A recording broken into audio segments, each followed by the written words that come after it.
Thank you for waiting. I finished checking your adventurer handbook. Here are your commission rewards. We have no other urgent commissions on the books at present. Thank you for all your hard work lately. Perhaps you two could consider taking a vacation. Amazing! Paimon never thought we'd end up having downtime and not cry. Things were pretty hectic when we first got here. Everywhere you looked, it was either the wild hunt causing chaos or the Fatui stirring up trouble. It felt like this whole region was one giant slime in a barrel, ready to go boom at any moment.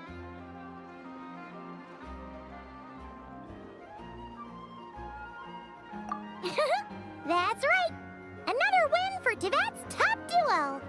Ah, yes. Are you two aware that the Moon Prayer Night is soon to take place? Oh, yeah! Llama told us that was coming up soon. Wait, why do you mention it, though? Do people in Nasha Town celebrate it, too? Paimon thought it was just for moon goddess worshippers. You're partially right. Most people in Nasha Town just see the festival as an opportunity to do business. They do not concern themselves with the religious element. The festival was first celebrated by the Frost Moon Scions. On this day, they would wear moon prayer blossoms and celebrate the birth of the moon goddess through song and dance. They would also prepare food and handicrafts and give them as gifts to others. Over time, it became Nodcry's most lively festival. Oh, sounds like fun! Great! Well, in the meantime, since Catherine doesn't have any commissions for us, let's focus on some personal business instead. When we first got here, you mentioned that this was where your spaceship landed? We didn't get to follow up on it at the time, because we got wrapped up in that whole rare air situation, but now we can finally start investigating it properly. Well, there's a saying Paimon's heard around these parts, which goes, if you lift up a rock, you'll find something you weren't looking for. By that logic, you'll never find what you're looking for while you're searching, but the moment you stop looking, it'll jump right out at you. Could be worth a try though, right? Anyway, Paimon suggests we focus on other stuff we want to do for now, and just keep an ear out for spaceship-related intel as we go.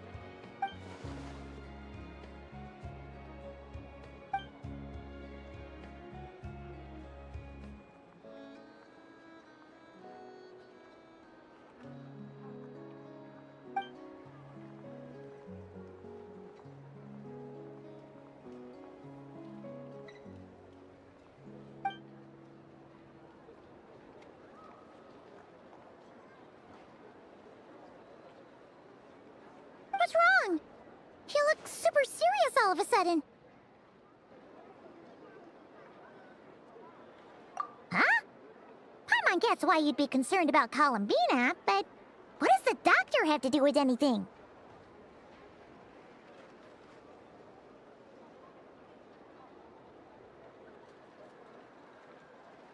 Oh, that's true. And now that you mention it, we're definitely overdue for a showdown with the Fatui. It is weird that he hasn't shown himself this whole time. What could he be up to?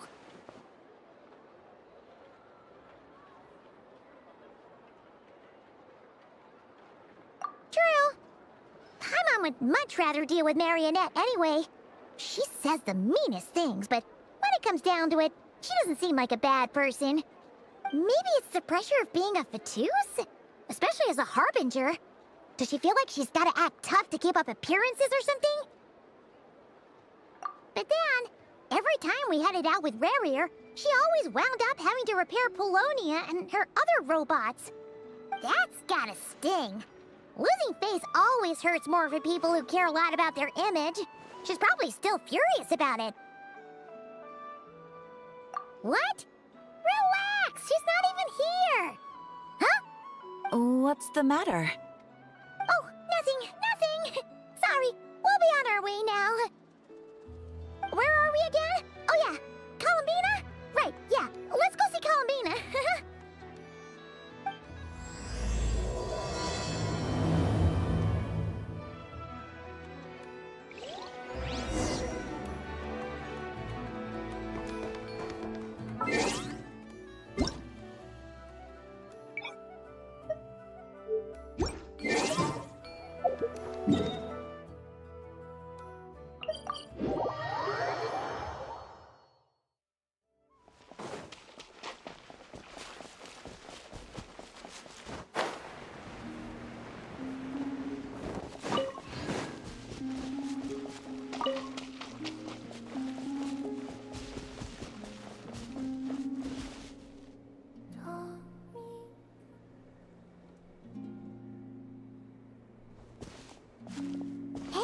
she's sitting up! Is me sitting here a rare sight? No, we just thought you'd be resting. Perhaps I would have been, were it not for the sudden arrival of some unexpected guests. Not that I consider it a disturbance. After all, you are the only ones who are free to enter. Would it not be a little unfriendly of me to lie down while we speak? I didn't realize you put so much thought into little things like that.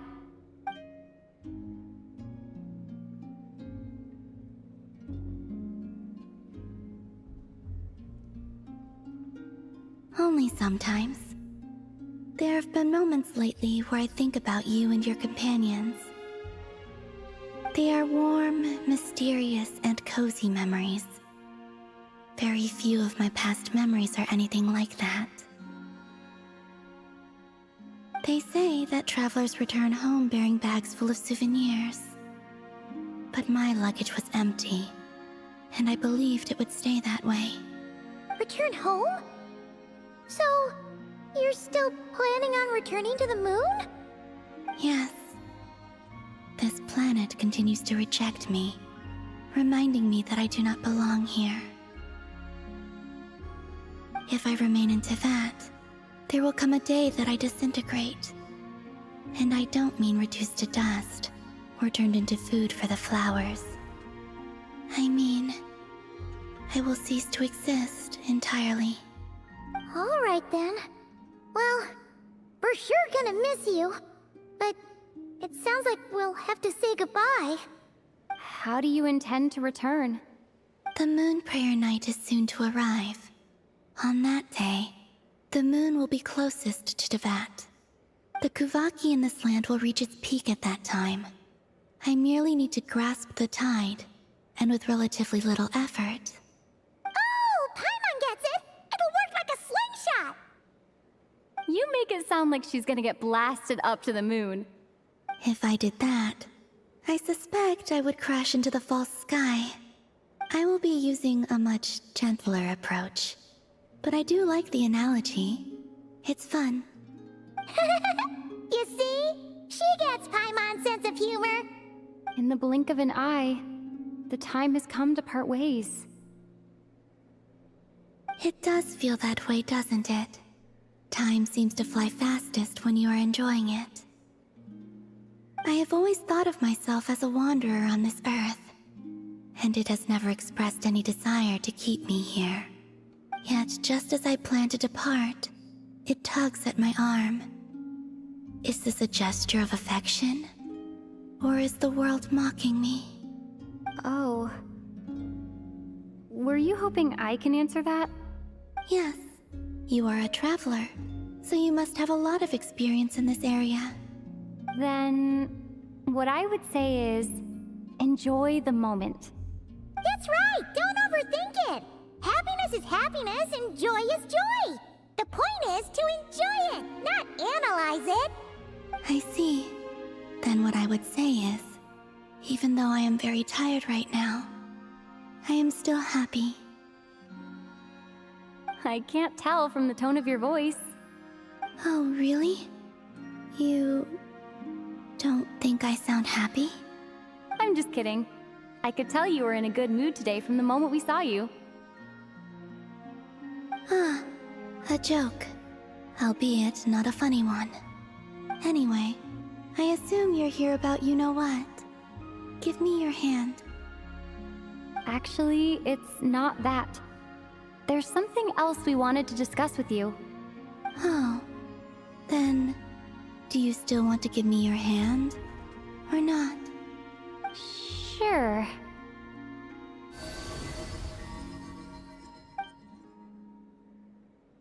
Thank you. So, I've heard that in the moon prayer nights of the past, people here would hold celebrations in the moon goddess's honor. Since you helped so much in our fight against the Rehir of Solnari, I think you deserve a farewell party before you return home. I haven't asked everyone else for their opinions on this yet, but I'd like to invite you to join the upcoming moon prayer night. I've never joined a moon prayer night before. I'm not sure what I would even do. Oh, don't worry about that! We take care of everything. All you need to do is show up. Of course, there's no need to force it if you're not feeling strong enough. It's just, this kind of felt like a golden opportunity. But they call me Kutar, and the Fatui have an arrest warrant out for me. I shouldn't appear in public right now. I'll make it work. You have my word. Yeah, we got your back. Well, she does. Paimon's actually not too sure what she's planning. All right, if you're sure. I will not refuse your invitation. I suppose it wouldn't hurt to pack a few more sights from this world into my suitcase before finally learning what my homeland looks like. Oh, if you see Lauma, please tell her that my answer to the question she asked me is neither yes nor no. Rather, it is, there is no need. That was kind of cryptic, but sure. Guess it's between the two of you. We'll pass along the message. Bye for now.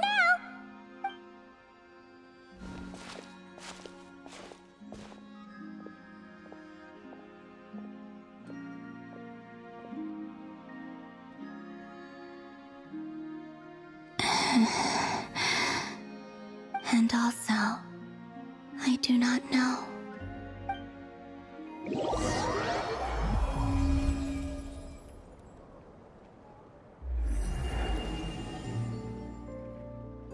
Since she's agreed to join the festival, let's go see who else wants to take part.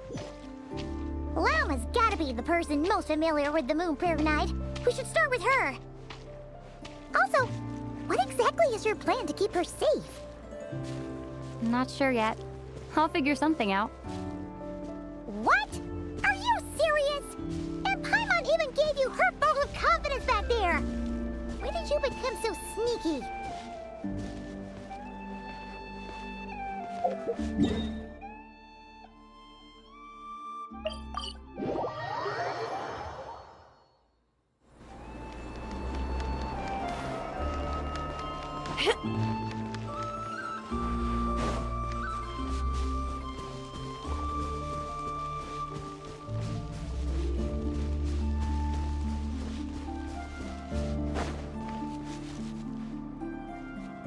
Hey, Llama! It's us! Huh? Varka? What are you doing here? Beats me.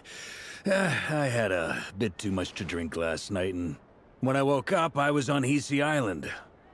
Mr. Varka is helping to oversee Nasha Town's preparations for Moon Prayer Night. He is here to go over some details regarding the decorations and custom cloth designs. Right, yeah, that too. What do you mean, that too?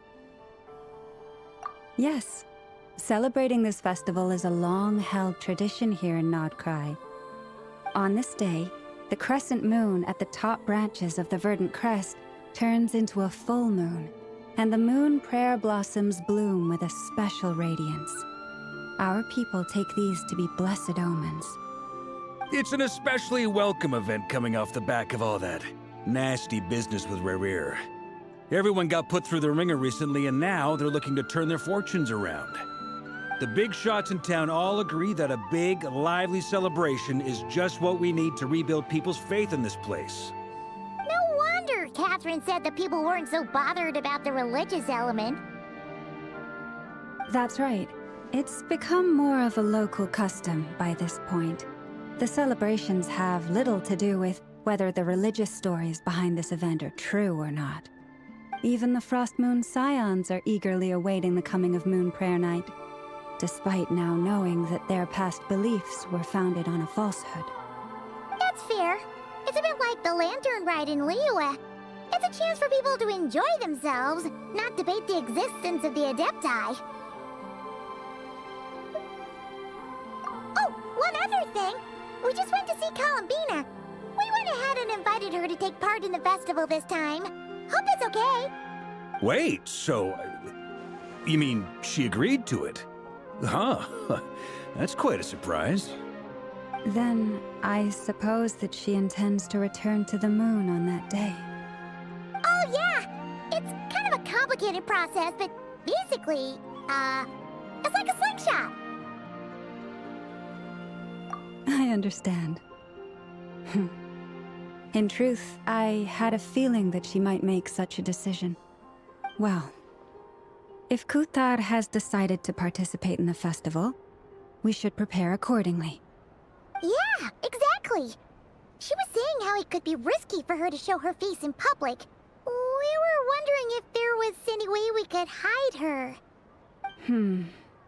Unfortunately, the people who carved the statues did an excellent job of capturing her likeness. It will be very challenging to hide a goddess whose face everyone is so familiar with. Darn! We may have bitten off more than we can chew here. Nah, don't sweat the small stuff. We can handle that.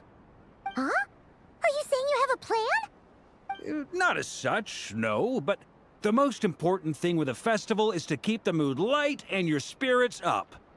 You can't go preparing for a festival with those long faces. You'll never convince anyone to enjoy themselves. The Mondstadter spirit is strong with this one. As it happens, I agree with Mr. Varka. Let's start by making our appreciation for Kutar the beating heart of the festive atmosphere. And who knows?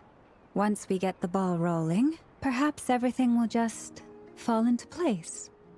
Hey! Did you catch that? Llama said the thing! Or close enough, at least. I'm looking forward to the Moon Prayer Night already. We have a festival in Mondstadt called Windbloom, and you can always tell which couples are celebrating it for their first time by the smiles on their faces. Big, beaming smiles like their whole face is glowing. And I have a feeling we'll get to see that same smile on the Moon Goddess's face at this festival. Not quite the same, surely. Anyway, I'll take care of business in the city, but I'll have to leave the decor up to you and the Frost Moon Scions. No one else can capture that traditional aesthetic quite like you guys. But lastly, there's the final key element that brings the festival to life. Companionship. Before you leave, let me show you something that we've been preparing. Mr. Varka had asked to see it already, so you may as well tag along. Also, I have some further questions about Kutar's decision.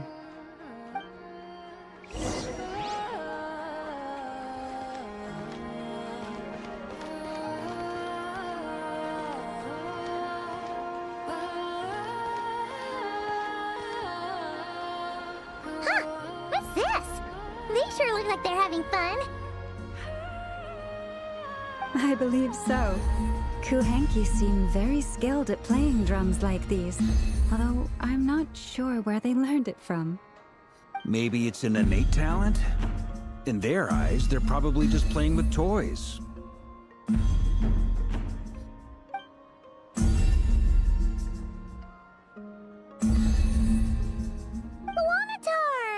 You want to play too?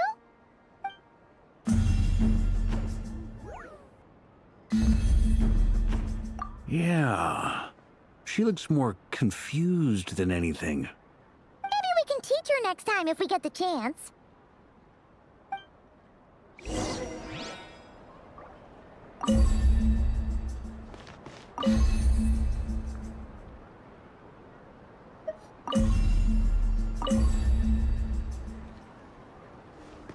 What are these floaty things? Moon veils. We hang them from buildings in the city during the festival. When you look at the sky through them, it creates a lovely misty effect.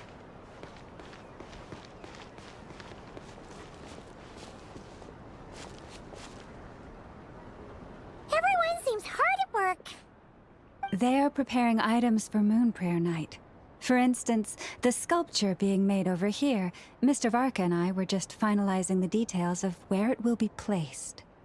Ah, there she is. I didn't know the finished article would be so large. Not to worry, though. All the necessary arrangements have been made. Just let me know once it's ready, and I'll get some people to ship it over. You have my thanks. And over here, we are preparing a very traditional confection. Oh, look at all these colors! It looks great!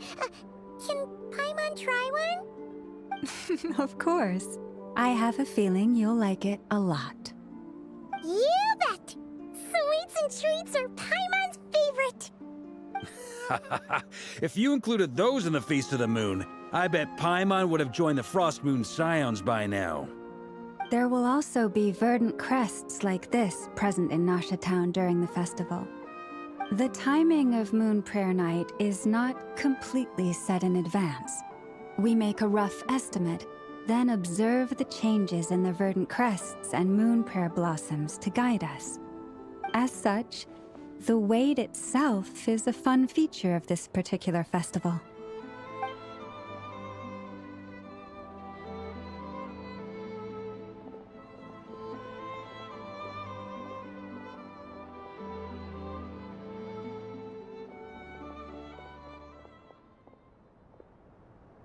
Let's talk here. To tell the truth, I am very surprised to hear that Kutar is willing to participate in the festival. I once asked her if she'd be willing to stay with the Frost Moon Scions.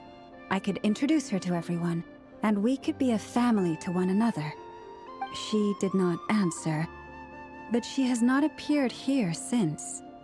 I took this to mean her answer was no, but if that were the case, she would not have accepted this invitation. Ah, I see. Maybe she is right. Maybe the Frost Moon Scions of today no longer need a moon goddess. But my wish was not for her to come here and be worshipped as a deity. I simply wanted to offer her a place to stay. I'm sure she believes that showing herself here might invite Fatui intervention, and as such, she does not wish to cause us trouble. But what really pains me about all this is that this is her birthplace. She ought to belong here, yet no one has been able to grant her shelter. I think I'm qualified to weigh in here. When someone's about to depart on a long trip, what they need is blessings, not burdens. We should wish her the best, not make the journey harder than it already is. Anyway, she's agreed to attend, hasn't she? All we need to do is simply respect her decision. I see your point. Yes, she will soon depart after all. Our job is to leave her with some happy memories. Besides, who's to say her journey to the moon is a one-way trip? It's not like she can't come back and visit if she wants, right? Paimon agrees wholeheartedly. Festivals are all about having fun, so let's keep it simple. All right, I'm gonna head back to Nasha Town soon. Want to come with? I'm guessing you have some other folks to visit there. Sure thing, let's go! Bye for now, Wilma! Thank you all. Goodbye.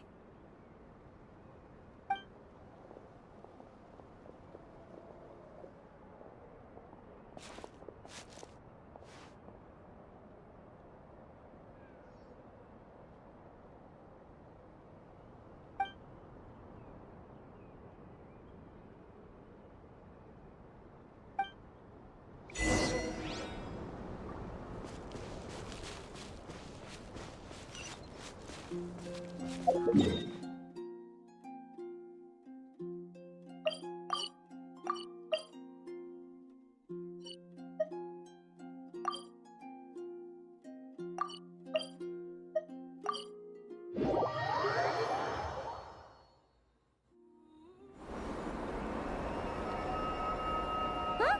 Hey, over there! It's Duran and Albedo with twins!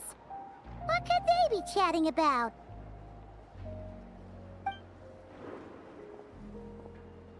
Your guess is as good as mine. Ah, Grand Master, and the Traveler and Paimon. Hello there. It's been a while. Perfect. We have some new volunteers for our investigation. Wait, let me guess. The righteous Lightkeepers are finally ready to hunt down the Abyssal Dragon? Haha. Yes, that too. Yeah, right. Oh, wait. Why does everyone keep saying that too? Well, to be precise, the facts match, but not the causality. Wait, so I guessed right? Half right. Don't act so impressed with yourself. Maybe I can explain. We ran into Mr. Flint's north of Nasha Town. At that time, we just noticed a few abyssal creatures out in the wild, but the strange thing was, I didn't detect any traces of abyssal energy on them at all. On closer inspection, we realized that they were not real monsters, but something akin to reflections in the water, or perhaps a mirage. Huh? What do you mean? Like, you could see them but not touch them? Exactly. It was very peculiar. They roared and tried to attack us, but we could not make any physical contact with them. I think I've heard of things like that happening in Nodcry before, but I don't know much about it. Yes, it's a known phenomenon. Mirage-like illusions tend to appear in Nodcry in the run-up to Moonprayer Night. From a distance, they appear quite real. I myself thought that Misters Durin and Albedo were locked in battle with abyssal monsters when I first arrived. But after sharing intel and investigating a little further, we can confirm that these illusions are harmless. There is no great cause for concern. All the Mirage stories I've heard are either animals, rocks, or small houses. Abyssal monsters, though? That's a first. It's a first for me, too. So I'm planning to look into it further just to be on the safe side.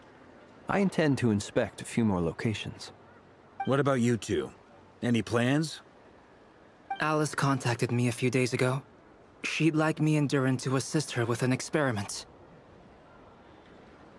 But we lost contact shortly after receiving the message. I'm sure that comes as no surprise to anyone familiar with her. We don't know when the wind will blow, yet when the wind blows, we will know. That, in a nutshell, describes how Alice operates. Yeah, that tracks. Okay. Well, I suggest we investigate this Mirage business in the meantime.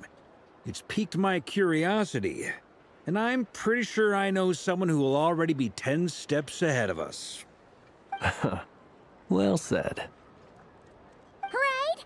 Whatever's happening in Nodcry, she always seems to be the first one to know.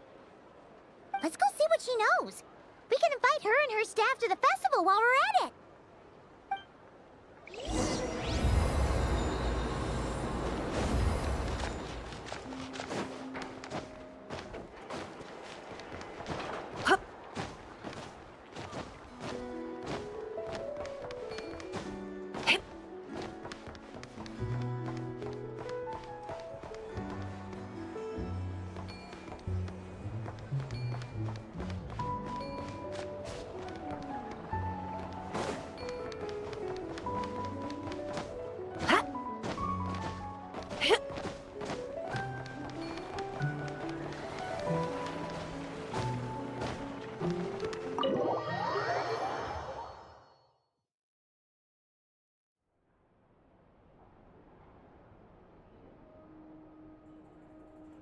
You're right, I have noticed. There's certainly something a little fishy about this situation. Only a little, though. Records indicate that this phenomenon can occur in the days before and following Moonprayer Night. That said, it has always been a rare sight in the past. The odds of encountering these phantoms are similar to looking up in the night sky, happening to see a shooting star, and managing to make a wish before it disappears. But this time, either everyone's getting lucky, or they're appearing far more frequently than usual. Yehoda's out gathering intel as we speak. In the meantime, let me check off some points of interest. First, the Abyss. The ones we saw seem to be abyssal monsters. Indeed. But we have identified one location where many more of them have made an appearance. And not just monsters, but human phantoms, too. Given the scale and nature of the phantoms, it's almost as if someone's last memories are coming to life. Or perhaps the memories of multiple people. Oh. So you mean the phantom monsters are hunting down the phantom humans? Exactly. The phantoms can interact with each other, but we have no means of intervening. In addition, some of the human phantoms would seem to be from the very distant past. This is clear both from the clothing they wear and the stories they tell. They claim to be from Hyperborea, a name which I've heard from Lauma before.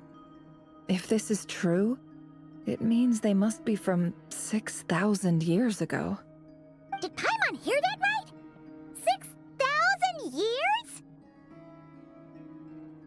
It sounds like this merits further exploration. That'd be a big help. I'll leave it with you, Albedo. My knowledge of ancient history is non-existent. I used to doze off every time the pre-Knights Favonius era came up in class. It's quite a miracle that you were able to understand these phantoms' speech, given how long ago they lived. I suppose you're right. But I'll leave the archaeologists to ruminate over that conundrum. As an intelligence broker, my sole interest is in the value of the information I gather. Which, in this case, hopefully means earning myself some good favor with our dear Lady Moonchanter. So calculating. Whew, this intel broker logic always catches Paimon by surprise. Sounds to me like we could split the work up. I think the abyssal phenomenon is best left to Albedo, Flints, and me. Agreed. It coincides with my duty as a lightkeeper. For my part, I'd like to understand the abyss better. Even a little knowledge would go a long way. This is certainly a rare opportunity to study the abyss. But even rarer, perhaps, is the chance to make contact with the ancients. The Curatorium will take the lead on investigating the Hyperboreans. We put in the work to learn what we know so far. It seems only fair that we get some quantity of exclusive intel. That just leaves our trusty team of 2 unassigned. Since you became an honorary knight, of course. This was part of my grand plan all along. Ha ha ha! Oh yeah, by the way, we managed to convince Columbina to come to the Moon Prayer Night celebrations. Would you and Yehoda like to join too? She agreed to that? Huh. Quite an achievement. Never underestimate the traveler, I guess. I'd be happy to join. No point shutting myself inside when the streets are all decked out. I doubt any clients will be visiting during the festival in any case. And Yehoda loves a party, so I'm sure she'll jump at the opportunity. No. No. No. No. No. No. No. No. No. No. Way to contradict me in front of... Wait. No, that's not what I have bad news, boss. So many people. All right, everyone inside, quick.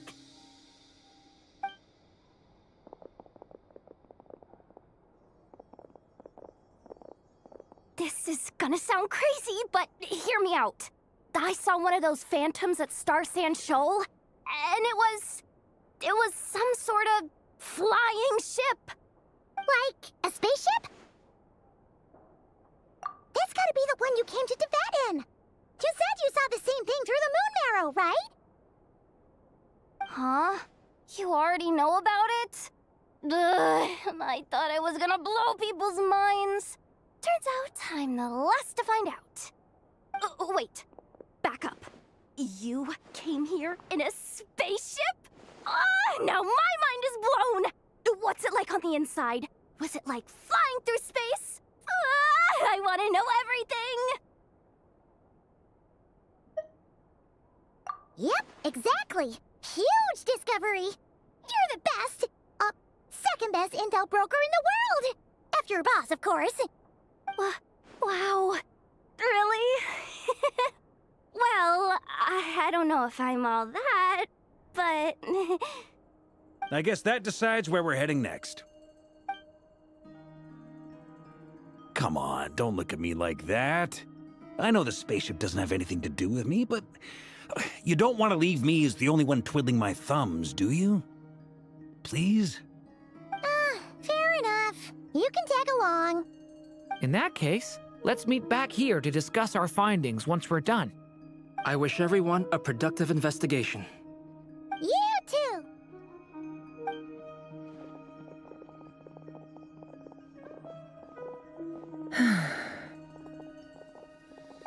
What's up, boss? Aren't we gonna head out?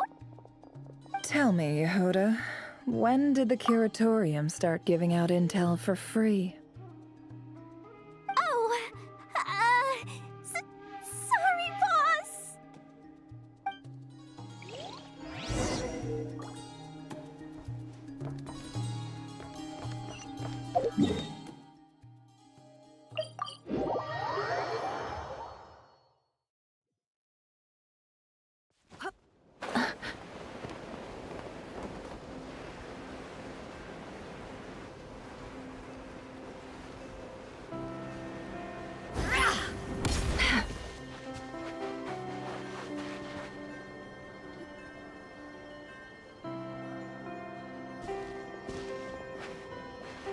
Well, what do you know? Yehoda was right on the money.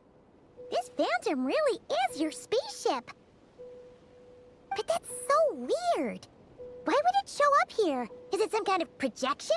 Or a ghost? Like, maybe it no longer exists, but somehow it left an afterimage?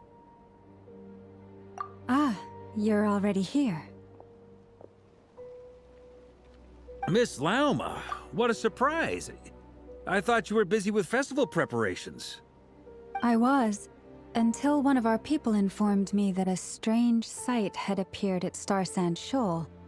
No one's ever seen something quite like this before. I thought I should see it for myself. Same here. Oh, so we heard that these things appear around the festival period. Any idea why that is? Unfortunately not. We have very limited information about them, since they can't be interacted with. And no human phantoms have ever made an appearance before now. The most we've been able to deduce is that these sightings appear to be connected to the increase in Kuvaki energy around this time. Yeah, seems like that's all we can do. This is all so confusing. Allow me to lend you a hand.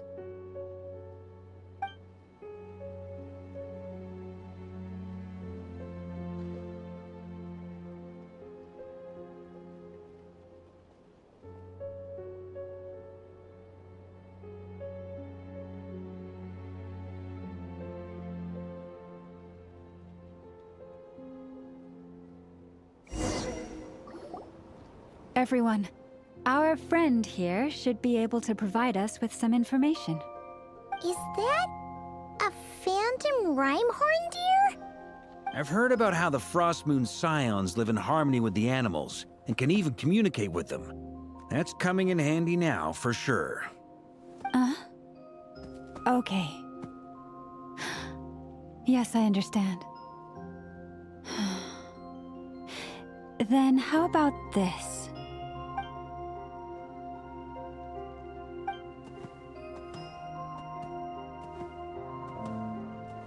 Oh, it's leaving. It appears to share our curiosity about this giant spaceship, so I asked it if it wouldn't mind investigating along with some friends. In return, I told it about some nearby spots where the wild fruit grows abundantly. We may live in a different era from these phantoms, but I trust that the terrain, climate, and ecology here are more resistant to the effects of time than some things are. Let's give them a moment and hope for the best.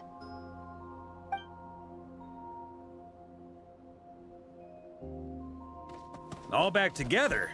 Must have been a lot of fruit. Indeed. Now let me ask them some questions.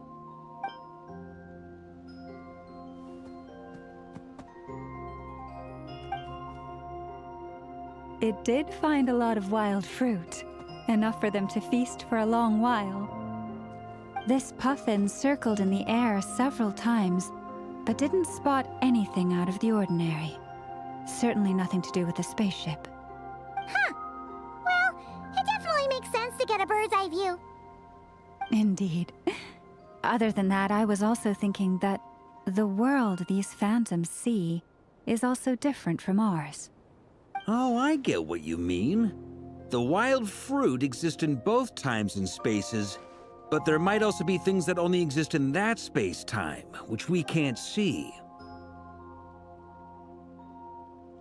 Good point. Great thinking, Lama.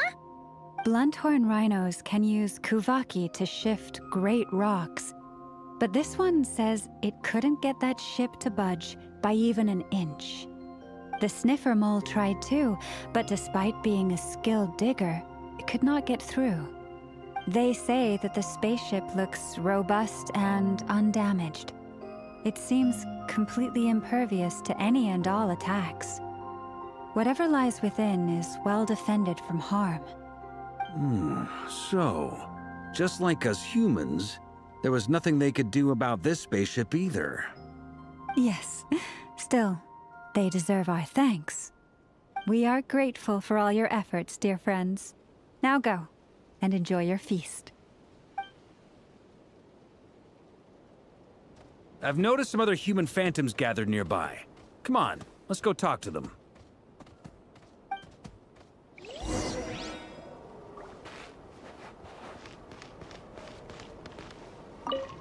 Those illusions and those people.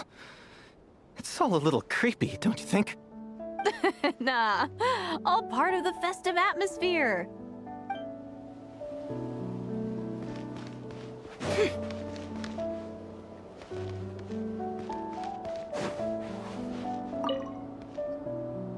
What is this thing? I've never seen it move, and there's no way to get inside. Goodness knows. My grandpa says it's been sitting here at least since his grandpa was still alive. What about his grandpa? Did he say anything to your grandpa's grandpa about it? Huh? I don't know. In all likelihood, it was here back then too. Hard to imagine something this huge could move. Guess that means that as far as they're concerned, this ship's been around a long time.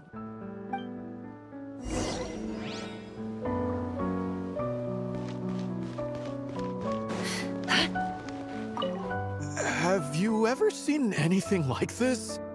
Nope. Never seen or heard anything this weird.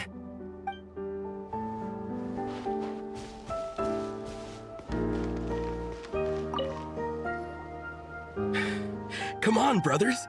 If we can get even a small chunk off of this thing, it's gonna be worth a fortune. Today is the day we strike it rich. Huh? You mean Paimon? Yes, brother, I shall join you. Let's make our fortune. We should go with them. What the? This thing is crazy tough. I can't even scratch it.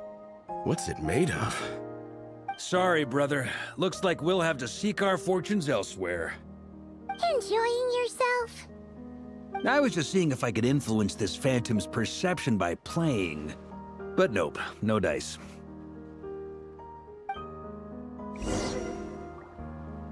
I'm sure we're all starting to build up an idea of what's going on here now that we've spoken to some of the people. These phantoms are reenacting real historical events in Nodcry. It's almost like we're in some kind of interactive stage play. We can talk to the actors, but the plot is fixed, and we can't influence it. It makes sense. History is set in stone. The objective facts of the past cannot be changed. Paimon totally thought you were just goofing around earlier. But actually, you were doing some serious investigating. Of course I was. Anyway, at this point, I think we're forced to conclude that although the Phantom spaceship is right there in front of us, we aren't going to learn much about it from these people.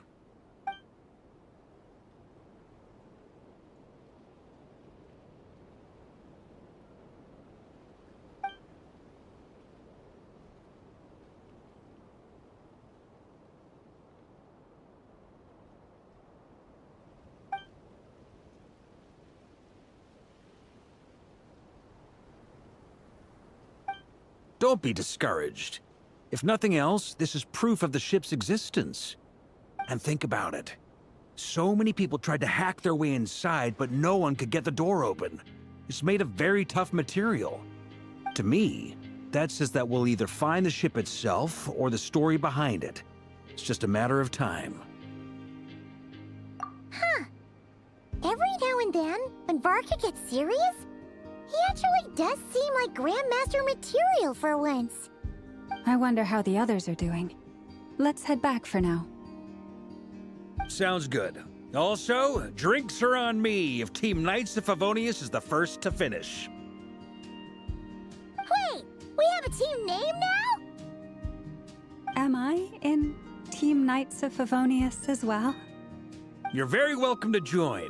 We've even got a cathedral ready for you. Isn't that technically blasphemy? You wouldn't dare make a joke like that if Barbados was in earshot. Nah, I'm sure Barbados doesn't mind a little harmless blasphemy once in a while.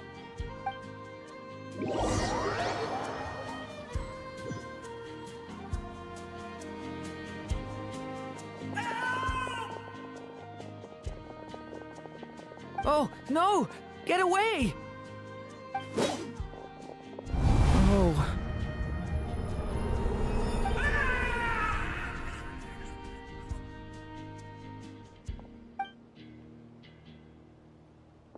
I know it's hard to stomach, Mr. Duran. But as I'm sure you've noticed, there is nothing we can do to intervene in that which unfolds before us. But we have to at least try. And try you have. But are you aware of how many unsuccessful attempts you've made now? I wasn't keeping count.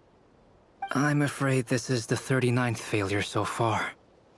Or the 5th if we're only counting this particular victim. There are no indications that these phantoms may be altered in any way. You seem to have calmed down a little. I'll make us a fire. You should rest and have some water.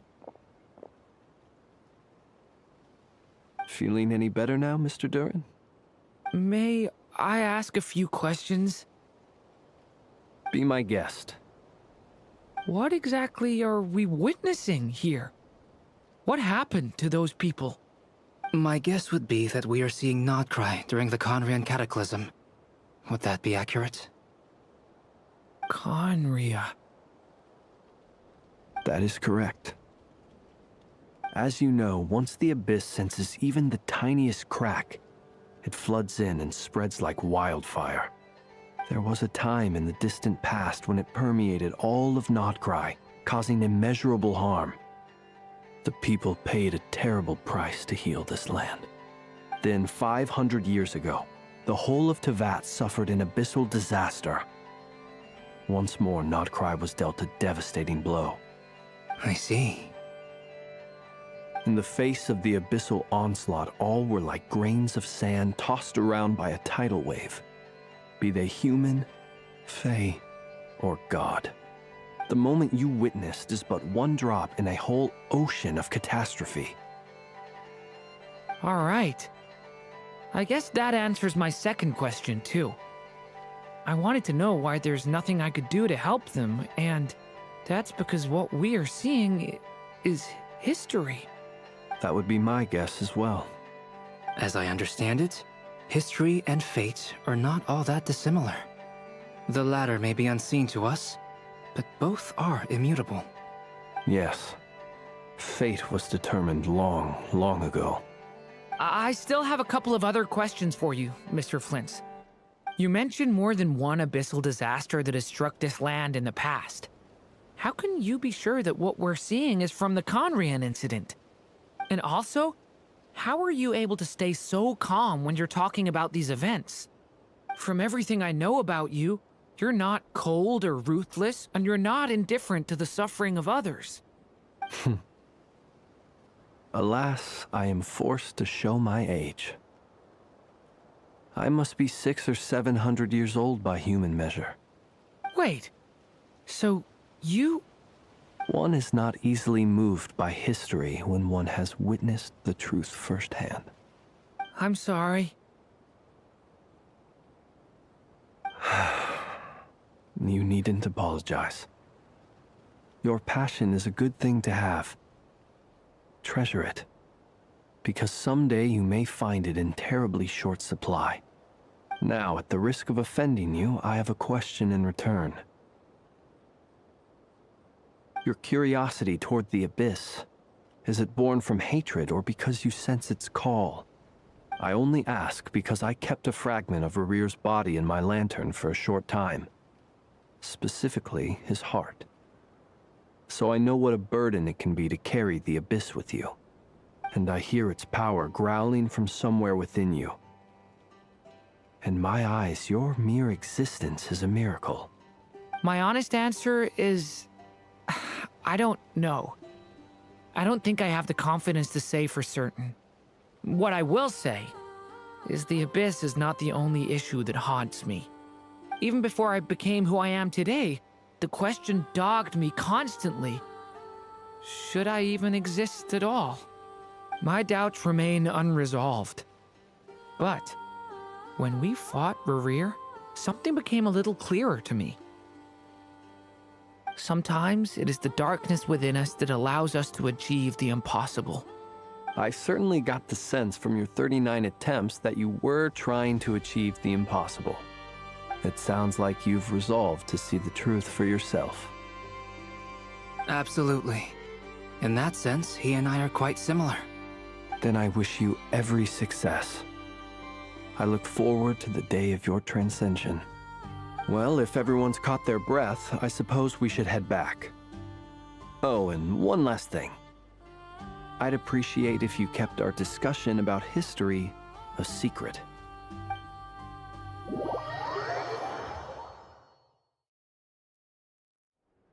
Incredibly, our separate investigations led us all to the same conclusion. Hooray for consensus! Yeah, but we barely learned anything, though. I totally thought this would be the mother lode. Talking with the ancients? I mean, come on! But nope. All we got was useless snippets of conversation. And all this stuff about moons and hyperopia. Duh, what a load of baloney. Seems like people back then had a few screws loose. I understand your frustration. We found the same issue. Each phantom only showed a very brief moment in time. There isn't much value to be found in these miscellaneous fragments of a civilization's history, no matter how glorious it may have been. If there's a silver lining, it's that these phantoms are harmless to the present reality. They shouldn't get in the way of the festivities. Paimon agrees. And not just because it's the first thing she understood in this whole conversation. You look disappointed, Nefer. Is something the matter? What do you think? We all worked our tails off, but the only one to gain anything from it was you, Lady Moonjanter. Well, please do share the Hyperborean records with me. I will gladly inscribe them in our people's documents. Oh, duh! Yeah! That was it! Hyperborea! Hyperborea. I'm serious. Only an expert in the Frostmoon Scions and their history can turn these records into valuable research material. The alternative is to let them gather dust on the Curatorium's storage shelves until the pages turn yellow. Nefer, you're wise enough to know that cooperating and sharing the profits is the best course of action here. Well, that goes without saying. Sure, let's do that. Huh? But didn't you say we aren't supposed to give out intel for free? Sorry. Shutting up. Now is not a good time to push Nefer's buttons. Anyway, back to Moon Prayer Night. I'm thinking that we should prepare something a little special, aside from the usual decorations and so on. You mean a parting gift? Can't go wrong with food. Although, does food go bad on the moon? Perhaps a lantern would be a better choice. It might be dark up there. It could prove difficult to light a lantern on the moon. Magical stones might serve that purpose better. What about a clockwork mecha model from Fontaine? I've got a whole bunch at home. I use them for fighting practice in my free time. None of these sound like things she would be even remotely interested in. But we don't interact with her enough to know what she likes. Yeah. It would really save us the guesswork if someone could find out what she's into. Wait, what the? Traveler? They're all looking at you. Great! Haha, problem solved. Now, I need to stop by Dory's. Gonna need her help sourcing a bunch of stuff for the festival. Then let's leave it there for now. We all have our own business to attend to. Traveler, if you find out what Kutar likes, let us know right away.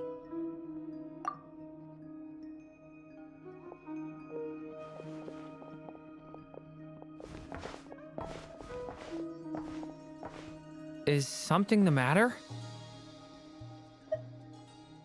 I'm fine. It's just... I'm still feeling a little rattled after witnessing the horrors of the Abyss. But it's okay. This is something I have to work through. I'll be all right. Thanks for your concern. Well, don't put too much pressure on yourself. If you ever feel like something's wrong, physically or mentally, we're here to talk. Come on. Stop treating me like a kid.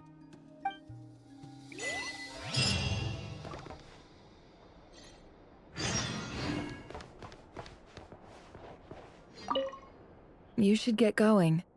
It's important that we ascertain what Kutar likes.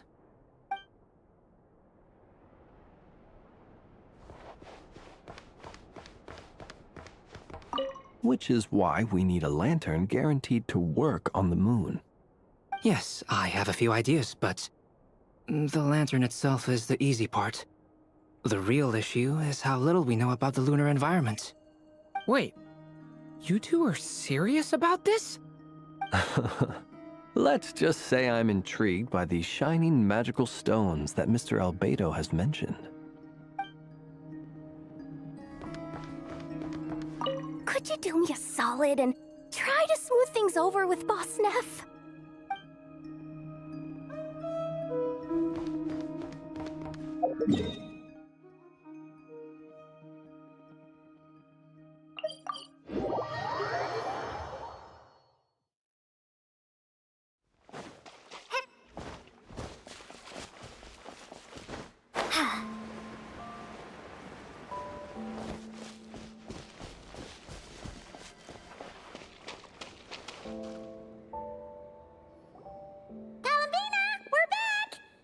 Huh?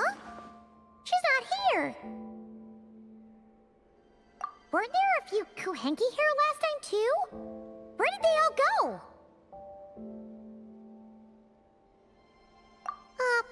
Walkies?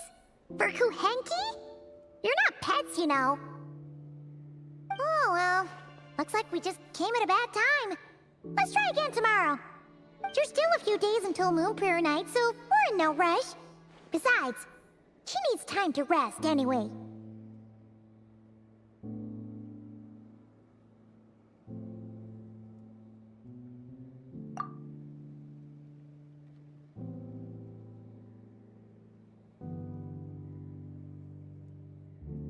Kalamina! Are you back yet? Oh, how strange. Looks like she still isn't here. Right?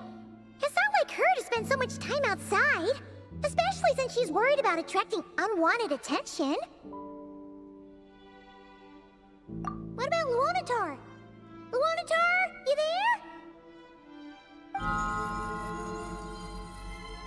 Hey! Do you know where Kalambina went? Sorry, didn't understand. But if you know where she is, could you take us to her?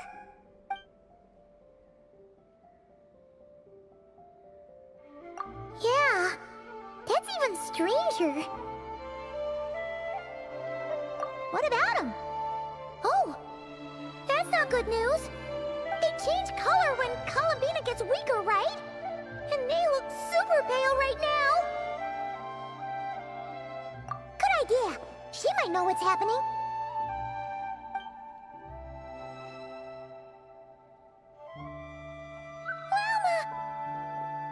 Ah, it's you. How is Kutar? Is she okay? No, she hasn't. I came here to check on her after I noticed the flowers had changed color.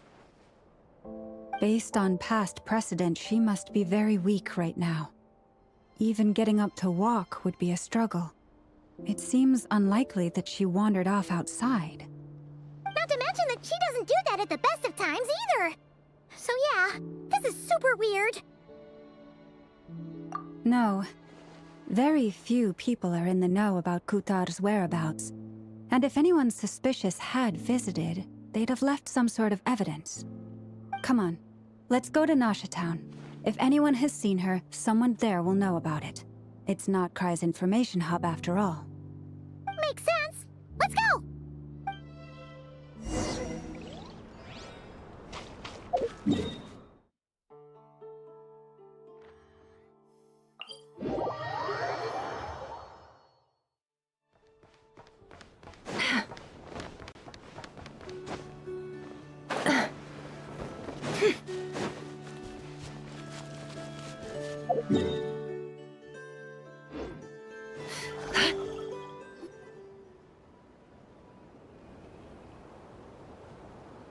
Moment. Is it just Paimon, or is this stall kind of suspicious? It's never been here before, right? No, I don't recognize it. Alas, your free and easy adventure time is over. Now, prepare to face the final boss of Nod Cry. Whoa! Where'd that voice come from? Not sure. But it's definitely hostile. No, not that way.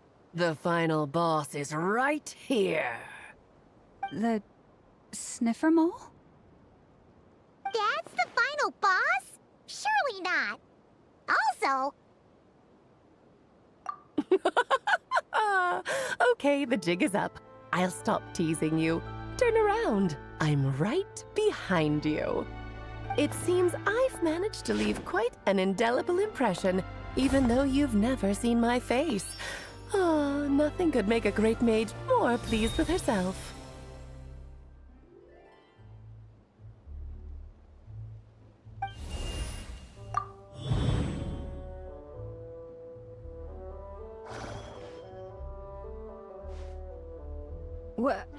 What is going on? I've heard that all the big shots in Teyvat have long, wordy titles that stun people speechless when they make their entrance. Unfortunately, none of them are affiliated with the Hexenzirkel, and we ourselves keep a very low profile. The notorious name-dropping doesn't quite work for us. Still, I, for one, think I'm really quite amazing. So that didn't stop me from coming up with a title anyway. Alice! It's really you this time? Not a lantern or a dodo but Alice in the flesh? Oh, that's right. So, what do you think? How does it feel to finally meet me? You look like... Oh, that's the first thing you thought. A little surprising, but that actually makes me very happy. Because that means that when Klee grows up, she'll be just as stunningly beautiful as her mother. So she's a friend of yours? Kind of. This is actually the first time we've seen her in person. I see. Madam Mage, that was, quite a powerful entrance. I certainly won't be forgetting it anytime soon. It's okay, Lauma, don't force it. Paimon will will do the honors. This is Alice from the Hexen Circle. She's a friend of ours. And of Arcus, too. That's right. She's a good person, just kinda unpredictable. Well, what is the human heart if not unpredictable? Hmm? If we could not do as we please, how would we differ from machines? I am Lauma, Moon Chanter of the Frost Moon Scions. It is a pleasure to meet you. Oh, I know. Before you got here, I spent a good, 15 minutes getting up to speed on Nodcry's present situation. In other words, I've read the whole in the last episode part, so we can skip the pleasantries. Fair enough. Well, Miss Alice, I can already tell that you have quite a unique personality. He'll get used to it. Paimon sure is. So anyway, what are you doing in Nodcry, Alice? Oh, I thought I told you already. This time, I'm the final boss. And what a formidable foe I shall be. Powerful, confident, decisive, and good luck finding my weak spot. You will never succeed.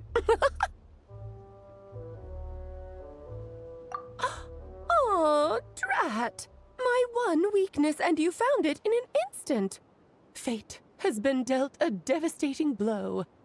Thus falls the great Dodo King. Why are you playing along with this nonsense? For funsies, of course. What's wrong, Paimon? Are you disappointed in me? Am I a gigantic letdown? No, it's just... you seem like a busy lady. And this is the one time you've shown up in person. Paimon figured it would be for something more high stakes than just goofing around. You're quite right. I'm here in Nodcry because something big happened. Something big enough it caught the attention of the Hexen Circle. It concerns the 3 moons, Tevat's borders, and of course, the moon goddess you are currently searching for. Kind of. Why don't we discuss this over a pot of tea?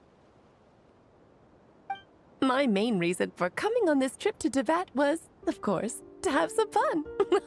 But I do technically have a job to do as well, namely, maintaining the stability of Tevat's borders.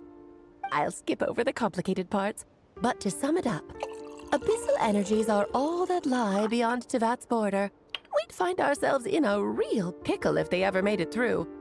And the phantoms you've been seeing are a sign that the border has been disturbed. No wonder they tend to show up around Moon Prayer Night. Is it because the real moon is now so close to us that its power can cross the border? In part, but only a negligible amount passes through. Just enough to influence the verdant crests and so on. And as you've noticed, there has been an unprecedented number of phantoms appearing this year. The influence of the moon beyond the border cannot explain this. No, there is another far greater factor at play. The trilunar syzygy. A trilunar syzygy? Eons ago, before the heavenly principles came to Tevat, it was the then 3 moon goddesses who controlled the laws of this world. Oh, that's exactly it! The 3 goddesses split these powers amongst themselves, promising never to consolidate them into one singular body. This was meant to keep the world stable. But, fast-forwarding to the present, the eternal moon's marrow is with you, while the iridescent moon's marrow, which should never have appeared in this world, has been retrieved. Add that to the presence of a moon goddess in the flesh and... the power of all 3 moons is gathered here in Nodcry. There hasn't been an event like this since the War of Funerary Flame. And it's having a noticeable effect on Tevat's borders. Because I wish to give my darling daughter a peaceful, sunny environment to grow up in. Is that a good enough reason? Kinda sounds like you're dodging the question, but it does make sense. Well, that's one reason anyway, and the most important one. The others are a little complicated to explain. For instance, cleaning up after dearest Miss R. Albedo could tell you more about that if you're curious. But right now, I have a more important question to ask you. Why are you collecting the moon marrows? I see. Nicole told me about that legend once. Nicole? You mean Mage Anne?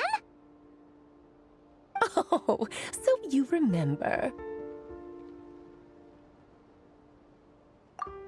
Yes, of course.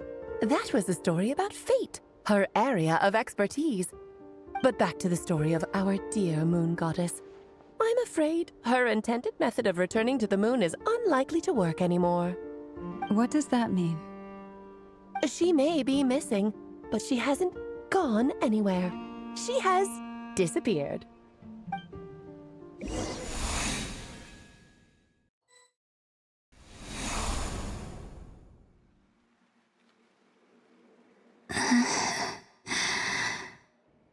My body is so heavy.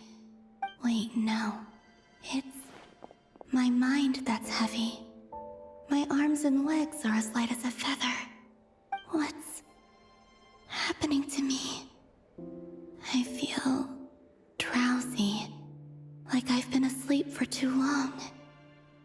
Is it daytime or nighttime? Is the moon out? I think I'll go for a walk.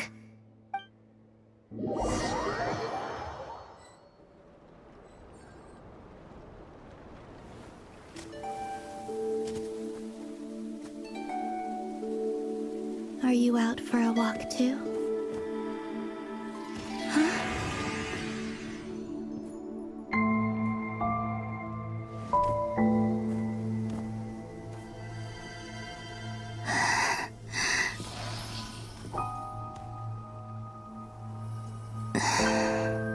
The day has come at last.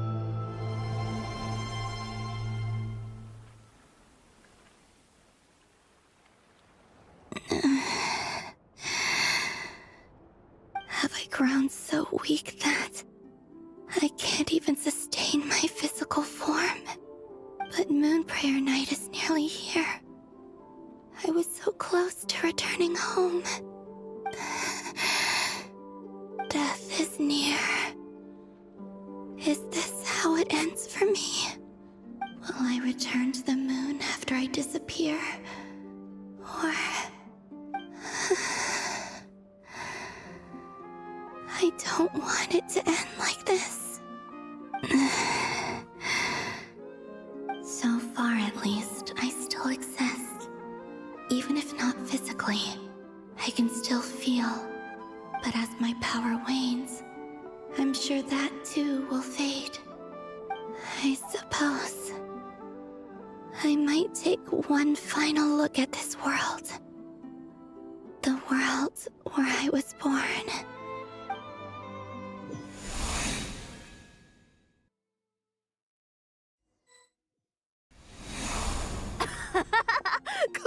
Come on! Wait for me! The Frost Moon Enclave. How much it has changed since I was born.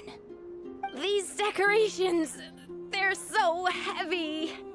It's times like this when you kind of wish men could be priestesses and acolytes. How fascinating. I've never had the chance to be privy to people's private lives in this way. In the past, people would get so solemn and serious the moment I showed my face. Like they were frozen stiff. Karina, Lametti, it's time to eat. Coming. I want to watch them a little longer.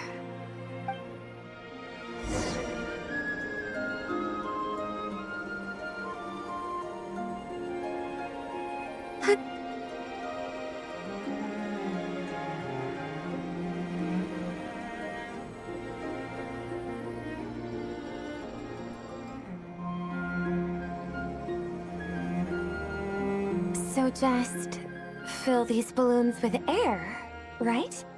Yep. Try a couple now to test things out. The rest can wait till Moon Prayer Night. Think fast. Breda! Teasing an acolyte of the Frost Moon Scions? Surely that's a punishable offense. Take this!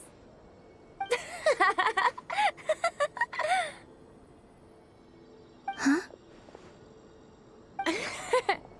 Alright, enough horsing around. Lady Lauma gave us a task. We should get back to it. The task is just to check that the balloons don't leak, right? Doesn't matter if we fill them with air or water. Yeah. Okay, you got me there. And you got me there. But still, we can't use all the balloons before the festival even starts. We won't use all of them. And as long as Lady Lauma's trusted acolyte doesn't snitch, this can stay as a little secret between friends. A couple more can't do any harm, right? Oh, you menace. Then, think fast! Is pumping a balloon full of water really so much fun?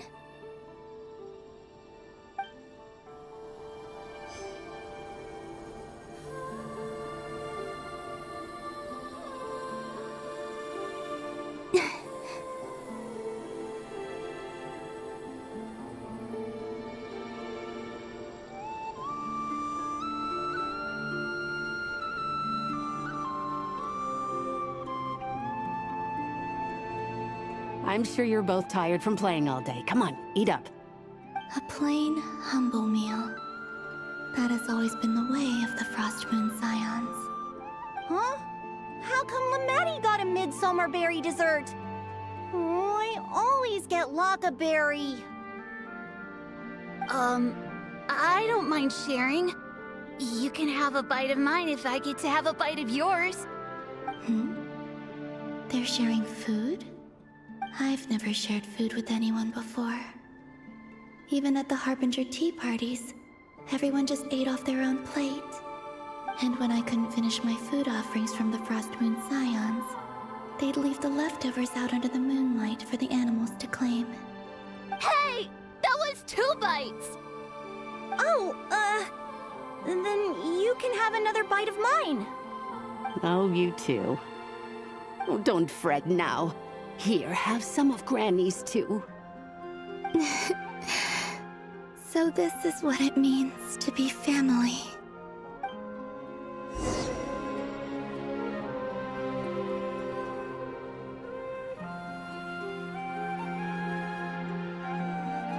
I'm seeing so much that I'd never usually get to see. They'd never act like this when I was around. It's nice, being able to just watch people in peace in these final moments. What a rare opportunity. I think I'll go take a look around Nasha Town, too. Maybe the Traveler will be there.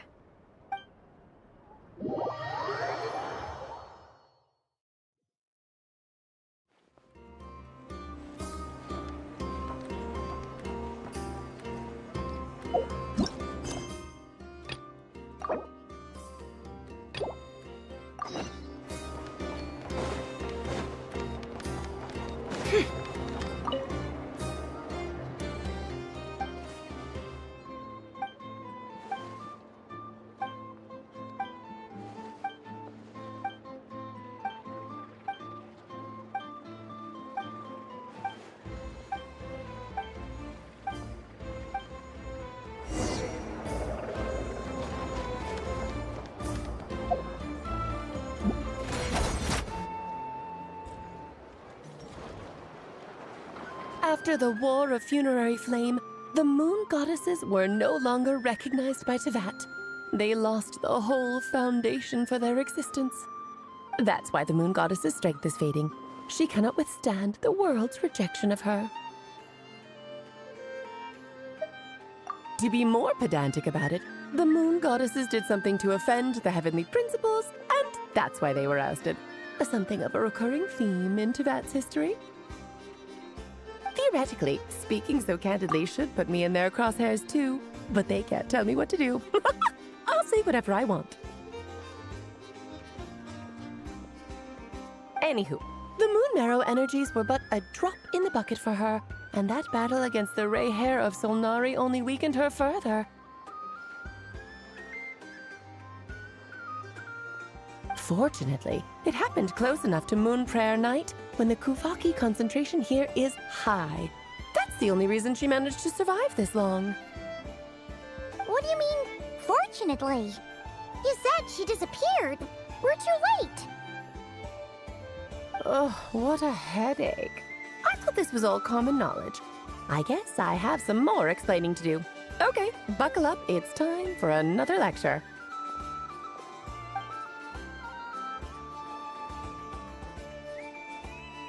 Now, I said earlier that the moon goddesses lost the foundation for their existence. The reason for that has to do with the natural order. Basically, the rationale for their existence in Tevat was lost. The same logic applies to the present moon goddess, too. Consider her existence so far. Her comrades in the Fatui called her Damselette. And she was worshipped as Kutar by the Frost Moon Scions. But these connections have now been severed, whether by her hand or yours. So, the rationale that once sustained her existence is now gone. Wait, we did that to her? Oh, well, strictly speaking, yes. But let's not start pointing fingers, shall we? I'll only end up as the big bad villain, and that's not the kind of final boss I want to be. Of course I do. I'm only the greatest mage in the whole entire world. Now, if you wish to find your moon goddess, there are two problems we need to solve. Firstly, we'll need to strengthen the connection between her and Tevat, at least enough to sustain her until Moon Prayer Night. Strengthen her connection? But does that mean I'll have to rally all the Frost Moon faithful behind this? I'm afraid a bygone faith and a former home won't be of any help to her now. Do you know her name? Her name? Oh, yes. Names are very important things. A name is a fundamental concept that anchors one's entire existence. Then your first job is to find it. As a moon goddess, I'm sure she must have a name she identifies with. Neither Columbina nor Kutar is her true name, and she's never really accepted either of them. So, finding out her real name is enough to sustain her existence? Yes, I know it sounds like a small step, but every journey begins that way. So for now, that's all we need to focus on. The second problem is with her plan to use the moon marrows to return to the moon. Unfortunately, piercing through the false sky will take an enormous amount of power. Given her current condition, she won't be able to provide anywhere near enough power, even if she recovers her physical form. But no need to fret. Nicole's the expert in this field, and I'm sure she'll figure something out. Wait, Mage N is going to help us out too? That means we've got 2 Hexacircle mages on the case.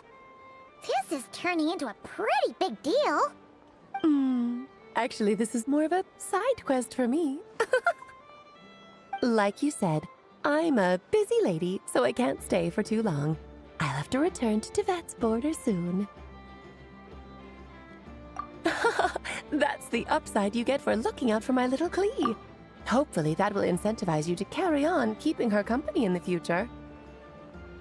Anyway, jokes aside, you'd better get moving. It will take quite a miracle for the moon goddess's consciousness to hold out till Moon Prayer Night. Oh, I suppose I might as well tell you where Nicole is before I leave. Off you go now. Time to meet your new friend. Oh, yes, and a little suggestion. Don't forget to mind your heads. What? I wonder how Duran's doing. I should really go see him before I head back. You really are super busy. I most certainly am. There's so many children I have to keep tabs on just in Mondstadt. Durin, Albedo, Venti, Varga.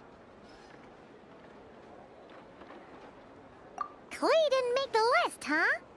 Of course not. Klee is my pride and joy. I have no qualms about her, because she's the best child in the whole wide world. Yep. Klee's a little angel. I'm glad you agree. Well, all the best. See you when I see you.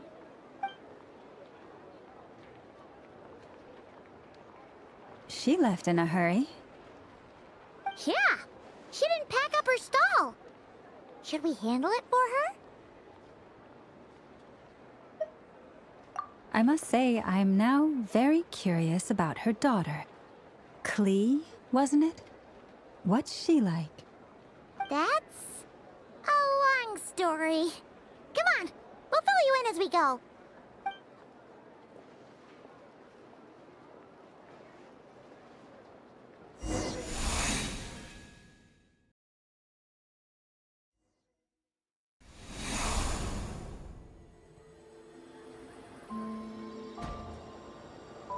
What a lively place.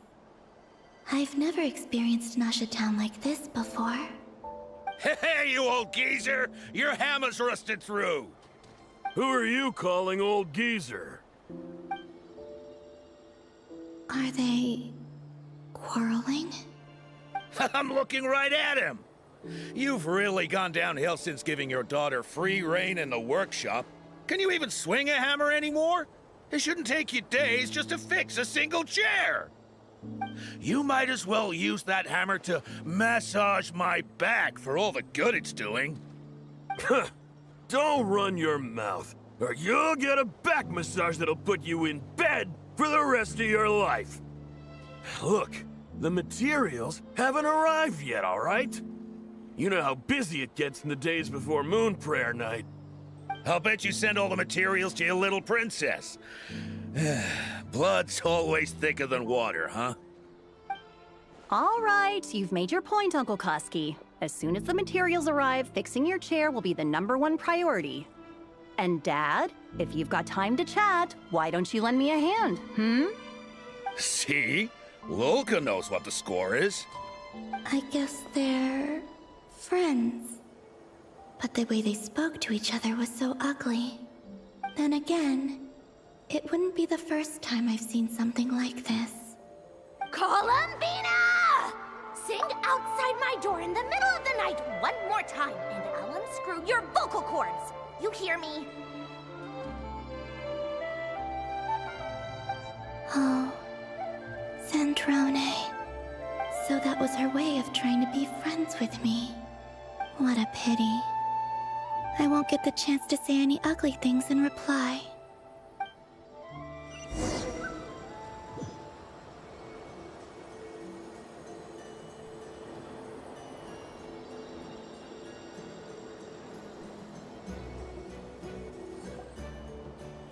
Hey, have you decided what to give her for Moon Prayer Night? I sure have. She's gonna get the surprise of her life when she's least expecting it. Then I'll whip out the ring and pop the question. The surprise of her life.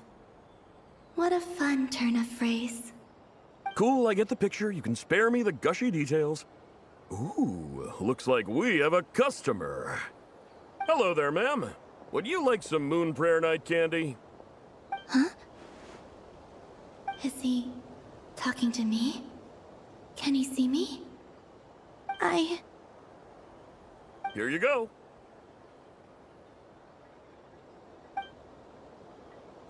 Oh.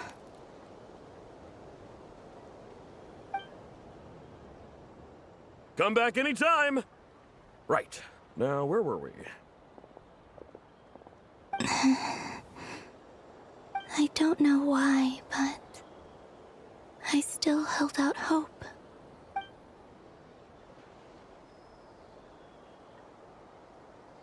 The most important thing right now is to find that mage. This name thing seems super important too, but where do we even start looking? I'd better go pay the Fatui a visit.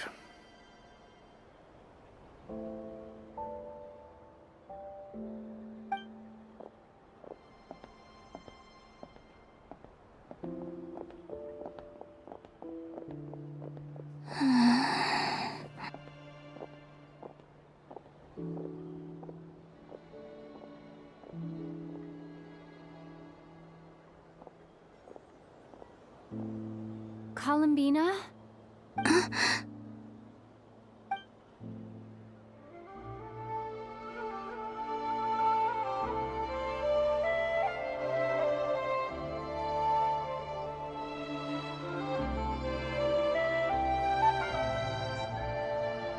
Traveler? Let's go! This is no time to be spacing out!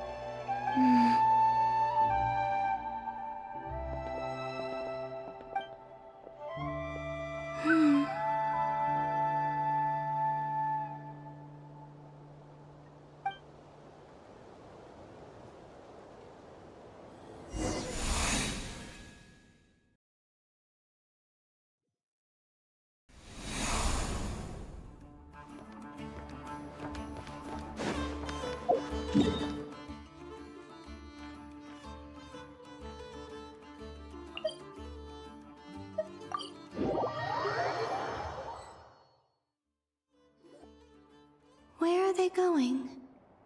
They mentioned a mage and... a name? So, Mr. Varka, are you acquainted with this Nicole? Or should I call her Mage N? Ah, not really. We've never met, though she has come up in conversation. From what I've gathered, Alice kinda took Nicole under her wing. Taught her how to speak in a more ladylike fashion, that kind of thing. Huh. Hard to imagine Alice as an etiquette coach. Yeah, Alice is a larger-than-life personality, I'll give you that. But then again, that's why she's able to draw such an eclectic mix of people into her inner circle. If I remember correctly, being an interesting person is actually one of her main entry requirements.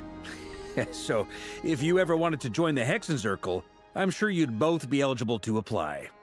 Hey! Don't go around making promises on Alice's behalf! I wouldn't dare. I'm just trying to paint a picture of the Hexenzirkel for you. Okay, sure. Anyway, since none of us have ever met Nicole, how are we supposed to find her? We can't just go up to every woman in sight and ask, "Hey, are you Nicole?" Maybe something she's wearing will give it away? Like, a windbloom pinned to her chest or something. Wait a minute. Alice never said Nicole was from Mondstadt. Oh, true.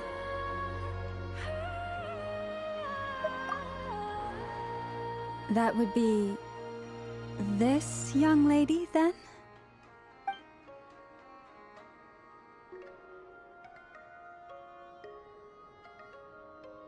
Hey there! Sorry to disturb you, but... are you Miss Nicole? Varka, Knight of Boreas of the Knights of Favonius. Alice might have mentioned me before. Ah! Have we got the wrong person? Sorry. Well, this is awkward. When I shook my head, I meant, no, Alice hasn't mentioned you before. Huh? Where is this voice coming from? My apologies. For certain reasons, I am unable to speak. This is the only way I can communicate with you. It might take some getting used to, but I hope you can understand. Hey, it's fine. I'm more shocked by the fact that Alice never speaks about me. I mean... As for you two, we have crossed paths twice before, but it is nonetheless a pleasure to finally meet you. Oh, it's really you! Thanks for all your guidance in the past! You're quite welcome. This time, things are different. We have reached the unwritten pages of the story. You might say that we stand at the crossroads of fate. Now then, allow me to formally introduce myself. My name is... No, stop! Alice! I can't believe it! I had a whole speech prepared. I'd agonized over every single word. She always picks the worst moments to ruin other people's plans. I'm so sorry about that. Alice took the liberty of devising some bespoke self-introduction magic for each member of the Hexen Circle. But I could have sworn I deleted all of the triggering conditions for it. How did it bypass everything? Oh gosh, this is so embarrassing. This is a very different side of Nicole than what we're used to. Is she not used to face-to-face interactions? Don't worry about it. We've seen that introduction magic once already, so it wasn't too much of a shock. Please go on, Miss Nicole. We'd love to hear what you have to say, or, well, communicate. Huh? Are they talking to this lady? But... Will you all promise to forget that horrendously embarrassing introduction? Sorry? Embarrassing? When?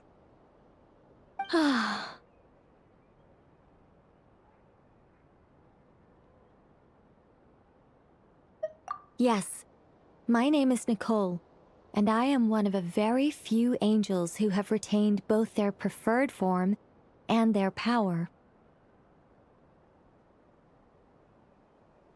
The Traveler and Paimon should be no strangers to this concept. There is another of our kind in Natlan. They call her the Lord of the Night. Alright! Paimon remembers her! Yes. Well, I have retained more of my power than she. It's because I don't have a long-term duty to fulfill. To be more specific... no. We'll be here all day if I get into the specifics. Moving on. If I'm not mistaken, you are here because you wish to learn how one might reach the moon beyond the sky. That's right. Is that something you can give us any guidance on? Yes, I do know a way. It began with the Hyperboreans, who lived after the War of Funerary Flame. Blank looks. Maybe I should start with the background of the war. Or maybe not. It shouldn't be an issue. I'll fill in the gaps for you when we have more time. Anyway, after that war ended, the three moons retreated to beyond the false sky. The Hyperboreans were humans I once aided. They accepted the civilization and creations bestowed upon them by the angels. But despite accepting many blessings of the angels, many among them still held on to their faith in the moons. They were reluctant to accept the new order, even after the War of Funerary Flame. They sought to contact the moon goddesses beyond the sky and receive their guidance. But all three had passed away by that point. This mage has a unique method of communicating. Is she talking about the moons? Yes, but they did not know. And so, still they prayed for the moon goddess's mercy. After building titanic structures that consumed vast amounts of Kuvaki, at last they glimpsed the moons and heard their voices. But of course, they were gravely disappointed. For it was then that they realized the three moon goddesses were dead. Oh, that's such a sad story. It is. Humanity was in a very sorry state at that time. The angels who had once aided them were gone, and the War of Funerary Flames had left them homeless and destitute. Just a second, I gotta ask. How relevant is all this history to the task at hand? Well, I mean, it's... Okay, It seems we've drifted into irrelevant narrative waters. It's been a while since I've had the chance to speak inside someone's head. As soon as I got started, I lost control and the words just flowed out like a waterfall. What I'm trying to say is... Right, yes, that's it. The relevant part is the ritual created by the Hyperboreans. The fact that they bypassed the false sky and saw the true moons implies that they successfully built a connection between Tevat and the outside world. Which means, with enough Kuvaki and a sufficiently stable connection, it should be feasible to send one person over the border. Okay, so they built some kind of portal? Oh, yes. A portal. Yes. Is something wrong? You sound disappointed. I just didn't expect you to summarize it so well. It turns out I could have said all that in one word, if only I'd managed to think of it. No, please, it's fine. This is invaluable knowledge. I'll be sure to record and preserve everything in writing. Oh, really? Well, in that case, I suppose I could backtrack and add some more detail. I did gloss over a few things so far. Whoa, whoa, whoa, time out. Let's summarize what we've got first. The Hyperboreans were the last ones to use this method, right? So we somehow need to find whatever structure they built and make sure there's enough Kuvaki to power it up. Luckily, we have the moon marrow of both the eternal and iridescent moons, so we're all good for Kuvaki. Which means the key issue we need to focus on is finding the place. Am I right so far? Yes. Although I expect the structure is long gone by now. That said, what if we could take advantage of the phantoms to travel back to a time when it still existed? Well, travel back isn't quite accurate. It's more like we'd be creating a handshake between 2 points in space-time. We wouldn't even have to pick a time when it still existed. It could just be a time when it still appeared in phantom form via projection, or we could project our own phantoms, fold them together, and... You look lost. Was that too hard to follow? Yeah, things got a little, technical there. Paimon's brain is reaching capacity. All right. Let me think about how to put this more simply. Okay, got it. Over the next few days, I'll search for phantoms that we can use. Once I find one that meets the criteria, I'll let you know and we'll regroup. By completing certain rituals, specific individuals will be able to enter the phantom and make it to the Hyperborean structure. If everything checks out and it looks feasible, we'll just need to wait for Moon Prayer Night, and we can send the Moon Goddess back home. I'm really skimping on the detail here. Is this making any sense at all? I think so. For now, we'll just wait to hear from you. Yes. Basically, yes. Great. Counting on you. In the meantime, we'll focus on finding the Moon Goddess's name. My name? Are they looking for a way to stop me from disappearing? Excuse me, Miss... Go on, Miss Nicole. This conversation was a little all over the place. I didn't catch your name. I am Lauma, of the Frost Moon Scions. Ah, I did wonder. I noticed that you listened very intently when I spoke about Hyperborea and the moon's history. If you'd be interested, I'd love to visit you this evening and go through it again in greater detail. Also, if you were serious about making a record, it would be too risky to simply write down the raw details as is. I would suggest some tweaks. Maybe rewrite the stories as fairy tales or fables, perhaps even prayers. Anyway, we can cross that bridge when we come to it. So, see you later then? Oh, and no need to prepare anything. Just a cup of tea will do. See ya! She seems friendly. It's just... It's so nice to find someone who's actually willing to listen. I've been dying for a chance to finally go through all this systematically from start to finish. Any longer and I'd probably start forgetting it. Now Paimon gets why Alice told us to mind our heads. Ha ha ha ha! What did I tell you? A lot of quirky people in Alice's orbit. Now then, the next order of business is... where do we start looking for the moon goddess's name? Maybe the rest of what Nicole has to say might give us some clues. Once I've heard her out, I'll summarize the salient points and share them with you all. I'm also inclined to review our other documents. Yes, our faith was first established by our Hyperborean ancestors, but many of the more factually accurate records are from after Kutar's birth. Sounds like we're gonna follow Columbina's journey through Duvat, huh? In that case, we'll start by heading to the Frost Moon Enclave. Sounds like a plan. Take this with you. I'll see about getting in touch with the Fatui. It'll probably just be Arlecchino and Sandroni again. They're the only ones who would want to help. Thank you, Mr. Varka. Don't mention it.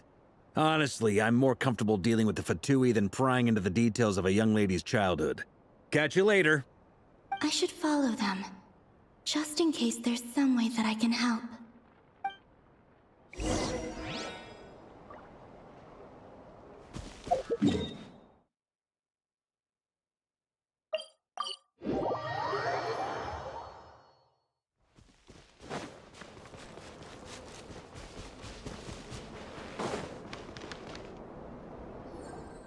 A while ago, I took the time to organize all documents in our possession that pertain to Kutar. What you see here is the material I consider reliable. You're saying there's unreliable material too? Yes. Most of the information we have was transmitted through an oral tradition. Inevitably, some of her stories were mythologized and deified over the years through countless retellings. That's why I organized them into reliable and unreliable. There's no sense seeking answers in history unless we can ensure the veracity of the historical record. Makes sense. All right, let's take a look through.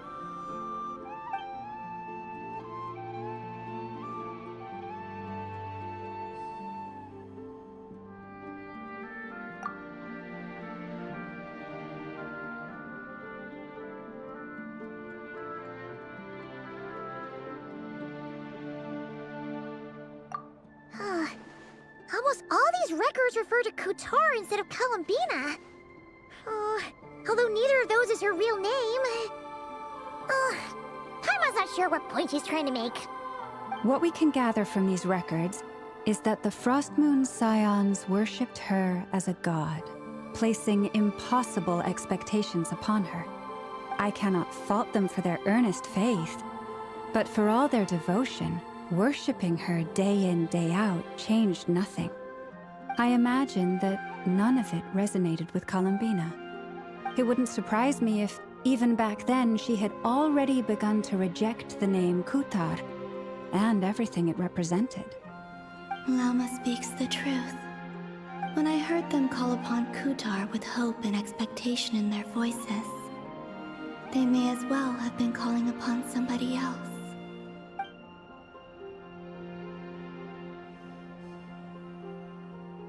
Well, that's a bit complicated. I looked at the level of detail, perceived authenticity, prose style, and how realistic their portrayal of Kutar seemed to be. Amongst the Frost Moon Scions of today, only I know of her existence, and I alone have spoken to her face to face. As such, I know that there are certain things she simply would never do. That being said, I have sensed some changes in her lately. Changes? Me? Seems like this is getting us nowhere. For what it's worth, why don't we check the unreliable sources too? Sure. Give me a moment.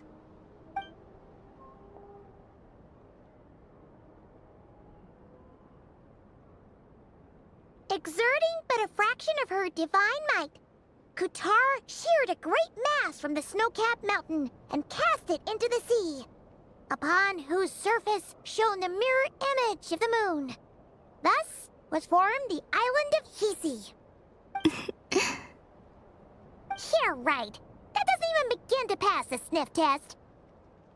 The 3 moons are naught but lies through and through.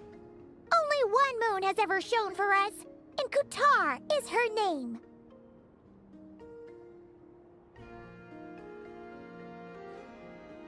The vast majority of ancient texts are filled with fanciful tales like these. I trust you understand my criteria a little better now. Kutar did not speak, merely gazing into the distance in silence. And where her gaze landed, this was her prophecy. Clearly, whoever wrote this text never even met Kutar. Otherwise, they'd know that her eyes are always closed. What about you, Traveler? What are you reading? Come on, let Paimon see. The child wished to build a wooden nest with which to shield a fledgling bird from the cold. But being so young and lacking in strength, the child could not snap the branches from the trees. Kutar was passing by. Upon seeing the child, she summoned forth a Kuhenki, who built a beautiful nest for the child. I remember that. Not knowing the meaning of Kutar's divine intervention, the child dared not to respond, and thus ran home to call their parents. But Kutar was gone. The Moon Chanter declared the event a miracle and took the nest as a relic, placing it on high for all to see. The child was named as one favored by the goddess and was greatly respected amongst the people. Yet, no further miracles were bestowed, and this matter was forgotten in but a few years. Huh. Any thoughts after reading that? Yeah. Columbina probably just wanted to join the kid in making nests. Ah. I'd originally considered this a fabrication, because Kutar did not perform any similar actions in subsequent records. But now that I think about it, it does seem like something Columbina would do. It's just that... She didn't know how other people would interpret her actions. She was probably worried about making things difficult for people. So, she gradually stopped joining in. Yes. Oh, that's so sad.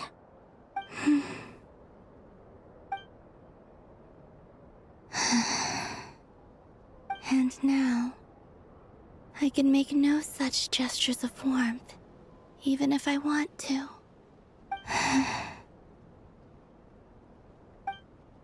Still no name. That's a bit of a shame. But we did learn some interesting stories. That's gotta count for something. Barca said he was gonna set up a meeting with Arlecchino and Centrone, right? Let's go back to Nasha Town and see how he's doing.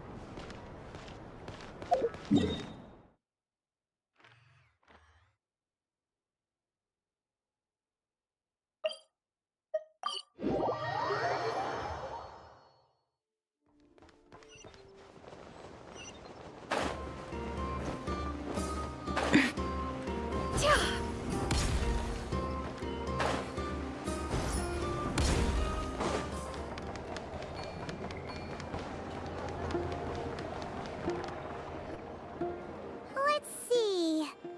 There's Varka. Oh, and it's Durin and Albedo too. Yeah, this is pretty much the same place we bumped into each other last time. I convinced them to stick around a little longer. We were all waiting on people, so I figured having a little company would help pass the time. Ah, so you've been waiting for us? Does this mean that you've already arranged things with the Fatui? Sure does. Now you're back, we can go meet up with them together. How'd your investigation at the Frost Moon Enclave go?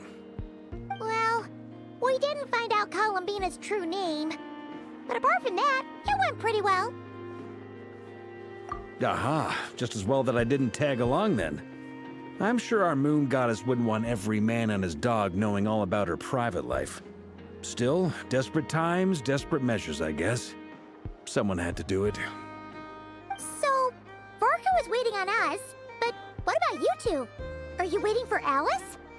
Oh, no. We already met with her. We discussed that experiment I mentioned to you last time. Oh, and she also handed me this communication device. That's right.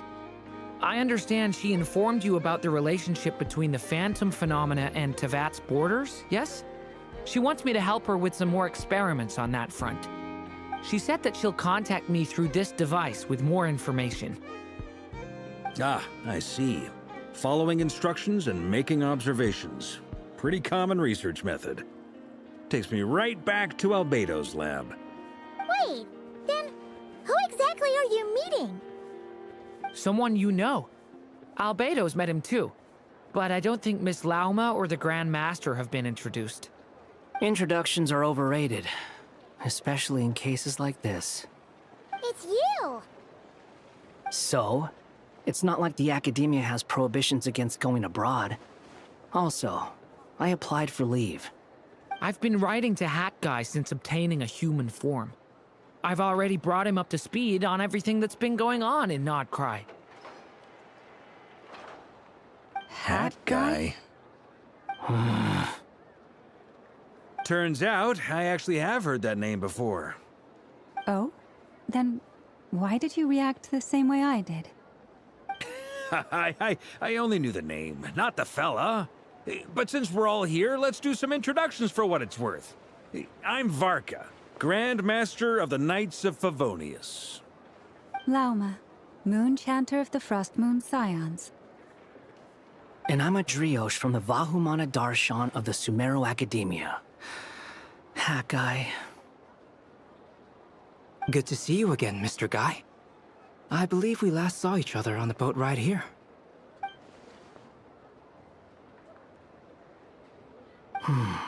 Mind you, the only reason I came here is because there's someone I want to look into. Who's that? The Doctor, also known as Dottore, second of the Fatui Harbingers. From the tone of your voice, it sounds like there is bad blood between you. I was reviewing our archives and noticed that a lot of information about him was missing. Left a bad taste in my mouth. That's all there is to it. Dottore, or Zondik, as he was then known, once studied at the Academia, but he got kicked out before he could graduate.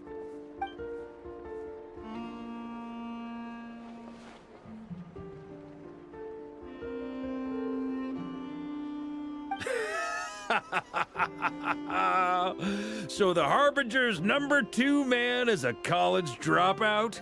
How embarrassing for them. Last we heard, he was planning something. We actually heard that a few times before, even coming to Nodcry, but we haven't seen a trace of him since we got here. He only appears when something interests him. For all we know, he might have left already. But the fact he did something here at all is worth noting. It'll fill a couple extra lines in his file. Why does it sound less like a file you're writing and more like a criminal record? Anyway, we were just about to meet 2 of the other Harbingers. Want to come along? You might learn a thing or two about him there. Sure. Even though they're Harbingers, well, they're old acquaintances of ours, so, you know, when you talk to them, try to be... I got it. The Frost Moon Scions' relations with the Fatui remain tense. Forgive me if I do not attend. In that case, we'll continue assisting Miss Alice with her experiments. Good stuff. Everyone's having a fruitful time. All right, we better get going. I'll lead the way.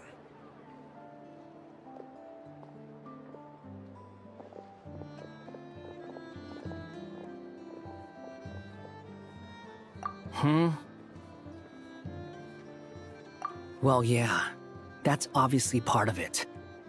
But I'm not the only one who has a score to settle with him. Neither you, nor Lesser Lord Kusanali, nor I want to see him meddling with things again.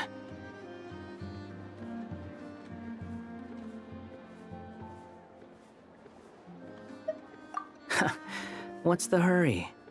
Don't worry. Pigeons always know which way home is.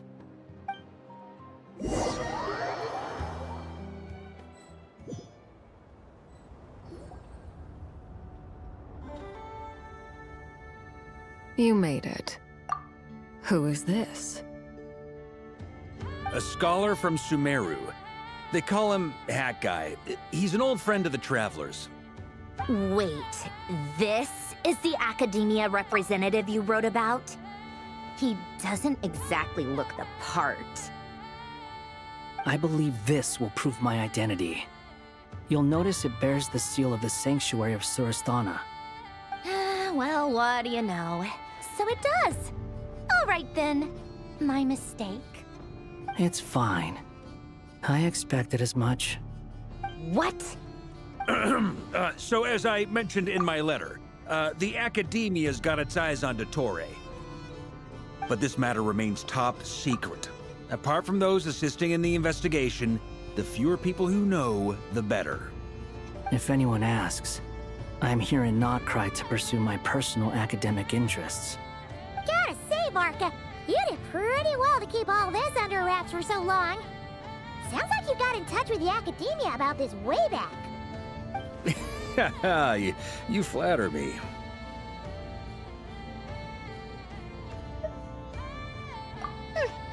Where do I even start? Remember that time we fought Rerir at Star Sand Shoal? He sure let me have it then, didn't he? I'll bet Dottore had that all sketched out, with me as his convenient little pawn. He could not care less about us if he tried, but hey! The feeling's mutual. Does Dottore really strike you as the sort who values his relationships with his colleagues? Fair point. Definitely not. Which is why I always keep my guard up whenever he starts making suspicious moves. To that extent, our motivations align.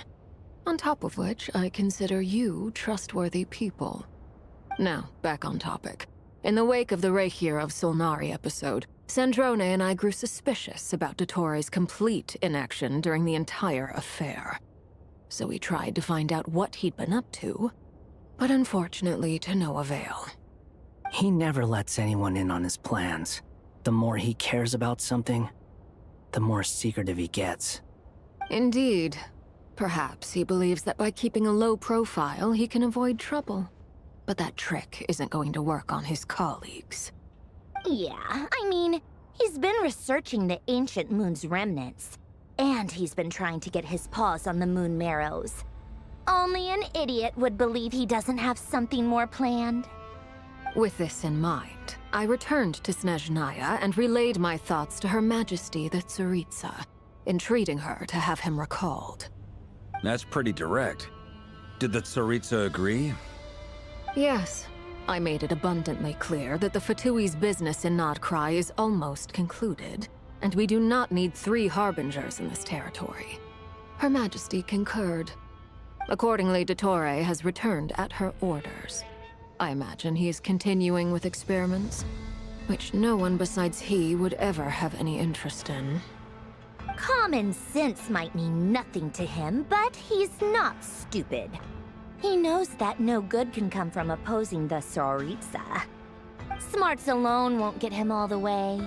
He needs the Rooster's resources and Regrator's Mora, both of which the Tsaritsa can strip from him by waggling a finger. But doesn't he have a track record of publicly following orders while going against them in private? He probably has it down to a fine art by now. Wouldn't put it past him. We worked together on a research project once. Only briefly, but it was enough to show me that we're fundamentally different people. He has no interest in doing things methodically, stage by stage. His thoughts jump all over the place, and the moment his curiosity is satisfied, or he gets the results he wants, he disappears.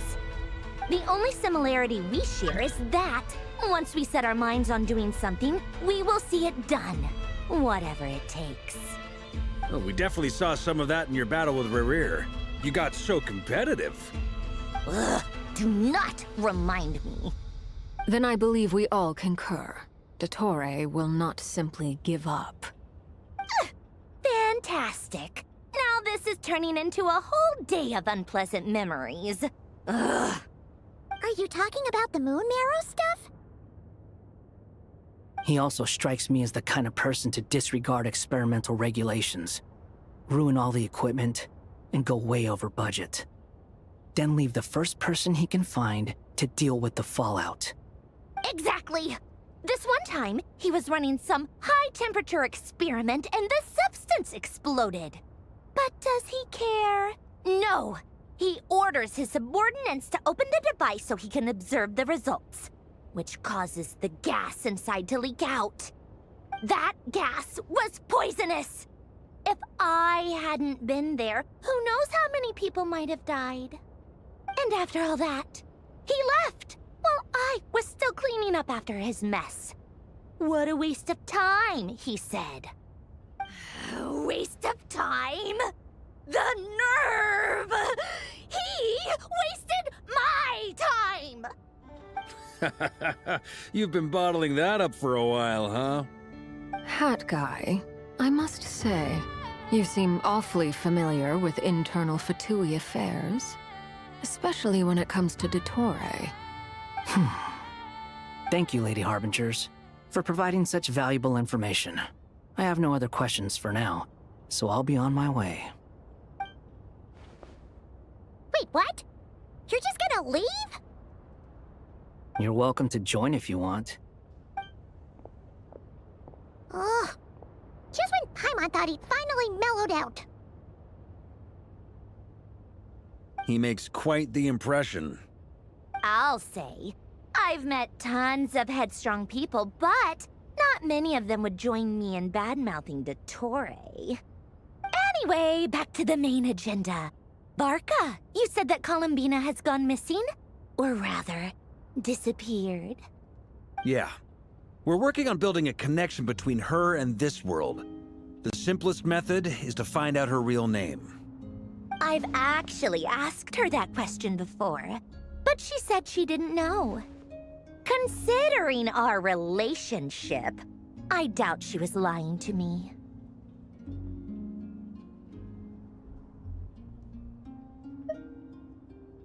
As far as I recall, she was never dispatched by Her Majesty to claim a gnosis or anything like that. The Tsaritsa's plans had long contained a place specifically for her.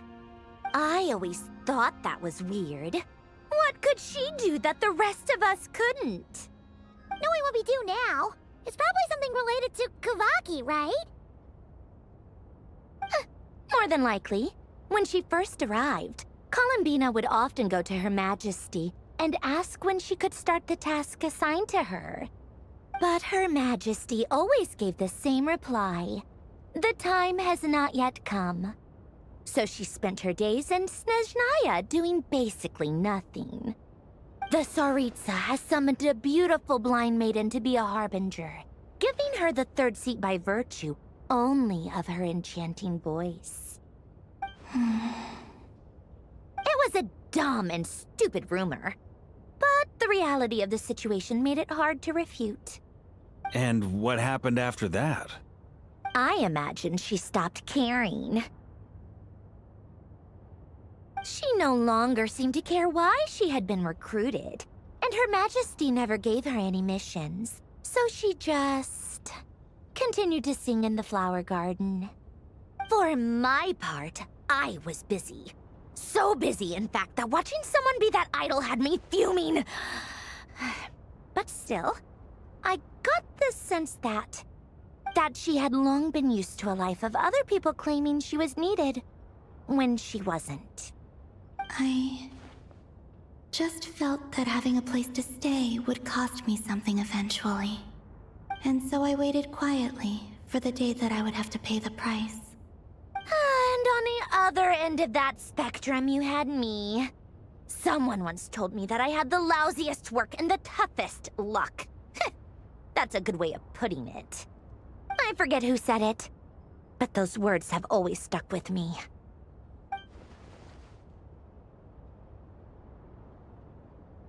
But you've done your job exceptionally well all this time. Because at heart, you are a conscientious person. What is it? Something come to mind?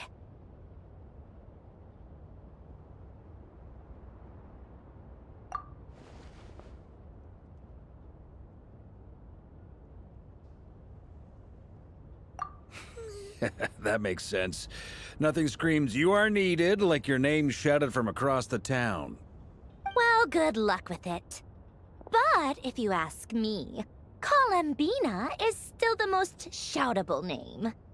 I'm just so used to it now, after all the arguments we've had. I can't be bothered trying to remember another name for her. Nor I. Sandrone. Harlequino.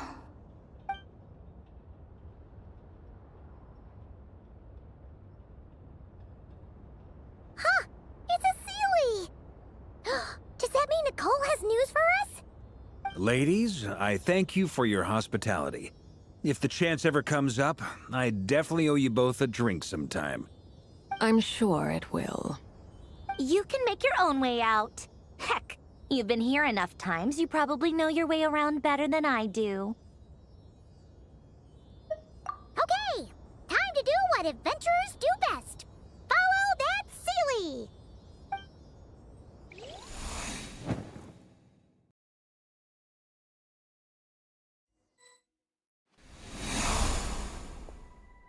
Here you are.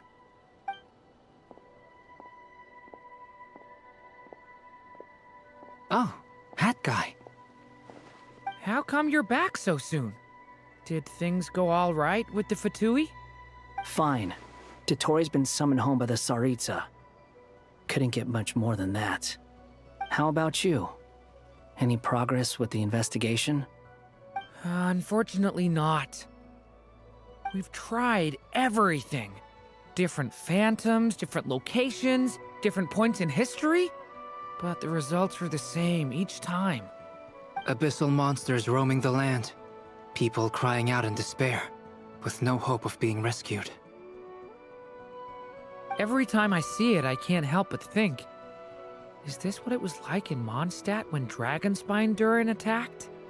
And if I fail in the task I've been given, will I create yet another tragedy? That's just meaningless speculation. When we encountered similar phenomena previously, I tried to interfere with those illusions, using sounds and lights to guide them. However, we could not change their fates. At most, we were able to extend their existences. The events of the past are like fate that has been written into Irminsul. There isn't a living thing in Tevat that can escape its past. But Miss Alice instructed us to try to find ways to change the outcome that these phantoms face. It's an impossible task. Can't you just refuse? Since she asked us to do this, I feel like it can't truly be impossible. Or if it is, well, mages can make the impossible possible. I could not have been born as Durin otherwise. But you also said that your past 39 attempts were fruitless. That's true. But you're still going. Yes. After this many futile attempts, surely you realize that you're not doing this because you still believe what some mage told you. It's because you want her hypothesis to come true. It's something you wish for deep inside. So, think for yourself about what you want to do.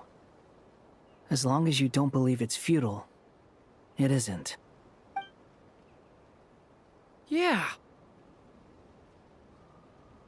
Previous experience indicates that we cannot touch the phantoms, which limits the effectiveness of our interventions. If we want to clear this hurdle, we need to break this rule somehow. Same thought here. Following the same rules means repeating the same failures. reducing ourselves to mere playthings of fate. So you mean we need to figure out a way to make contact with them despite knowing that we can't? Yes, and I suspect that's something only you are capable of. Everything in Tevat is logged in Irminsul, but the withering that once occurred in Sumeru was a sign that the Great World Tree was being corrupted. This corruption allowed things that should not have existed in Tevat to appear. This is tantamount to rewriting reality to an extent. You're saying abyssal power might be able to affect those phantoms? No one's ever tried it before. If you're gonna try it, it'll take courage. And you have to be confident that you can control it. Is anyone there? Has anyone seen my daughter? She's missing. I have to find her. I hear someone inside. Spargana? Are you in there? Ah! If I can use my abyssal powers to warn him that there is danger here, maybe it'll change his decision. Maybe he'll stay away. Yes. The important thing is not the nature of the power, but rather how you use it. To intimidate and obstruct. Sounds about right for the Abyss. Let me try. I should be able to influence that thing. Have you seen a little girl? What? This isn't the time for that! Just run!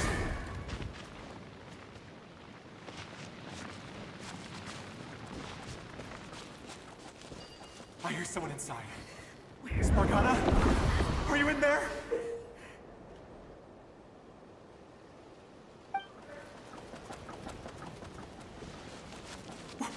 What is this?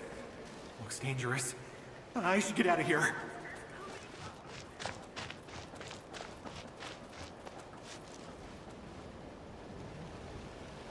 He really left. Ha! We did it! Don't celebrate too soon. Follow him. See what he does next. Monsters approaching from the front. You need to stop them and create an opportunity for him to hide.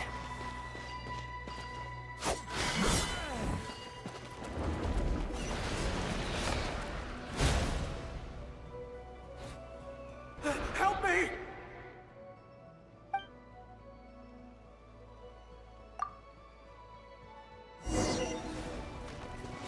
Monsters approaching from the front. You need to stop them and create an opportunity for him to hide.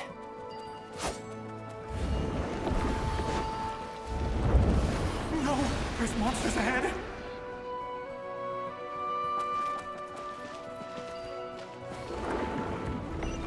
Wait, is that the barrier I saw earlier? Why is it appearing now? It's as if someone's controlling it. The monsters are gone. Is it safe now?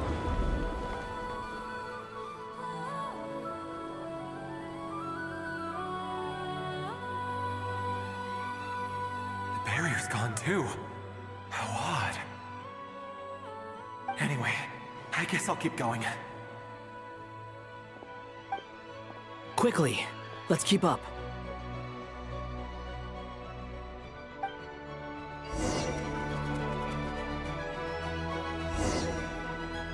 Wait, there was someone else here?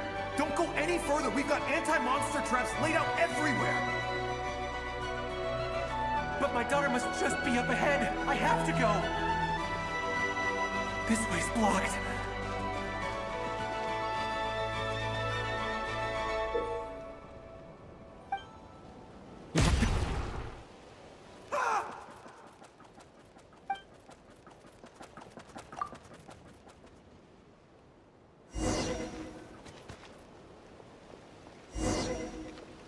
Wait, there was someone else here? Don't go any further. We've got anti-monster traps laid out everywhere. But my daughter must just be up ahead. I have to go. This way's blocked.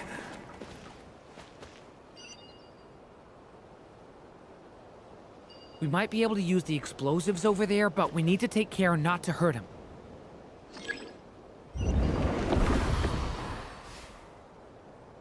I'll use the barrier to keep him at a safe distance. I'll use the barrier to keep him at a safe distance. This barrier seems to be helping me somehow. Hey, wake up! Oh, no good. Gotta keep moving ahead.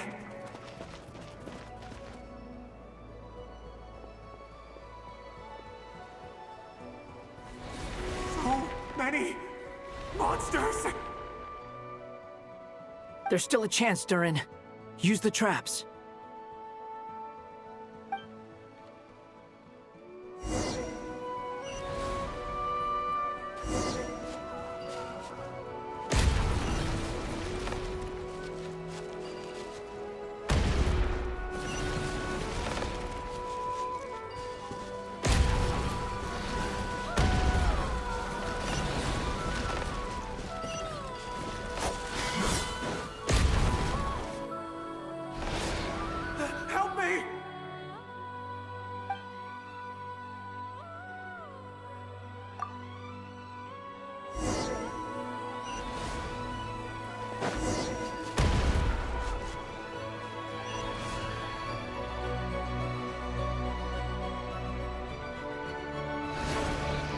Help me!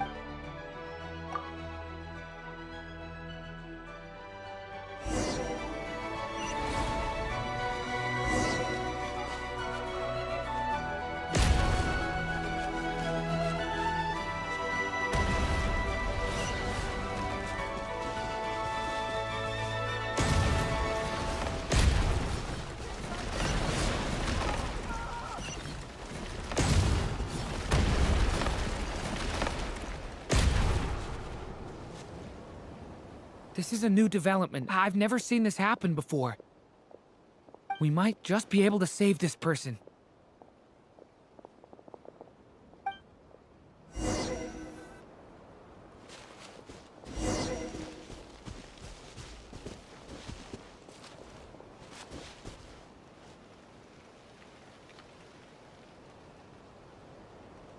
Hello there. Have you seen my daughter? Spargana is her name. She's carrying a large backpack. Get out while you still can, you fool. You won't find any survivors here. But I can't just leave her here. She must be so scared right now. Sorry. Wish I could help, but I haven't seen her. You'll just have to keep looking. Okay, thank you. If I do find her, I'll get her to shelter and come back for you. Don't bother. I've got nowhere left to go. What's that noise? Monster! No, if he goes inside, he'll be walking into a trap. Let's try this once more. This time, we have to stop him.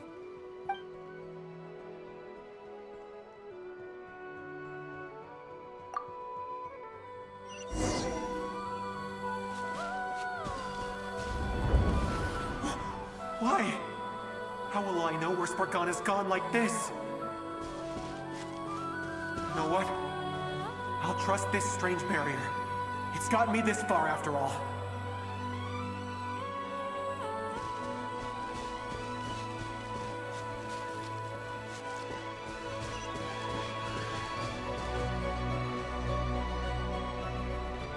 Spargana, are you there?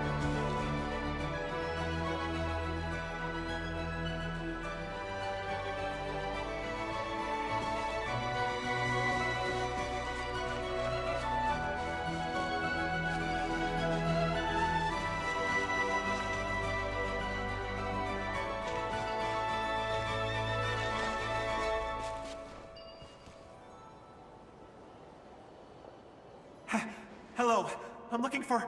Huh? Looking for what? Everything here belongs to me. Get him, boys!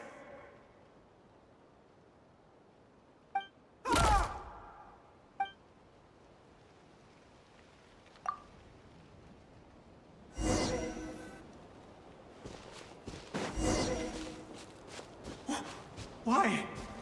How will I know where Spargana's gone like this? You know what? I'll trust this strange barrier.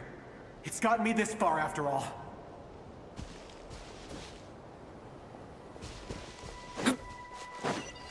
What? What's this? Hey! Let us out! Spargana, are you there?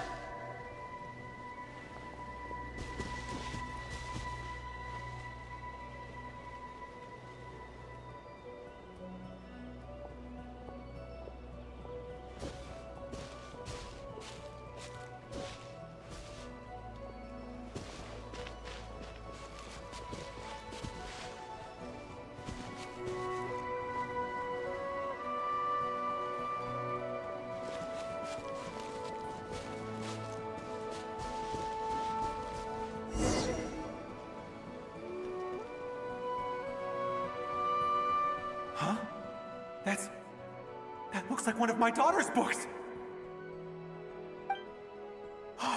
Thank you. Thank you! Yes, it's one of hers for sure. That's her name on it right there. She left her backpack here.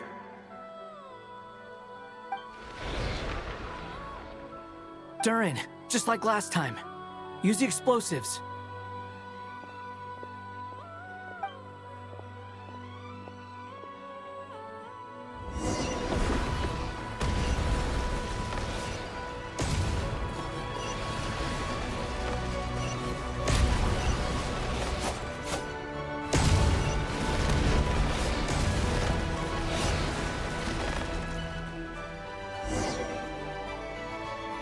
It won't work.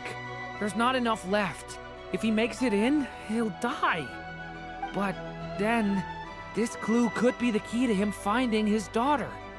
It might not be the only one. Better he misses that clue than loses his life. I guess so.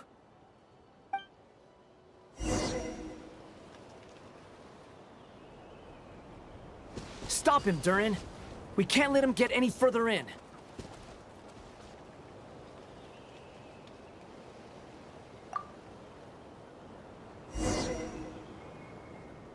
It won't work. But that... It might not be the only one. Better he misses that clue. I guess...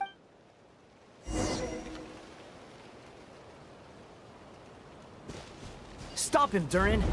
We can't let him get any further in. That's my daughter's book!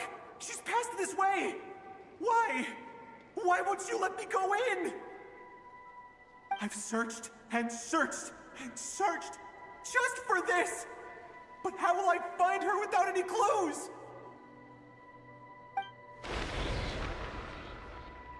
I no longer have anywhere else to go.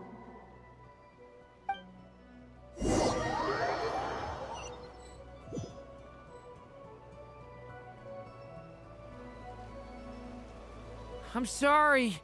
I'm so sorry. He refuses to go anywhere else.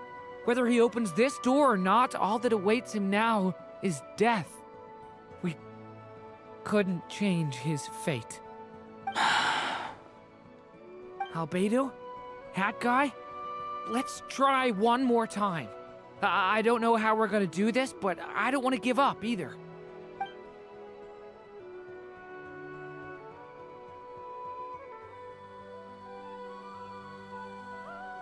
Why am I here?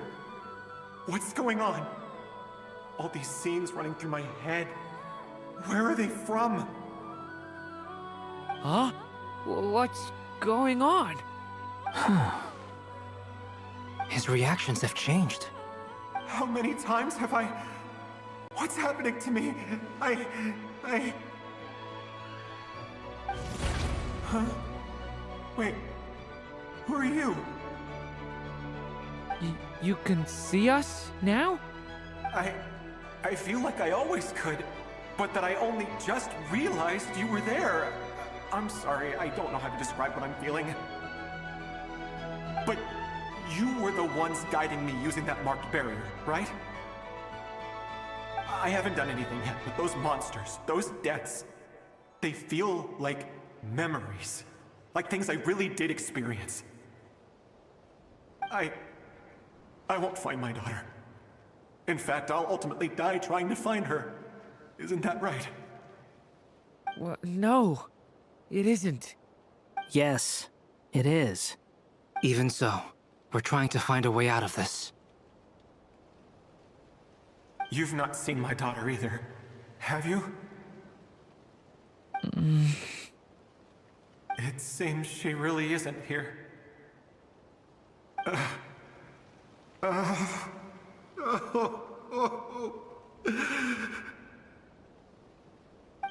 I'm sorry we couldn't help you.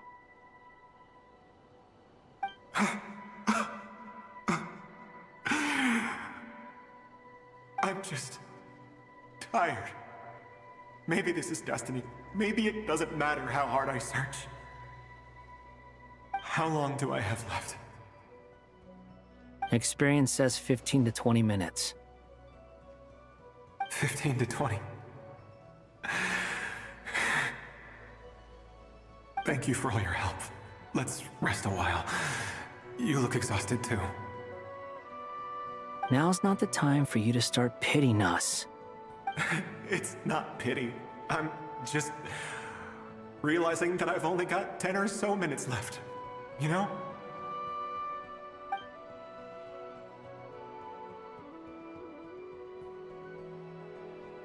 You say you're from Mondstadt, yes? A place with windmills, where people enjoy limitless freedom? And you're from Sumeru, where they've built an academy into a giant tree?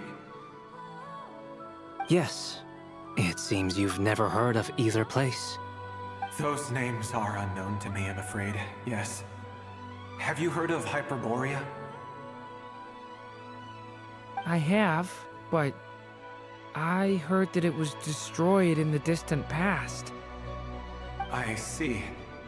That was where my ancestors once lived. What about Delphi Pytho? Was it later rebuilt? I've never heard that name. Then what about Sal Vindagnir? I have seen that name on stone tablets on Dragonspine. But I'm afraid the only things left of that place are its ruins. I see.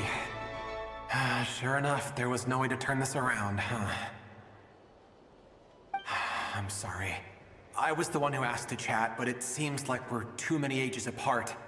There's barely any common ground to start from. It's all right. We did hear something new, at least. From how you speak of your lives, things must be going all right for you, I guess. They are. Mondstadt is a place of freedom and happiness. There's a lot of good people in the church and the Knights of Favonius, and even outsiders find that it's an easy place to feel at home. We have festivals a few times a year.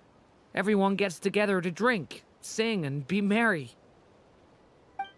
Sumeru is a lot more uptight. Not really the kind of place where you can relax. It's a nation fraught with problems wherever you look. But if all you want in life is to seek knowledge, I guess it's pretty much paradise. That's wonderful. In other words, after this all-devouring black tide passed, humanity did not merely avoid extinction, but rose to build prosperous civilizations anew. I mean, I can see you all right now. That must mean the future isn't a total mess, right?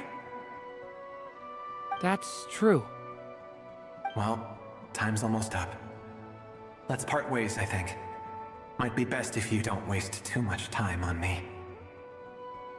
The chances are slim, I know, but I'd like to spend these last few minutes looking for Spargana. If things work out, I'd love to tell her about what I've heard. May we meet again.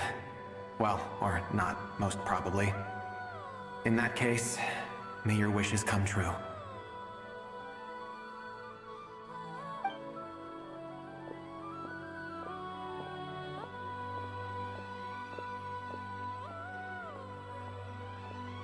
He's gone. In a few minutes, he will meet the end that was his to begin with. The ending of this tale did not change, but I believe that we've just made the most progress we have yet. May your wishes come true. If only it were so simple.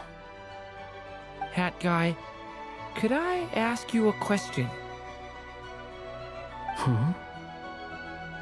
You've never talked about your past.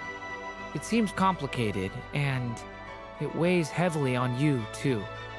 Would you be willing to tell me about it? I mean, sometimes it's better to get things out in the open.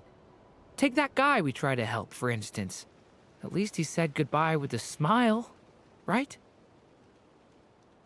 I know about Albedo's past. Our experiences are very similar, and he created me. As for you, you're my first friend, and you've witnessed every step I've taken. But by comparison, I know nothing about you. Either way, I mean, we're still best friends. But if I knew more about you, I might understand your thoughts a bit better. I've told you about myself. I'm a student at the academia. And what did you do before that?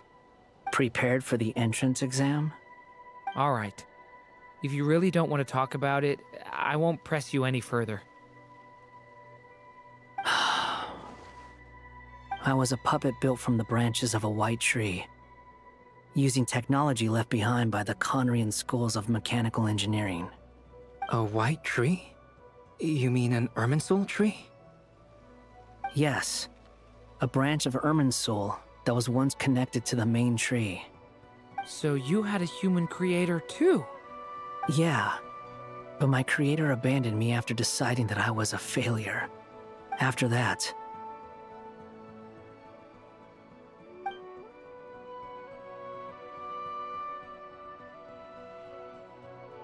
Durin. Resisting the influence of the Abyss, suppressing the urge to destroy, trying to do the right thing. None of these things are easy. But no matter how hard they are, trying to rewrite past wrongs is far harder. You asked me if you would create a new tragedy if you failed. I told you there was no point speculating about that.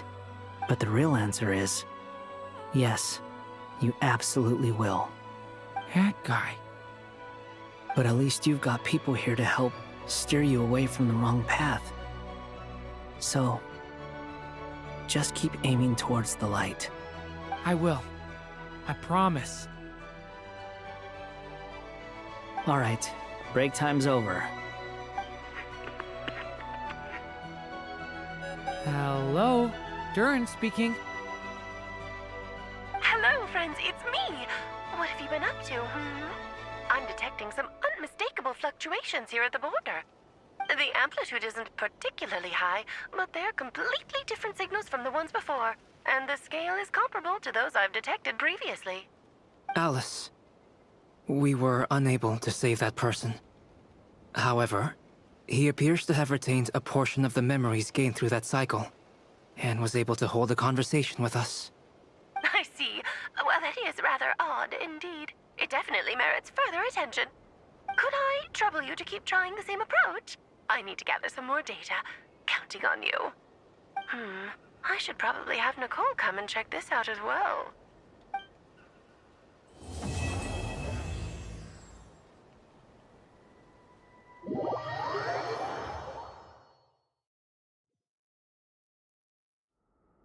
There you are.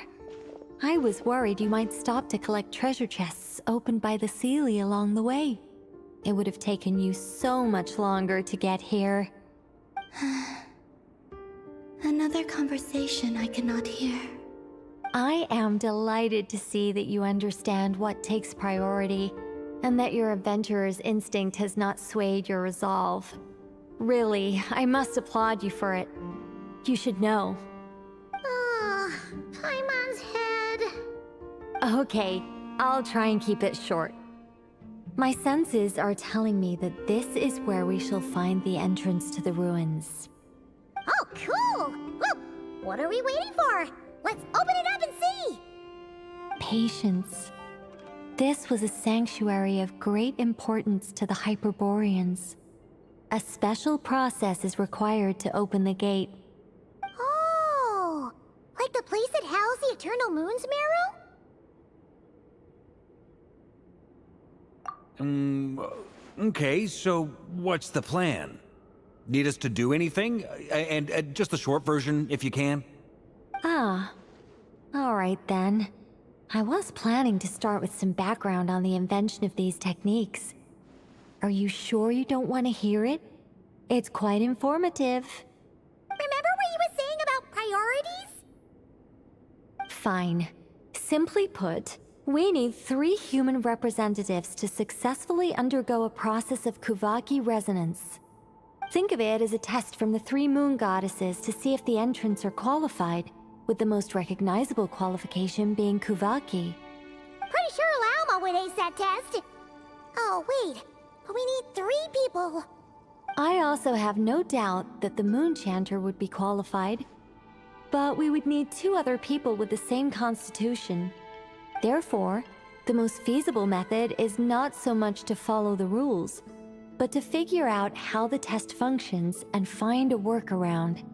I've done some research, and it turns out the mechanism is rather crude. We'll simply need humans to stand before it who have sufficient Kuvaki energy within them. I'm with you so far. How do we get the Kuvaki in them? The easiest way would be transfusion.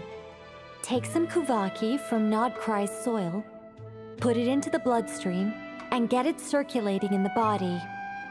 So we're going to cheat on the test? Precisely.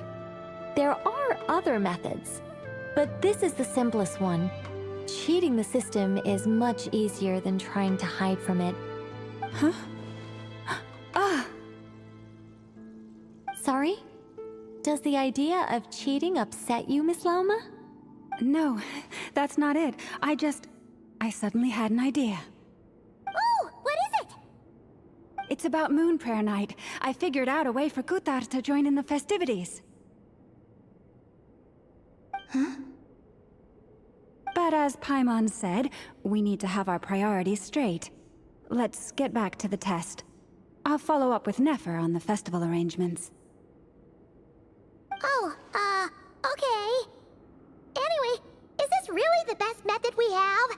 A Kuvaki transfusion sounds dangerous, no matter how you slice it. If you think that's dangerous, wait till you hear the other methods. I'd be more than happy to go through them if you'd like. There are several. No need, we're good. Let's go with this one.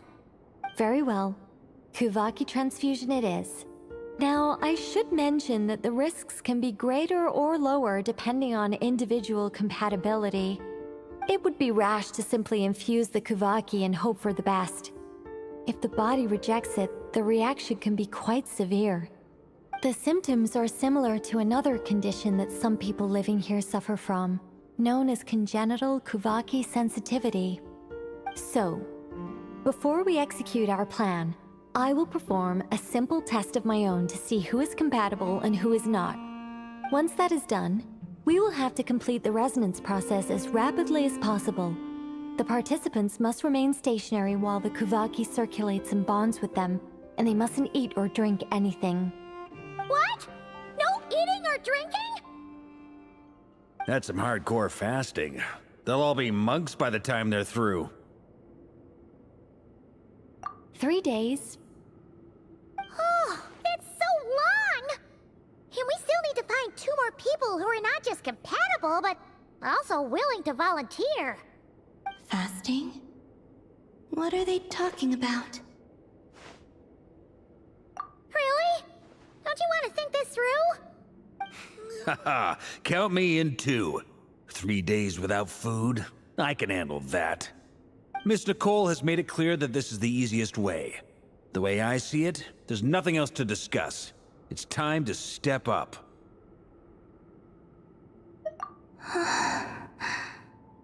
Yeah, you're right. In that case, Paimon volunteers to be Captain of Logistics. She'll keep the fires lit and grab some spare clothes to keep you comfortable. Then we'll start with you first, Traveler. Please step forward.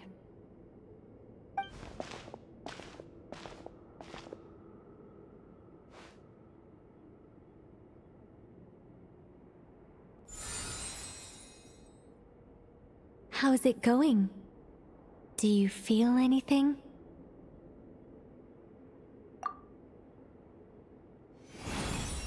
How about now?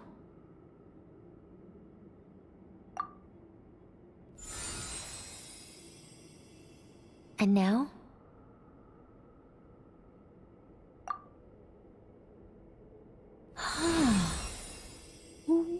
What about now?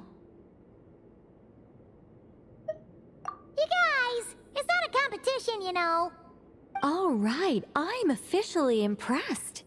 Even as a descender, you can withstand far more than I imagined. It's like I summoned a giant stone titan to arm wrestle you, and your arm hasn't even moved an inch. In my last attempt, I infused 5 times the amount of Kuvaki required. Yes, safe to say, compatibility won't be an issue for you.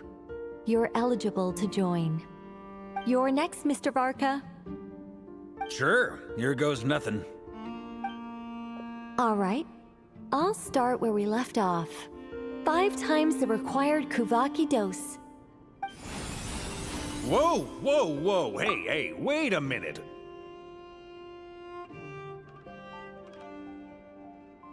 How's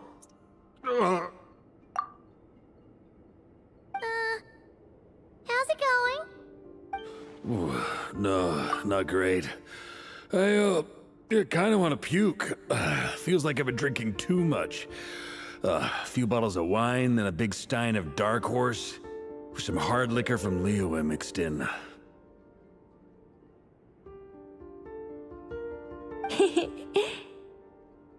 You think this is funny? I just lost to a young lady in an arm wrestling contest. I'm never gonna live that down. My apologies. I'll lower the concentration and try again. Oh. How's it going now? I'm not as dizzy as last time, but I can still feel it pulsing around. In that case, you wouldn't be an ideal choice, Mr. Varka. Let's try someone else. Okay. Let's go ask some of our other friends then.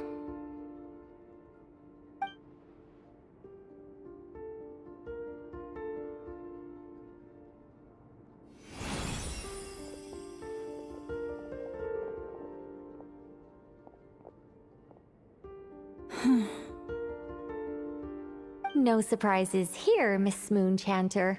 You're perfectly compatible. You may join.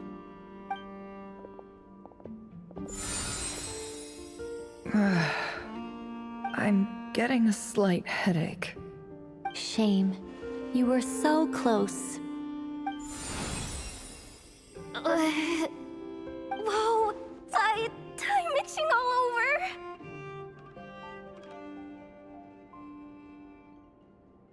Allergic reaction. We can't have that. Huh? Well, are you gonna start a what? The Hexenzirkel is an organization that cares for and protects children. We will not have them do dangerous things. Not even tests.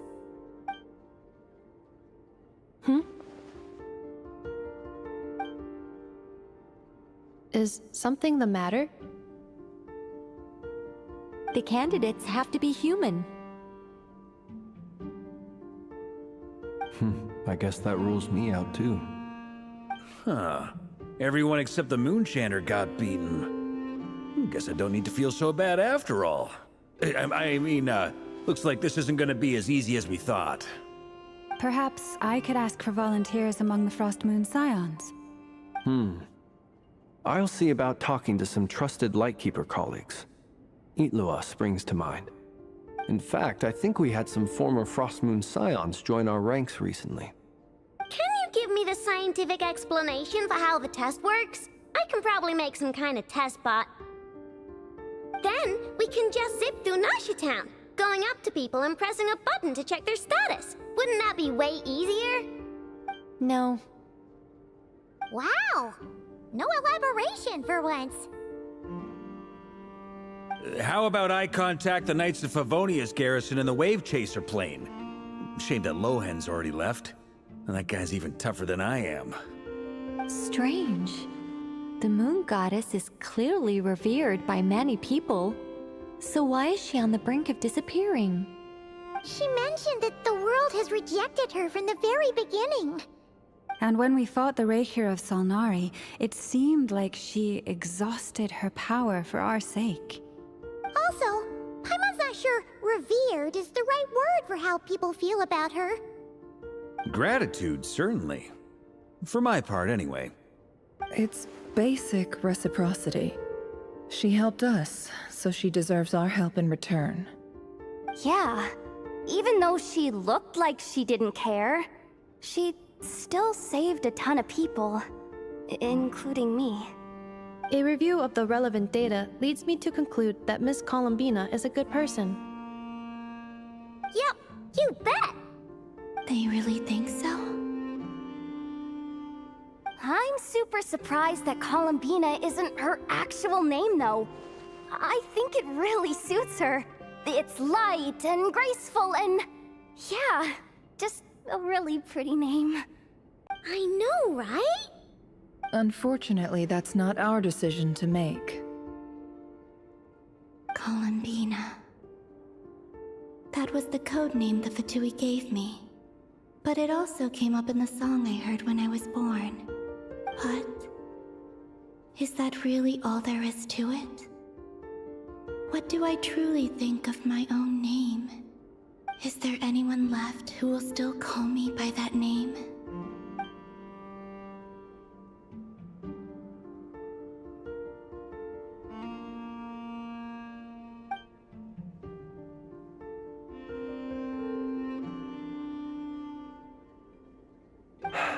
Moonprayer Night is getting closer by the day.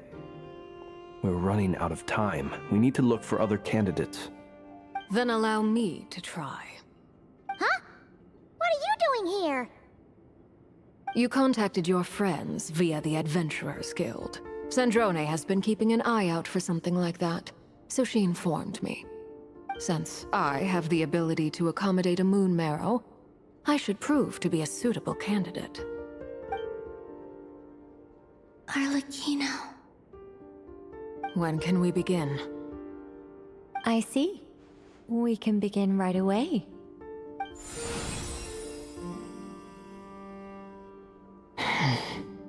How was it? Did you feel any discomfort? Not at all. Then it seems we shan't need to look for additional candidates after all. Great! Cool. All right, like Paimon said, the rest of us can take turns making sure the three of them stay warm and comfy. Then, my job is to take care of the caretakers. I will ensure everyone receives food and accommodation. I'm ready as well.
The work is done. The sacred scroll shut. The stars grow dim, the people silent. The white sun sets, the silver moon rises. O path to the temple, appear now before us.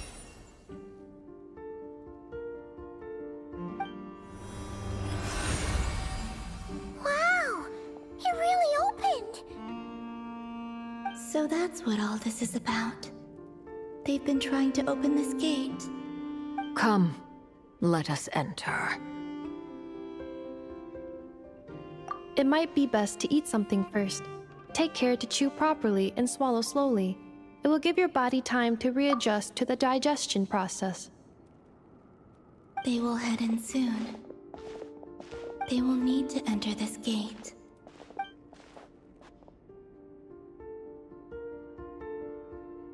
Huh? I cannot pass through. Is it because I have no physical body? It has been 3 days. My strength is all but completely faded. Can I really hold on until Moon Prayer Night?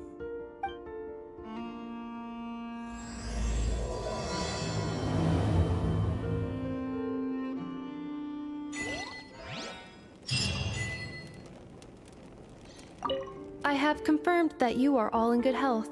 With that, my work is now complete. Congratulations are in order. It's good to know you're all well. Puts me at ease.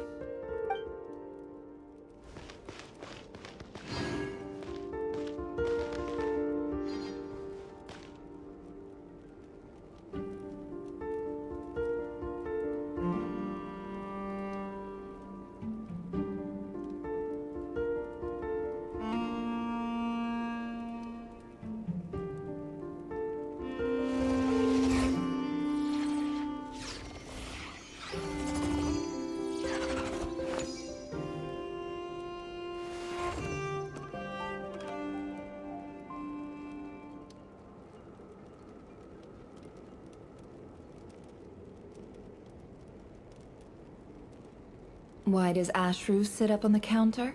To welcome our clients, of course. A kitty's gotta earn his kibble somehow.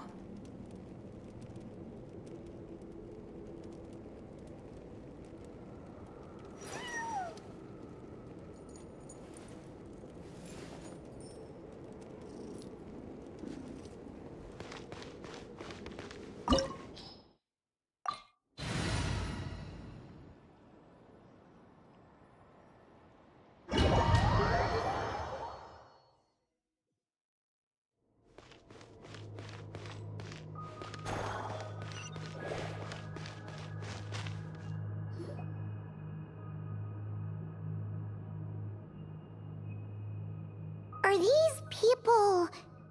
Judging by their clothes, they appear to be phantom Hyperboreans from the distant past. That could mean they have some clues about the moon goddess's name, right?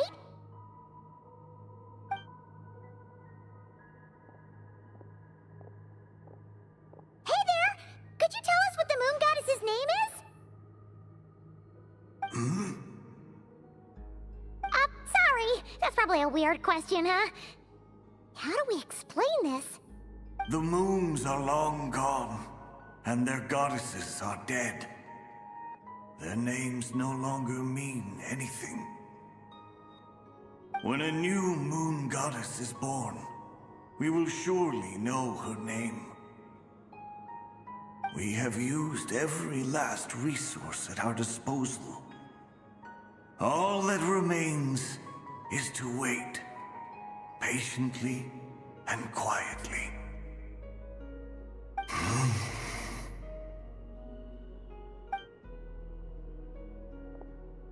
Were the people of the past all this devout? It looks like this phantom doesn't intend to converse with us any further. Surely the new moon goddess he speaks of must be Columbina. Alas, Kutar's birth came long after the age in which he lived.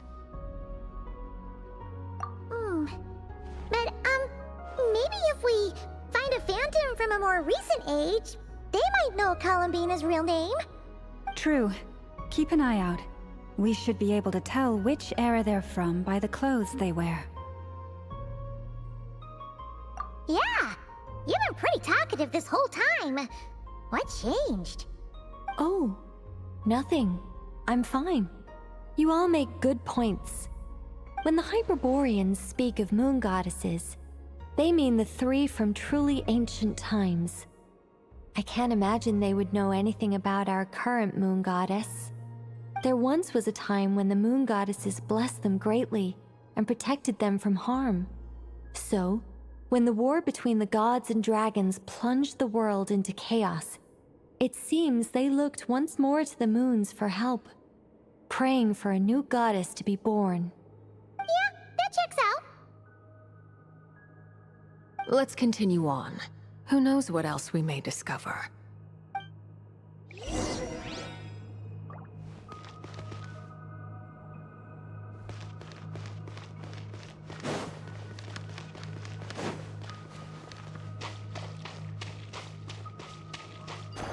There's a door blocking this path. Not a problem. Try this.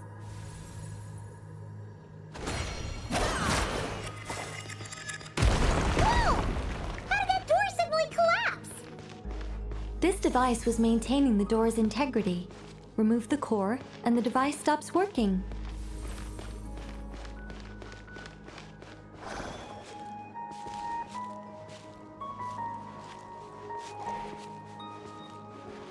Is this our destination? Impressive. More precisely, this is a device that will help us reach our destination. Let's go. We still have a long distance to cover.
Let's try that device again.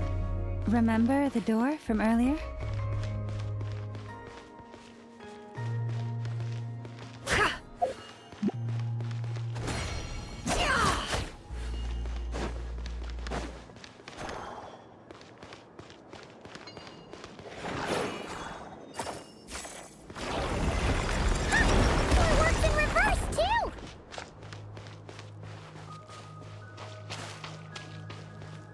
The humans we see are all phantoms, but the monsters are real. What a fascinating place. There'll be plenty of time to admire it later. No more lies. It all falls into place. Can't hide the truth.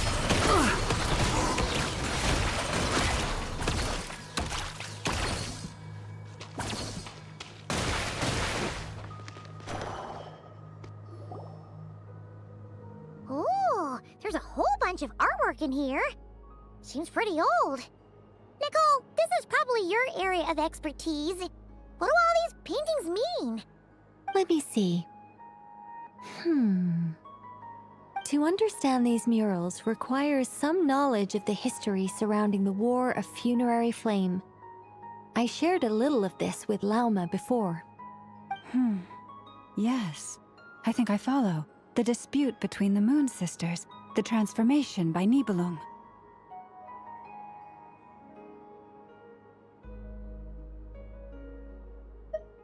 Oh no, it's no trouble. I'd be delighted to share the tale again. Alright then. Tevat's 3 moons and their goddesses were brought into being by the will of Nibelung, the then ruler of Tevat. But when the heavenly principles came, they changed the world completely, down to its very foundations. The moon goddesses were nowhere near strong enough to challenge this entity. but the heavenly principles did not view them as heretical entities that had to be removed. Essentially, the 3 moons existed to keep this planet alive and operational, which did not directly conflict with the heavenly principles' aims. Nevertheless, the inherent precariousness of this arrangement would soon be revealed. Nibelung returned, yes. He did, and thus began the War of Funerary Flame, a battle for dominance between Nibelung and the heavenly principles. Discord would soon emerge between the 3 moon sisters. One would voice the opinion that they should follow Nibelung, for it was he who first hung the moons in the sky. Another would argue that taking sides in the conflict would only bring the world closer to ruin. There was no telling where it would lead, especially since their creator had returned, bearing the perilous power of the abyss. Nibelung would eventually discover their disloyalty. He had all 3 imprisoned before transforming the moons into weapons with which to fight against the heavenly principles. What? Weapons? Yes. The very moons that had once defended the planet became instruments of death and destruction, striking terror into the hearts of all living things. And although the heavenly principles and the 3 moon sisters had once been at peace, it now seemed that the moons posed an unacceptable threat to Teyvat. It is possible that the heavenly principles did not know of the goddess's imprisonment. If so, the weaponization of the moons would surely have been viewed as an intentional breach of the peace agreement. Regardless of who knew what, when, the heavenly principles shattered 2 moons and flung the other beyond the skies. Whether the goddesses managed to escape Nibelung's captivity after his fall, nobody knows. But this much is certain. From that day on, the moons no longer belonged to Teyvat. The rejection slowly drained their power until eventually they passed away. So that's the full story. You say the moon ceased belonging to Teyvat from then on. Why then would Columbina be born here? That is perhaps due to the lingering connection between the Frost Moon, which was not shattered, and this world. You could see it as the 3 sisters' dying wish. They never desired war. All they ever wished for was to protect this land. I see. If the final fate of the 3 goddesses is as you say, then Columbina faces the same grave danger. Our investigation has yet to bear fruit. We must hurry. Yeah, you're right. Let's keep going.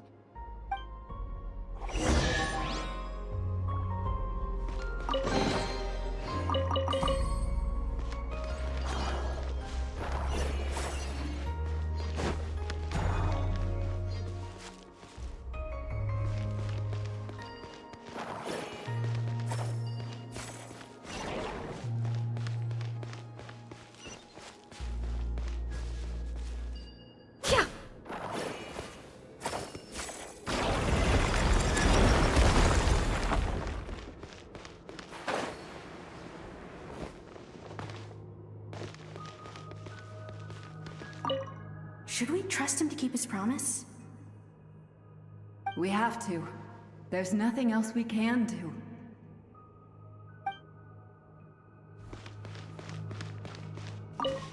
Why? Why do the creators of this world no longer show mercy upon their people? Remember his words. We must change our fate with our own hands. Wait, that's odd. Who is he? Is something wrong? No, not really. It's just that over 30 possibilities emerged in my head, so I can't be sure who he is. It's been too long. My memory isn't as sharp as it once was. Okay. 30. Wow. Impressive.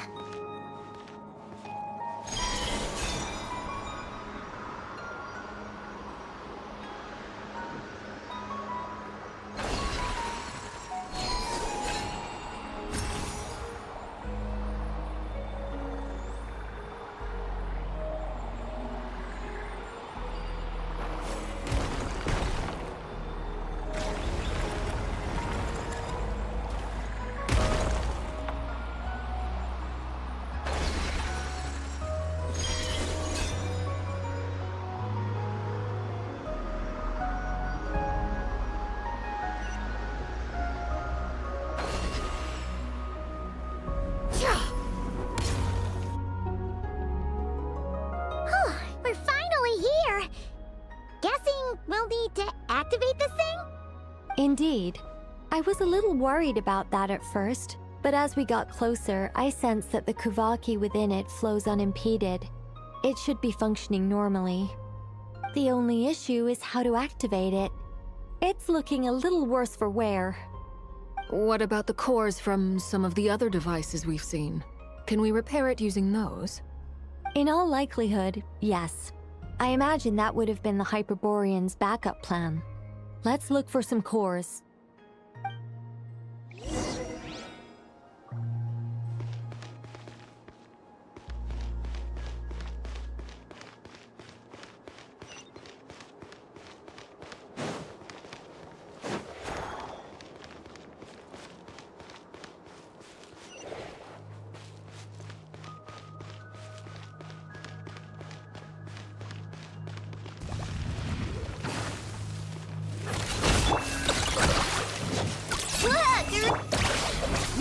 Committed to memory, sharing my knowledge. It all adds up. No more lies.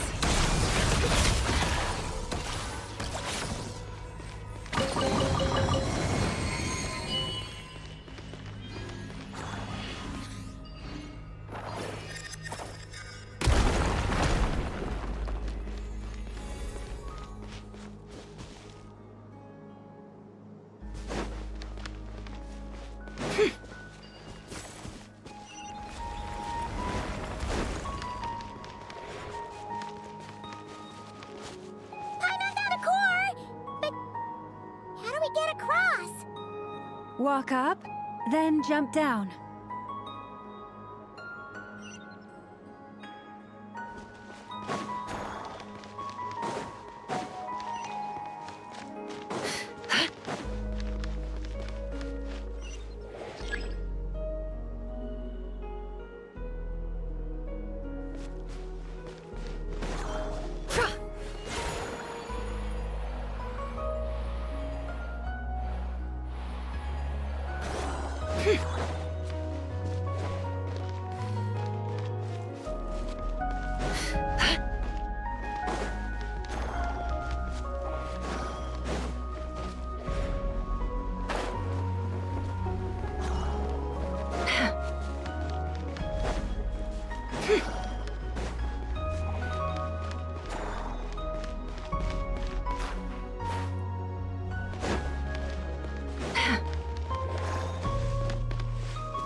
That should be enough cores. Let's head back.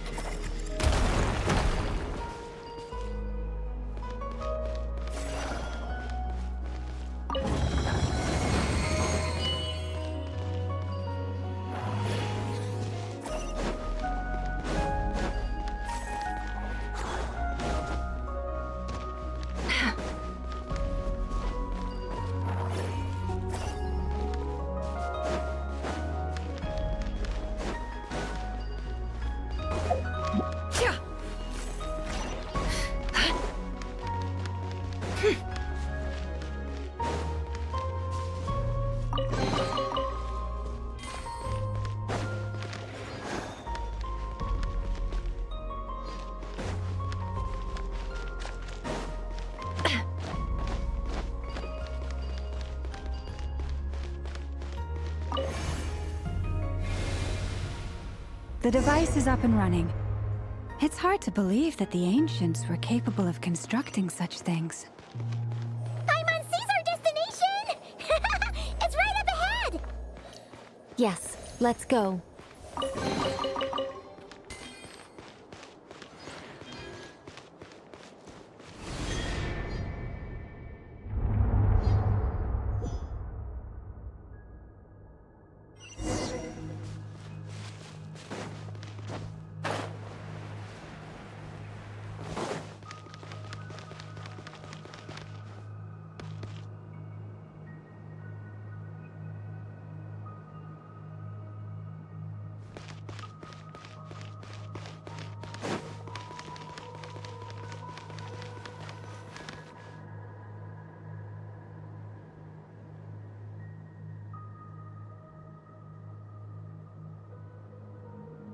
This is where the people of Hyperborea communicated with the moons. We need only place the moon marrow upon this platform on Moon Prayer Night, and we shall be able to open a portal to the moon and send our moon goddess back home. The assumption being, of course, that we can find her first. That's right. You want to know if it's safe there, don't you? And yet, she has no choice but to return. You know this.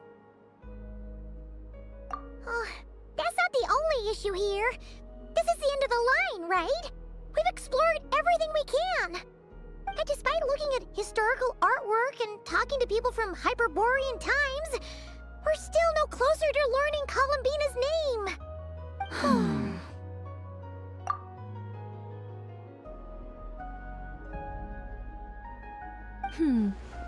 If it's not too much trouble, could you tell me exactly what Alice said to you about finding her name? Oh, sure. What she said was... Then your first job is to find it. As a moon goddess, I'm sure she must have a name she identifies with. Neither Columbina nor Kutar is her true name, and she's never really accepted either of them. Is it not also possible that she has never had a true name? Not at any point in history? That would be a hard pill to swallow. But at this point, we may have to accept that that is the truth. No one knows how she came into being, and she certainly doesn't have parents in any sense that we're aware of. Perhaps she was never granted a name at all. But does that mean there's no way to get Columbina back? She's just gonna disappear and there's nothing we can do about it? Huh? Wait, why all this pessimism? Was it the way I phrased this question? You all seem to be taking this in completely the wrong way. Well, just because she's never had a real name in the past doesn't mean she can't have one now. What? Think about what Alice said again. She never once said that you'd have to find a new name, did she? Are you saying what I think you're saying? Yes. Names are anchors that connect us to the world. If she doesn't have one already, then all we have to do is create one, no? It's like... yes. Traveler, when you first arrived in Teyvat, do you think you would have turned around if someone behind you shouted, "Hey, Tumaini"? But what about now? I understand what you mean. Life is a long journey. Even the friends and family by our side can change over time. When people call you by different names, what matters isn't so much the words themselves, but what they symbolize. And of course, whether that resonates with you. Ether. So, close your eyes and picture the moon goddess in your mind. If you were to call out to her in this moment, what would you say?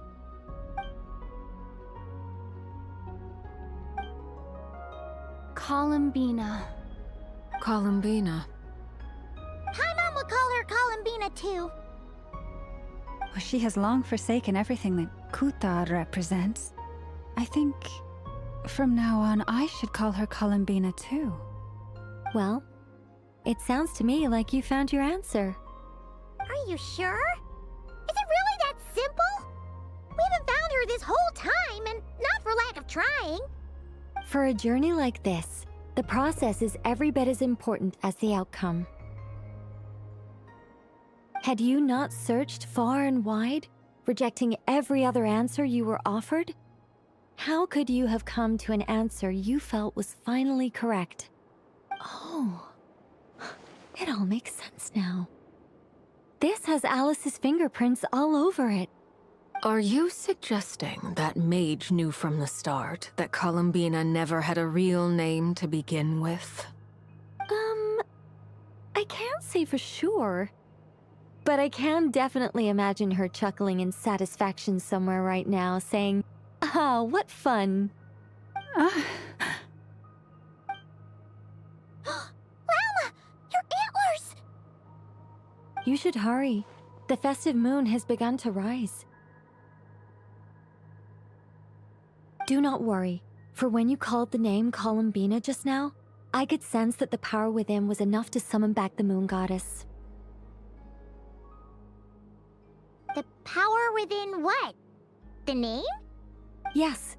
So, the thing is...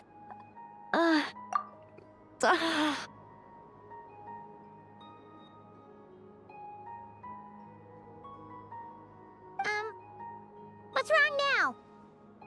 This is so annoying.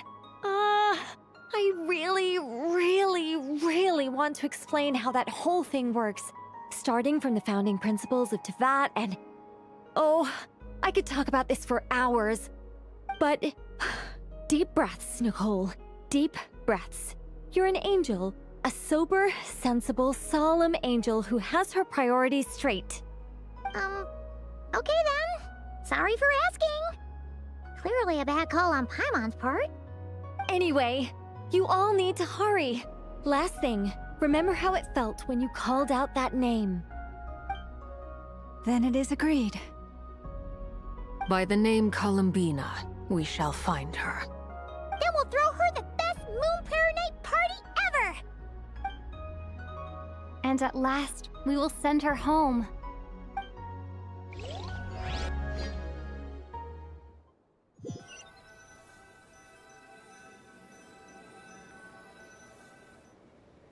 I can barely move anymore. My consciousness is fading away. Have they come back out? I'd love to see them one more time.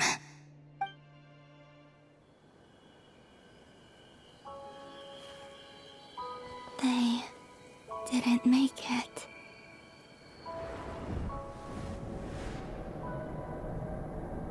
Could you tell me your name?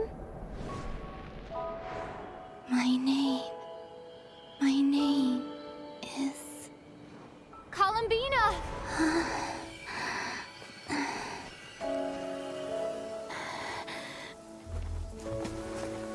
Columbina! Are you here? Columbina! That's the name you gave when we first met. And it's what I've called you ever since. Columbina. It's a fine name. I have many fond memories of Columbina, and so do all of your friends.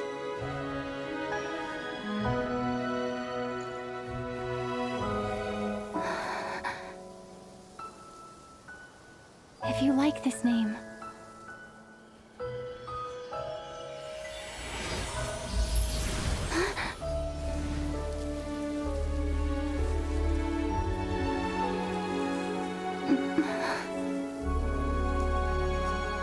looking for me?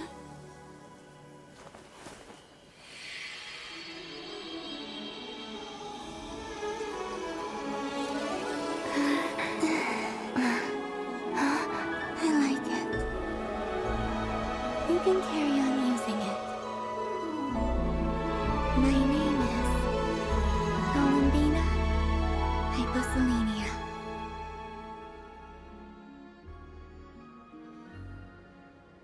Columbina Hyposelenia.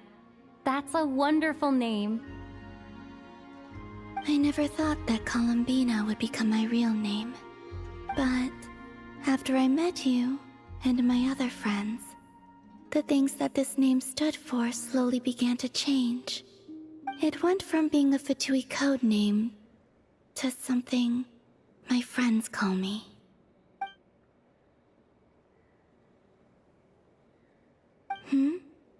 What is it? Why aren't you saying anything? I'm just so happy for you. Thank you. So, where's everyone else? We can go and meet them very soon. Everyone went to different places to try calling your name. Great. I'd like to thank them as well. Everyone's done so much for me. Searching for my name, entering those ancient ruins. Huh? Wait, so you were... Yes, I was there. Not physically, but my consciousness was still holding on. I followed you the whole way. Starting from when? You turned around and called out my name while you were in Nasha Town. Do you remember?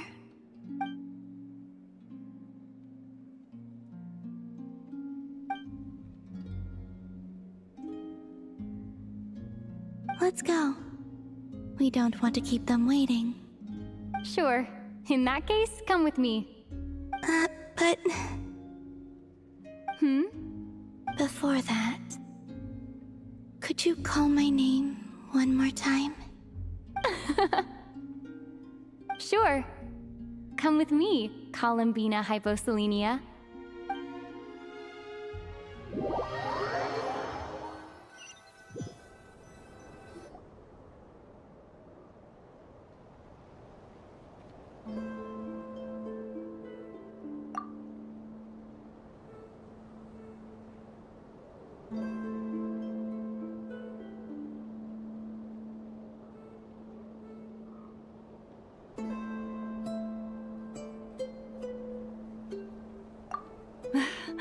Columbina. Oh, this truly is wonderful. Llama, I can't breathe. Ha ha! Just in time for Moon Prayer Night. It's good to have you back, Miss Columbina. Yeah, we were worried sick. Thank you, my friends. With your help, I now have a name that belongs to me. Columbina Hyposelenia. Where's the second half from? You added it yourself? That's right. It means... Born beneath the moon. Yes. And by extension, it can also mean born beneath this world. A fine name. Now, as much as it pains me to interrupt this beautiful reunion, I feel obliged to remind you that the Moon Prayer Night celebrations in Nasha Town have already begun. Don't you want to enjoy the festivities? There's so much to see and do. And some of the ambient lighting and entertainments were sponsored by the kind souls in the Hexen Circle. Nicole? Why have you turned into Dodoko? So you're Miss Nicole. Thank you for helping us, and for helping me find my name. It's nice to finally hear your voice. You're quite welcome. Guiding lost people to hidden treasure is what we Seelie do. And if you ask me, spiritual treasures are far more precious than material ones. Chests are all well and good, but this was what it's all about. Ah, so satisfying. Anyway, I had to go help Alice. It seems like she ran into some trouble. That's why I couldn't be here in person. But don't worry, we're with you in spirit. We'll be celebrating right along with you. Keep an eye out for the Hexen Circle's festive stalls in Nasha Town. I think you'll like what we came up with. Alice said she even managed to rope B in this time. The Frost Moon Scions have also prepared various attractions. I believe Aino and Effa and their crew are setting things up as we speak. On that note, Nefer, about that request I made. It's all in hand. Yehoda is on site to ensure that everything goes off without a hitch. Wonderful. In that case, Traveler? Huh? Come on, Columbina. It's time to celebrate the best moon prayer night ever.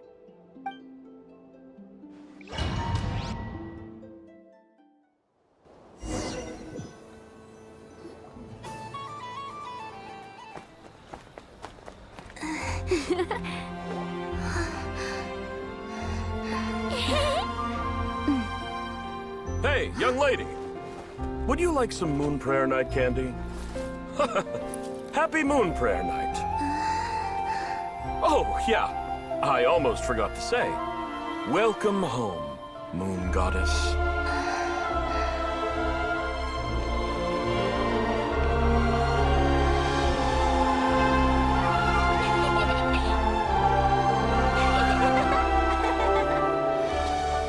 Welcome home, moon goddess. Welcome home, Moon Goddess. Welcome home, moon goddess. Turning Nashatown into her home is a festive gift. A rather brilliant idea. Perhaps this is what Nodcry, Columbina's home, should have been like all along.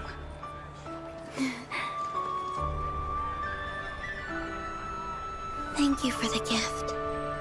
I like it a lot.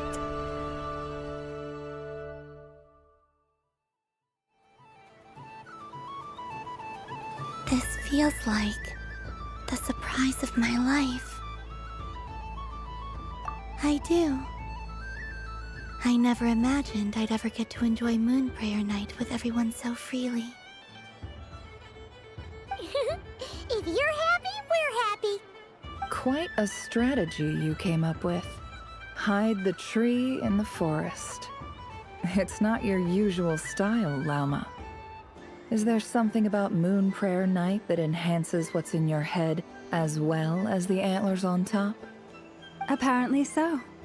It even inspired a perennial penny pincher to use their resources for a greater cause. It truly is a magical festival.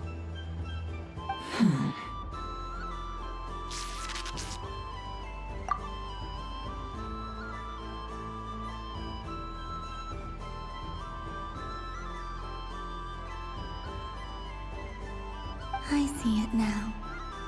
This bickering is actually a sign of a strong relationship. Huh? What's everyone doing here?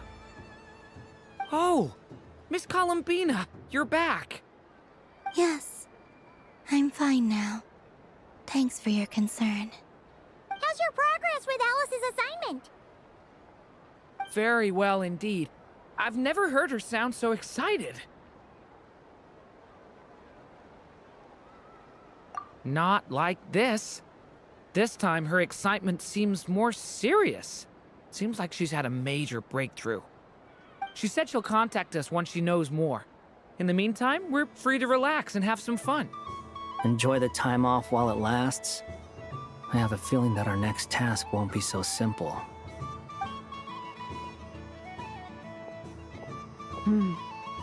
I should go. I still have a few things to attend to at the Frost Moon Scion stall. And I think I'll take a look around. With any luck, this once-in-a-year festival will come with once-in-a-year opportunities. Hold up a second. Where's Varka? I believe he made a beeline for the flagship the moment he entered Nashatown. Ah, that's Mondstadters for you. They know what they want when festivals roll around. Goodbye for now, Columbina. I hope you have a wonderful night. I will.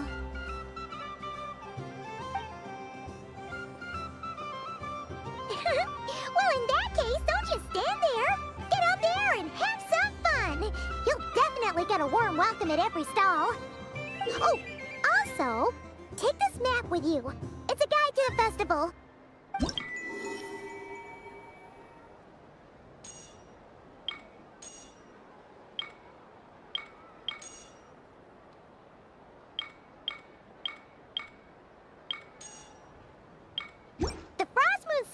Well, is over here. Lauma's invited a whole bunch of cute animals to celebrate too. Over there is the Hexencircle section.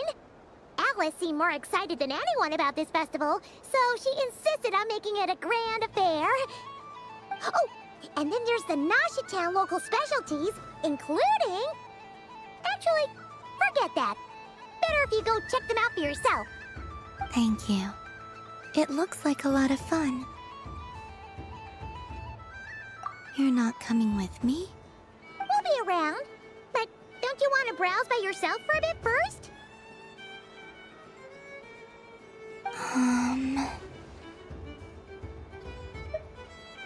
Yep. If you find something you like and want to try it out together, just give us a shout. We'll be right with you. Otherwise, just relax and enjoy yourself. There's so much on offer, so try to experience as much as you can. And don't forget to stuff yourself with all the delicious festival food!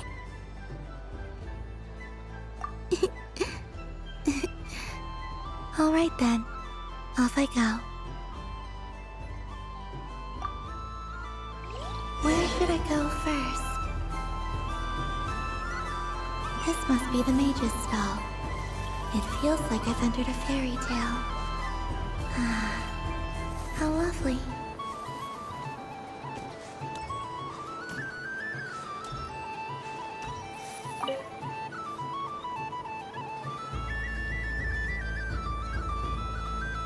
I wouldn't say it's unfair, exactly. I mean, your voice goes right into people's heads. How would you explain that to the kids? You can't just explain it away as magic. Is something the matter? Ah, Miss Columbina! No, nothing you need to worry yourself about. Ah, impeccable timing. Stick around for a second, Miss Columbina. I need your input on something. This self-proclaimed Knight of Justice has yet to give me a satisfactory answer. I, for one, would like to hear your verdict on the matter.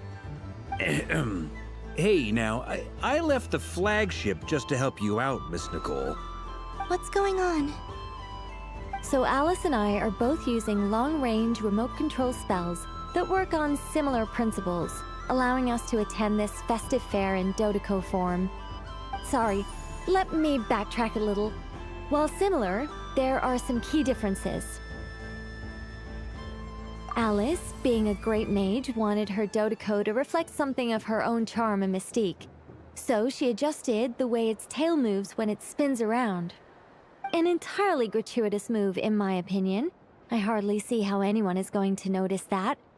If anything, I'd say that anyone who stares intently enough at a Dodeco's tail to notice such a small detail is someone we ought to be highly concerned about. I only say this to emphasize that my question has nothing to do with tails. Now that we're clear on that, why is Alice's Dodeco permitted to interact directly with the children celebrating Moon Prayer Night, while mine is not? Your voice speaks directly into people's minds. See? Exactly what I said. Miss Nicole? Ugh, I can't stand it. I know that probably makes me sound like a whiny child acting out in front of their parents. And it's a little embarrassing now that I think about it.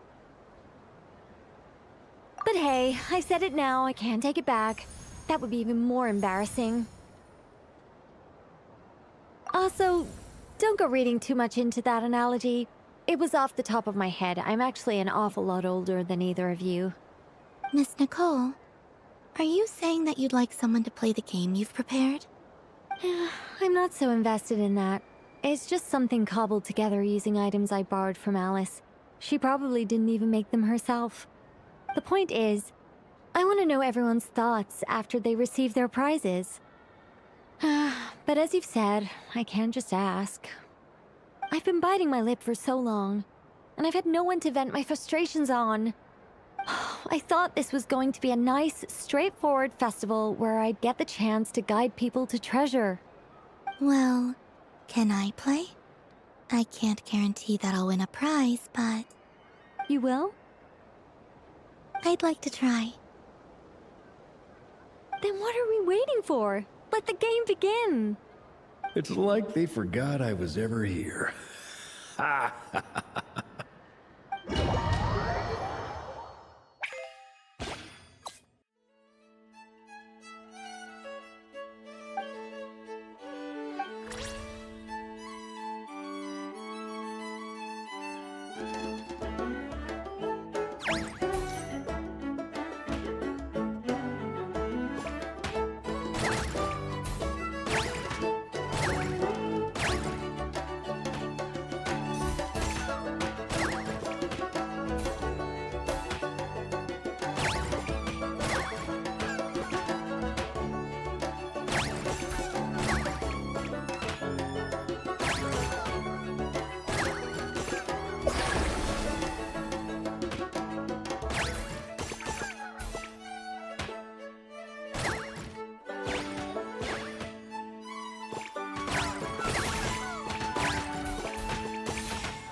Congratulations, Miss Columbina!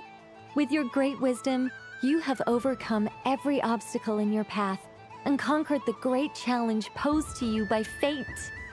Fate? Well, something to that effect. If you'd prefer something more poetic, it could be the icy winds or the dawn. Anything you like, really. You could even go with the challenge posed to you by Dodeko, if that's what you're into. Anyway, you can take or leave my suggestions. Moving on. All my hopes are now resting on this. Can I open it now? Stop teasing me. Please, I'm begging you. No more talk. Just open it. Wow. What a lovely sculpture. Classic and cute at the same time. Thank you, Miss Nicole. I'll always treasure it. Ah, there we go. Music to my ears. You have my sincerest gratitude, Miss Columbina. Thank you for sharing your precious time with me and fulfilling my wish. Don't mention it. You've all done much to help me. And still, I'm the one receiving all these gifts.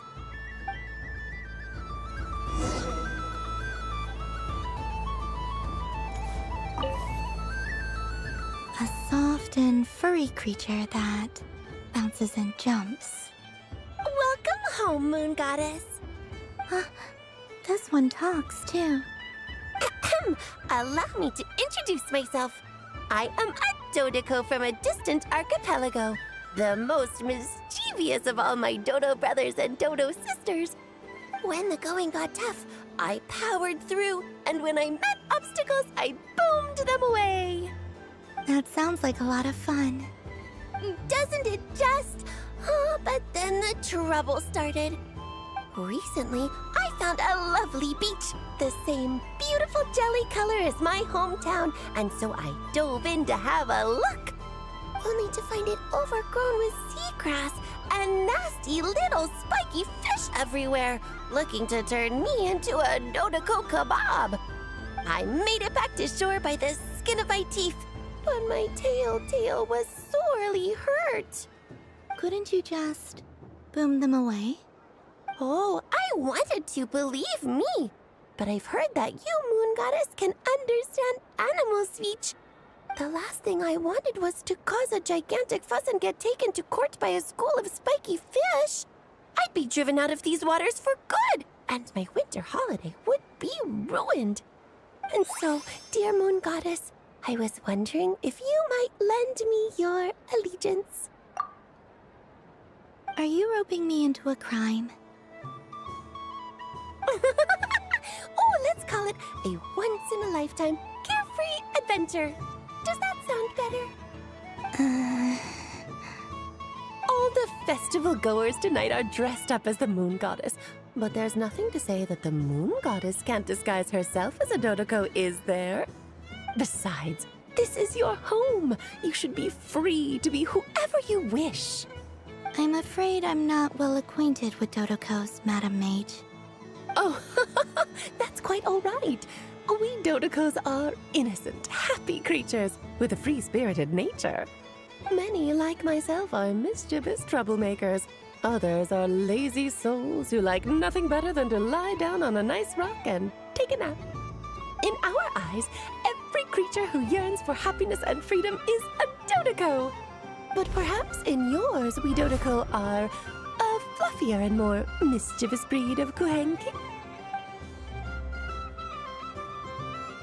Yes, that is a much easier image to follow. Oh, wonderful! Then let's play! Grab onto my tail and follow me into the sea! Time to settle some scores with the bad guys!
Ooh, a remarkable talent!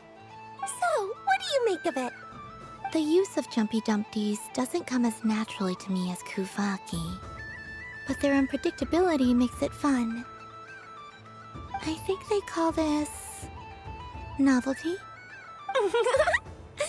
Indeed! And how did it feel blowing those pesky nuisances away? Not bad. Any guilt? Hmm? What do you mean? Oh, wonderful! Lovely answers to all 3 questions. You've passed the safety test. Now I can give this special bomb to you as a souvenir. Remember, if you find any meanies living on the moon, you can use this to boom them into oblivion. I will.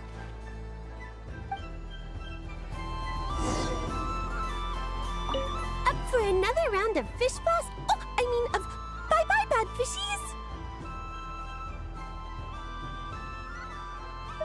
Of course! Feel free to come back whenever you like. There's always time for a dodo venture.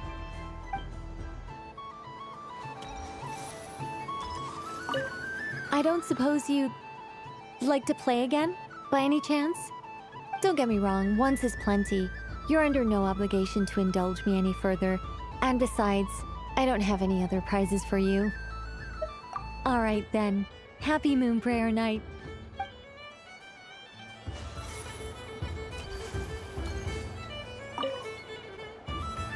Welcome home, Moon Goddess.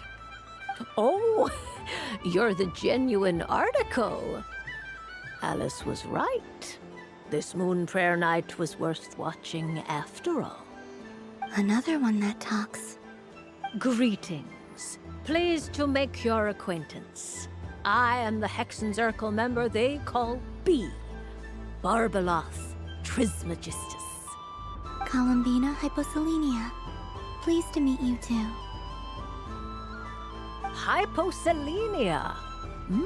A fine name indeed. Now then, Miss Columbina, do you wish to hear a mage's divination? Divination? The Frost Moon Scions used to ask me what would happen in the future. Is this like that? From the perspective of the one seeking answers, perhaps. As you look to your journey ahead, if you seek to understand the unknown, resolve your doubts, and soothe the confusion in your heart, divination could be for you. The unknowns on my journey. Of course, if one wishes to peer into fate, then hydromancy is the more precise option. But that is a complex affair, and to relegate that majestic art to the status of a festive amusement would seem somewhat uncouth. Besides, it is sometimes better to not know fate with great certainty. Hence, I shall use the suitably festive Lunar Arcana to tell your fortune instead. It is more popular with the youth in any case. Lunar Arcana. Indeed. Unlike hydromancy, this will only display possibilities and trends. People like to think of themselves as creatures of agency and free will. Peering too far and too clearly into the future is detrimental to both body and soul. I'd like to give it a try. Of course you may. Come then, take a seat, Miss Columbina. Before we begin, are there any specific questions you would like to ask? Let's stick to general possibilities and trends, like you suggested. Ah, very well. Then I shall use the basic Lunar Arcana deck. Now, try to relax. Cast your mind upon the things you have experienced and the things you are soon to experience. I will shuffle the deck. Would you like to cut the cards yourself? You do it. No problem. Now then, to make things easier for the seeker, that is to say, you, I shall decipher the cards from your perspective.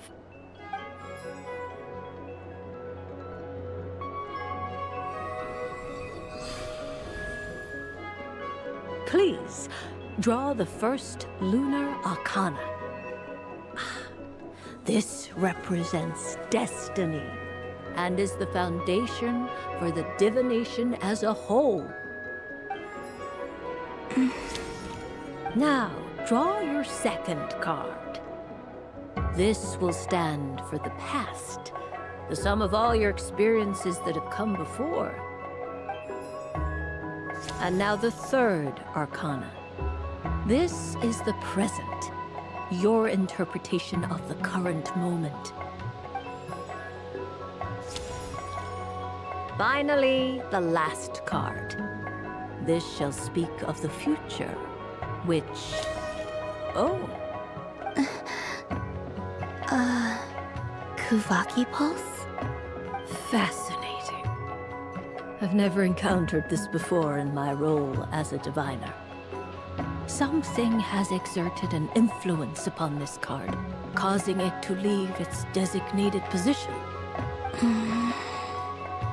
What do you make of this, Miss Columbina? Perhaps this is the guiding hand of fate in action. Of course, if you wish, you can choose to deny the validity of this card and draw the future for yourself. No, it's fine. Let's go with this one. A bold decision. I must say I'm looking forward to the results. Well then, let us flip the Lunar Arcana in sequence and see what emerges. Sure. First, Destiny. No surprises here. The card that represents yours is the moon. The moon. Indeed. The moon can represent the truth at some times, but deception at others. False peace, destructive calamity, and the world-changing power that lies within. When the moon is placed on the destiny tile, it indicates that your destiny is not what it may appear on the surface. Instead, it may yet have a hidden side. It symbolizes a journey through the fog, fraught with uncertainty and deception, where one must face inner challenges head-on. I don't understand. Patience, my dear. This is but the first card, which serves as a basis for the interpretations that follow. Our divination will only grow clearer from here on out. Now then, flip the second card, the one that speaks for the past. Ah, the Hermit, but inverted. Inverted? Yes. The Hermit symbolizes solitude, introspection, and the pursuit of truth. When inverted, it represents isolation, truth out of reach, and a path that leads one astray. Combined with the moon as one's destiny, the Hermit inverted represents a choice you made to stand alone in the past. It was a choice made not out of fear or arrogance, but for reasons that others could not perceive. You fumbled through the darkness without a guide, but you did not find your way. Rather, you went astray. More than once, it would seem. Is this about how I became Kutar despite not wishing to become a god? And how I joined the Fatui because I yearned for a place to belong? I suspect only you know the answer to this question. All is not lost. The past is in the past, and so it shall remain. Shall we look into the present now? Oh my. The Lovers. One of the most interesting Lunar Arcana. What does this one mean? This means that you have had an unprecedented emotional experience. The joy of finding your soul becoming intertwined with that of another. A precious and wonderful thing indeed. It's true.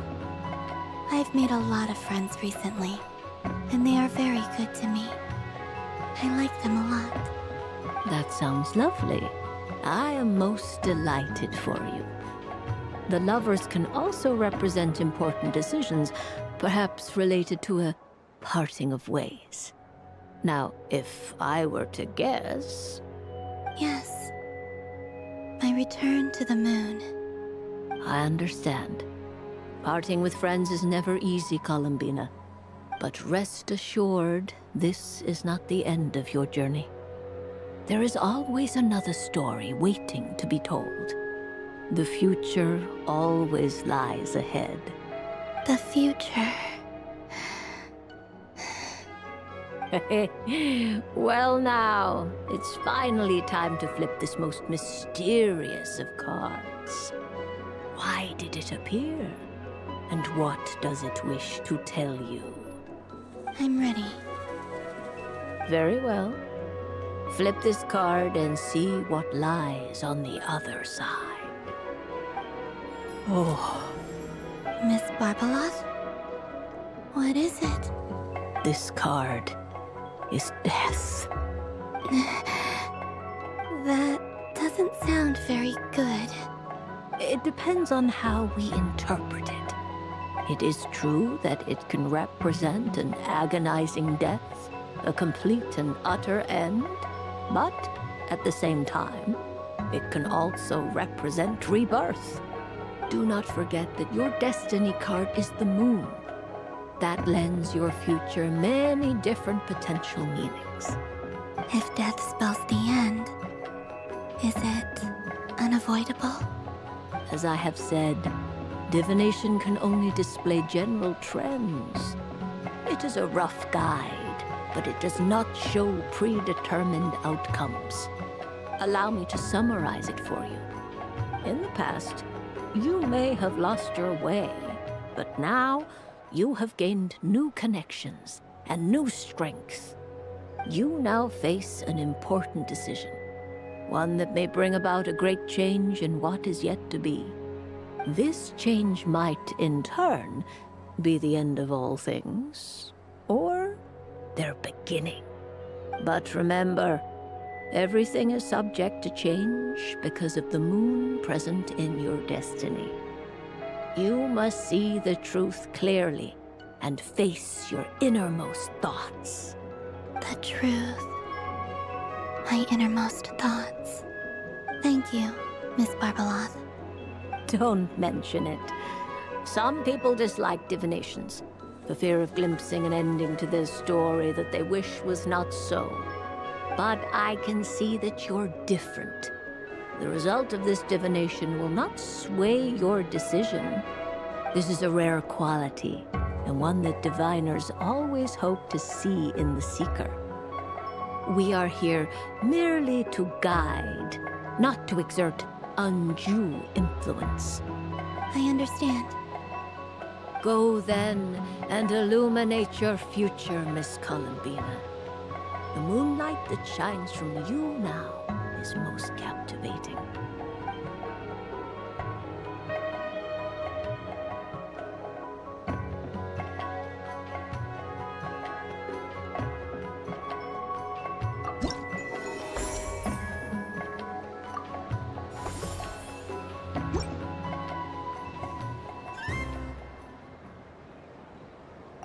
The death card made a most enigmatic appearance. The moon for which Miss Columbina is bound, I fear. Fretting is of no avail. I will have a chat with Alice about it sometime.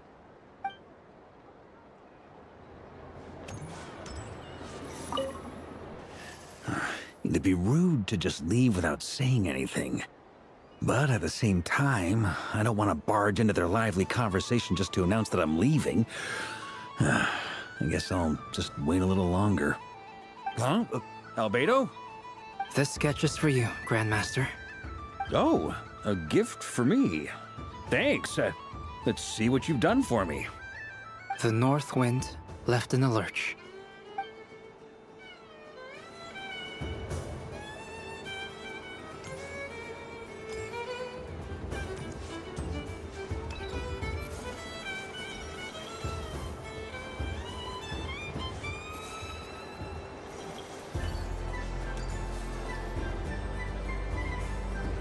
But I was aiming right at it! Aw, what a pity.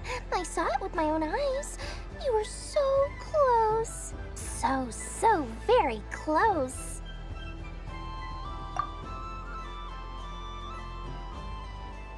That's not true! It dodged out of the way right as I was about to snag it! I'm sorry? You heard me! This paper frog can move! I swear! Dear, oh dear, what are you saying? How could a paper frog move? Unless you believe there really is magic in this world. But even if I, the mere humble merchant that I am, knew such magic, surely I would not use it on a paper frog. I'd sooner give Mora legs, so it could walk right into my purse. My dear, dear customer, why not have one more try? This time I'll give you 12% off, a very generous discount for one of my most regular customers. Just think about how much experience you have under your belt now. You're sure to win the next one. Darn, I used up all my coins. I'll be right back. Just gonna fetch some more from my house. Take your time, but don't take too long. This event is Moon Prayer Night only. Miss it, and you'll have to wait a whole year before I'm back. Next customer, please. Welcome. Hello. Whoa, whoa! What's this big one doing over here? How do I tell my employees not to go running around this time. Shooting them a glance won't work. I haven't known them long enough. Dory? Why, hello there, Miss Columbina. Would you like to play my ring toss game? The rules are very simple, and it's easy to get the hang of. How much for a round? Oh, first time's free. Not a single mora. After that, well, we can cross that bridge if and when we come to it. But with your sharp sharp skills, I'm sure you'll win all the prizes in one fell swoop. That was an obvious enough hint for them, right? Right?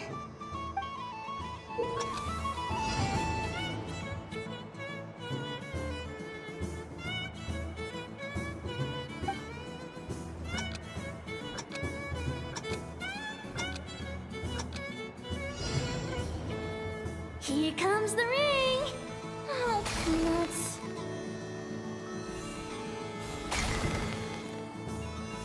Change tracks. Roselle, should we move or not? Just a tiny bit. All right, then I'll... Oh, sugar plums, not the clock hands. How do I move the legs again?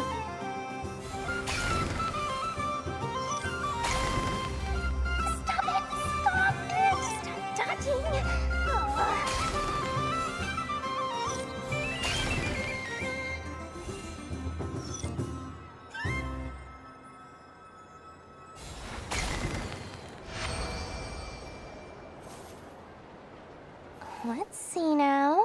Let's see. Wow, very good. That's the highest score we've had all night. And here's your prize. Now, how about another round? As for the cost... Happy Moon Prayer Night, Miss Columbina. Happy Moon Prayer Night, Durin and Hat Guy. Are you here to play the game?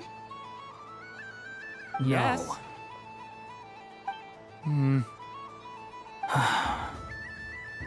You said we were just coming here to say hello. I did, but then I recognized a few more people as I got closer. Do my eyes deceive me? Is that... It's our little dragon! He's all grown up! Someone's popular. Well now, since you came all this way, why don't you try out this lovely game we have going? First try is free! He'll have a go. I'll pass. It's only one free try per customer. You can't give your try to him. I'm aware. How has Elder Almond been lately? He's in great shape. He goes for a run in the forest every morning to stay fit and healthy. He tried to go boat racing with Firecracker a while back, but he couldn't even make it onto the Lotus Leaf. Firecracker was in fits of laughter. How about you, little dragon? Can you still fly? Yes, I can. But you've become less chatty. Has growing up been tough on you? We call that maturity. You know, the thing people sing about. The knight wields a sword of stone to defend those hearts that are made of gold. Stone is very heavy. That's what keeps him from talking too much. That's awesome! I want to be a knight when I grow up, too. Ring, here I come!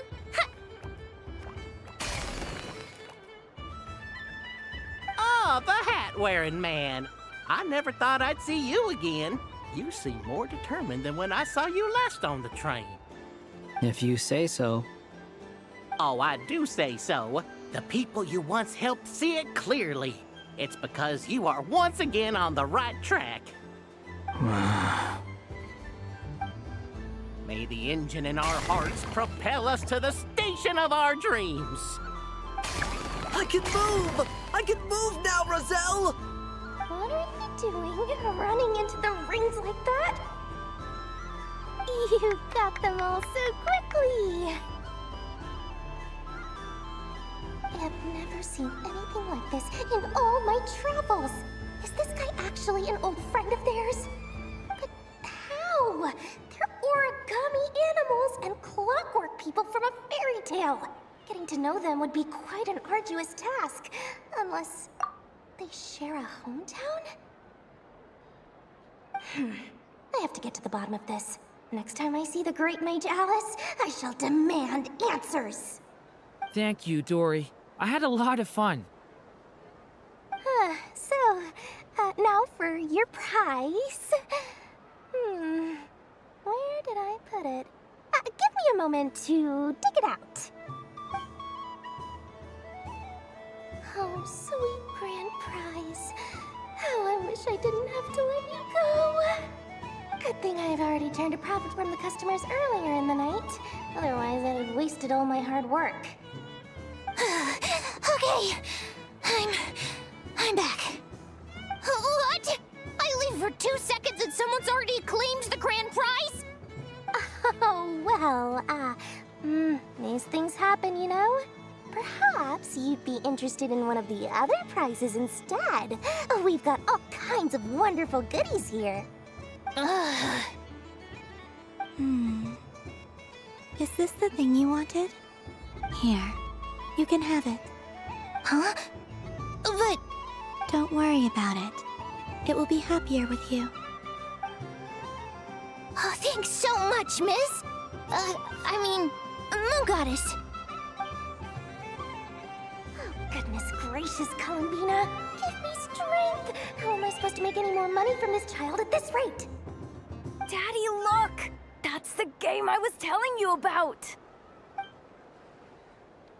Forget it. She is the Moon Goddess after all. I'll think of some other way to swing this. Maybe I can try to hook this new kid.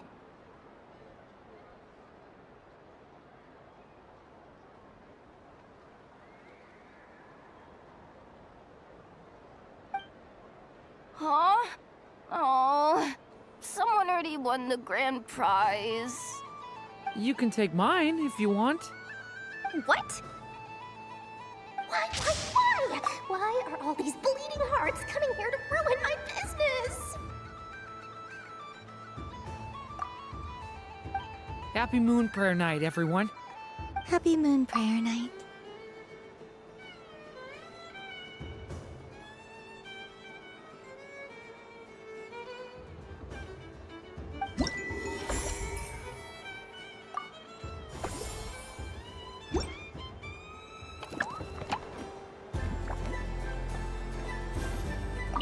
If all the prizes are gone, I might as well close up shop for the day. But you haven't had your fill of fun yet, right? So the next time a customer shows up, you're going to have to run faster, all right? And remember, run out of the rings, not into them.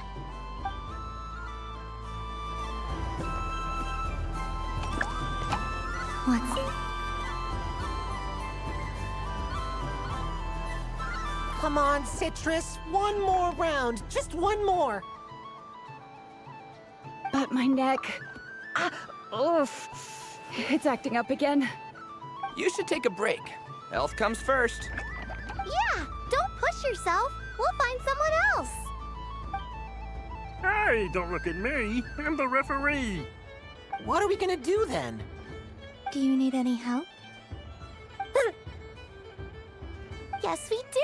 We need one more player for our game. All right. Could you teach me how to play? It's really simple.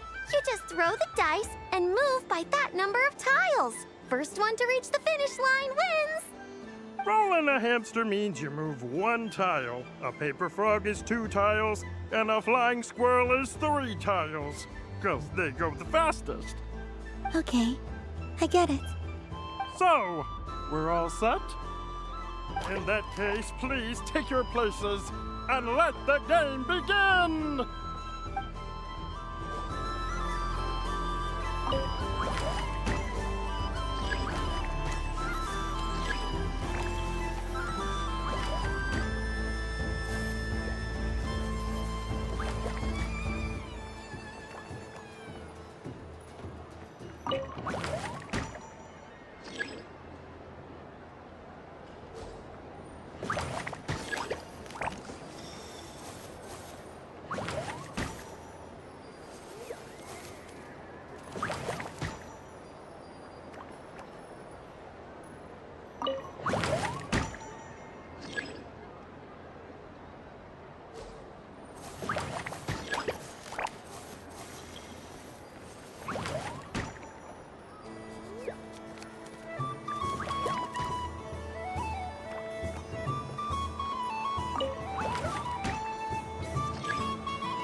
And the winner is the Moon Goddess! Congratulations!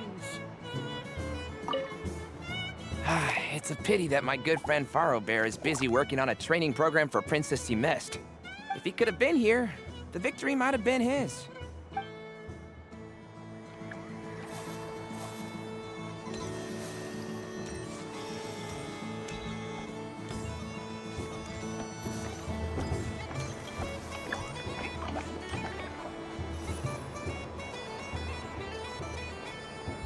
Dodoco's Whirligig! Come check out Dodoco's Whirligig! Ah, welcome home, Moon Goddess. Might I ask what this is? Ah, it's a very special amusement sponsored by the Great Mage herself. Ride on a soft and furry Dodoco and embark on an unforgettable adventure. I say that, but I'm just following a script here. Who is this mage, anyway? And what the heck is a Dodoco? I'd like to ride. No problem. But, are you by yourself? Is that not okay? Oh, no, it's fine. It's just that each Dodoco can accommodate 2 passengers. Would you like to bring a friend along? My friends... That should do it. Now, we just need to get everyone else to draw something on it, too. But we gotta keep it a secret from Columbina. Traveler.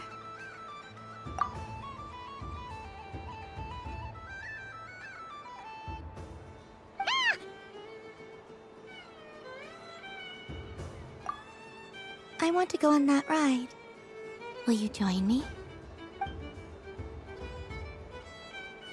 Let's go then.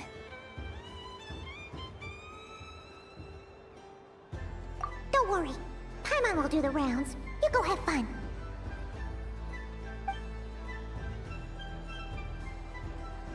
Hmm?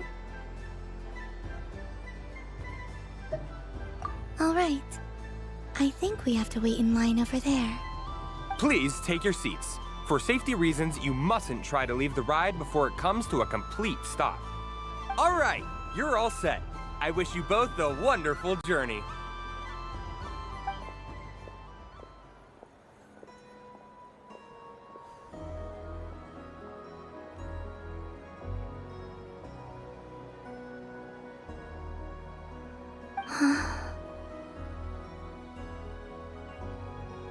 Not bad. It reminds me of riding a moon lane. Sometimes, the Kuhenki circle around me like this, playing their beautiful melodies. Yeah, I'm going to miss them.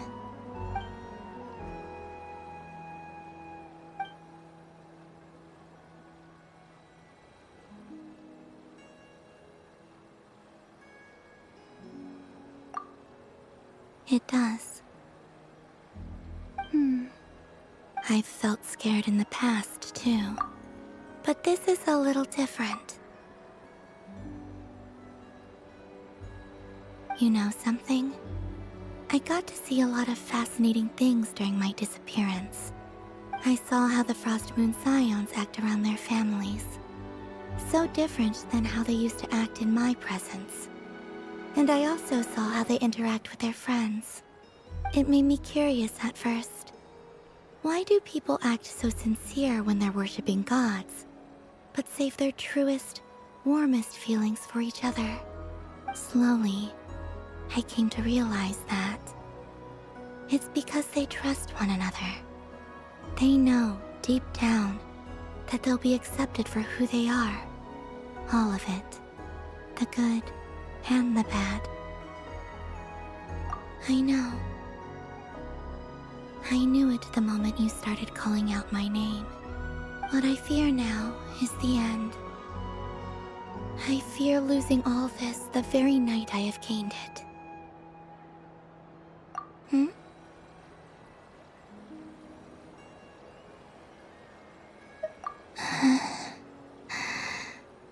Thank you for this conversation. Thank you for listening to me. Don't worry, this fear I have, and the unknown that awaits me, they cannot hurt me. Not when I possess a treasure far greater. I just want you to remember this version of me, the real me, on this final night together.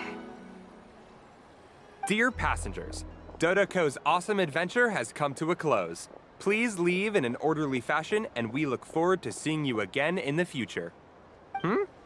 Don't want the journey to end, huh? Don't worry, you two. There's always another adventure waiting just around the corner.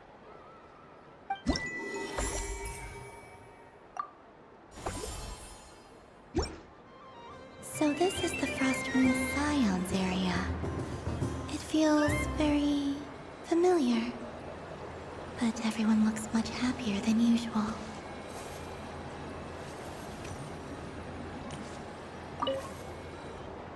Fun ride, huh? You and Columbina looked pretty sad to leave. This isn't gonna make Paimon dizzy, is it?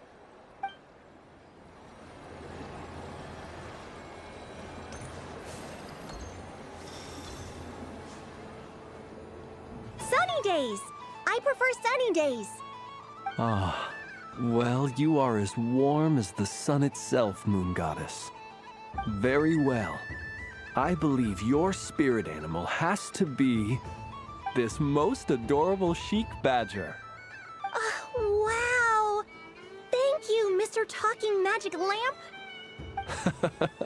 Have a very happy festival, Moon Goddess. Lens? That's you, isn't it? Shh. It's our little secret, my dear traveler in Paimon. Okay, sure, but why are you here selling sugar sculptures? Everyone celebrates in their own way.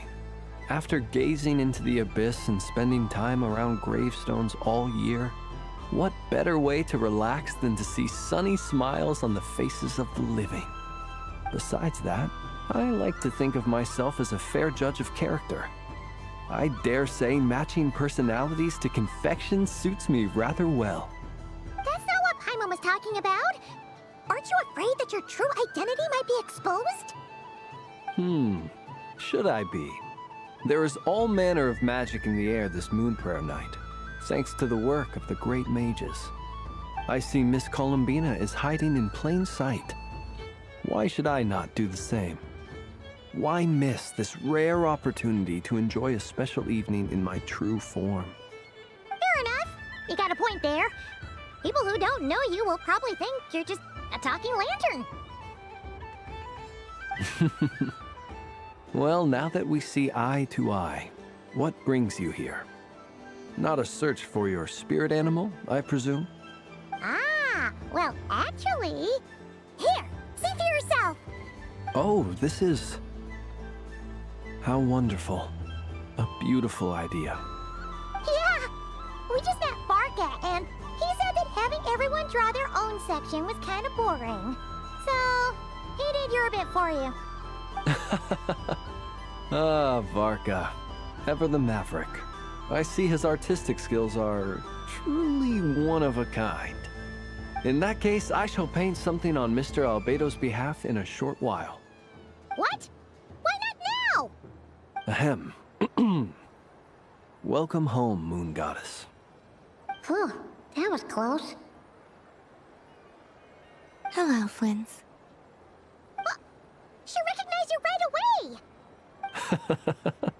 What keen eyes you have, Miss Columbina. Especially considering they are shut. I did not see you. Rather, I sensed you. I can sense the fluctuations in Kuvaki all around me. One would expect no less of the Moon Goddess. Might I interest you in some candy? Yes, please. Excellent. I shall make some for you right away. Something the matter, Miss Columbina? What about my spirit animal? All the other children carrying sugar sculptures are talking about it. Wait, is she taking the test seriously? Ah, My apologies. How could I neglect that? You are quite right, Miss Columbina. Every one of us has a magical creature living in their heart. Would you permit me to help you find yours? Yes, please. Do you prefer the day or the night? Night. Which of the 4 seasons is your favorite? Winter. Think of a perfect day. What is the weather like? Sunny, rainy, or perhaps cloudy? Rainy in the morning, sunny at night. What kind of answer is that? Forests, lakes, and open seas. Which do you prefer of these? I like them all. Imagine you opened your very own shop. What would you sell there? Moonlight, I think. Wow! Paimon would totally shop there. It wouldn't cost anything. You'd just need to visit. Aha! I believe I know what your spirit animal is. Here, for you. Oh, it's a Kohenki! Indeed. A free-spirited being with a deep love for all things here in Nodcry, who selflessly lends her aid to as many people as she can reach. It is the perfect fit for you, Miss Columbina. Thank you. It would be my honor. But you shall have to forgive me. We have known each other for quite some time. I doubt there is any answer I could give that would come as a surprise to you. So instead, would you accept this sugar sculpture as a token of our friendship? It's a lantern. Hey, why don't you two go enjoy your candy over there? Paimon wants to try out this spirit animal thing too. Right, Flint's? Come on, play ball. I got this drawing done. But I want to hear Paimon's answers. But it'll probably take ages. Paimon's a complex soul. And we don't want your candy to melt while you wait, huh? Oh. Okay then.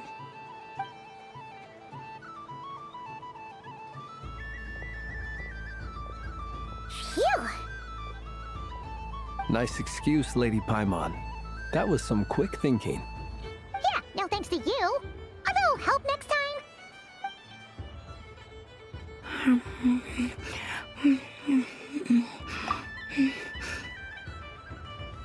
It's sweet. Is that Lockaberry? I wonder what flavor the traveler got. This way, this way! It's the candy-selling lantern! I'm coming! Of course. Traveler, maybe we can share? Yes. I found out recently that people share their food sometimes, so I'd like to try it. Or is that a no?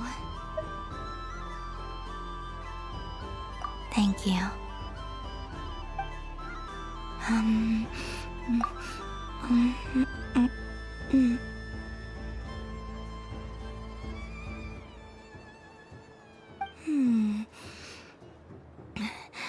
Yours is a little more sour than mine.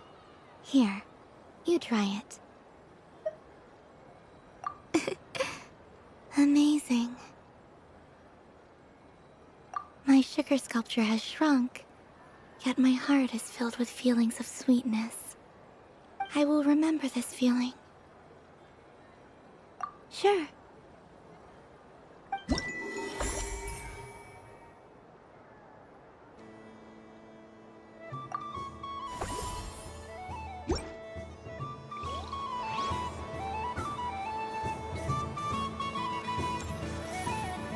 Something about festive lighting always has a way of putting the warmest smiles on people's faces.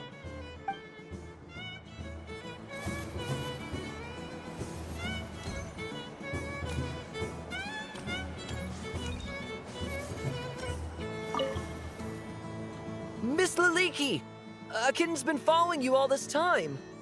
Oh, so it has. Hello there, little kitty. May the moon light your path. Did Lady Llama send you? Or was there something you needed?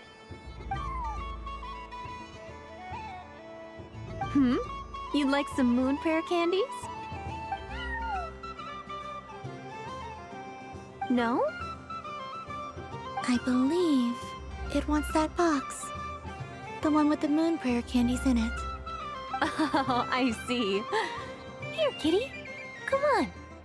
Here you go. Thank you, Lady Huh. Mr. Cantor, did you see that young lady dressed as the moon goddess? When did she leave? Sorry, no, I was looking at... I was watching the... cat. I see. The resemblance was uncanny. She seemed like the true Lady Kutar, the one who guides souls. Huh. Mr. Cantor, did you see that young lady dressed as the moon goddess? When did she leave? Sorry, no, I was looking at... I was watching the... cat. I see. The resemblance was uncanny. She seemed like the true Lady Kutar, the one who guides souls.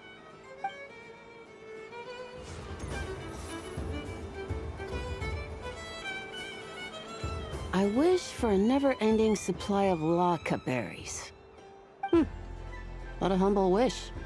Probably written by a child.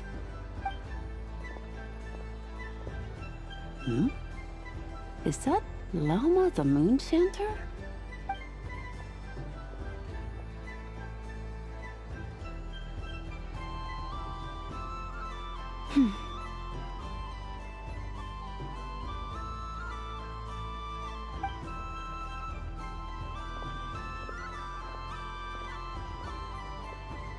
I wish that the long plume ibises would stop biting me.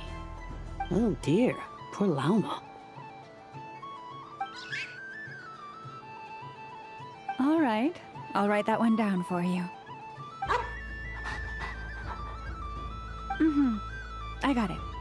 While everyone else is celebrating Moon Prayer Night, you're as busy as ever. I don't mind. It's rewarding work. A good kind of busy. My antlers are at their heaviest tonight, and the Kuvaki waves are especially strong. But as I help these dear friends hang their wishes up, I feel a great peace within myself that is hard to describe.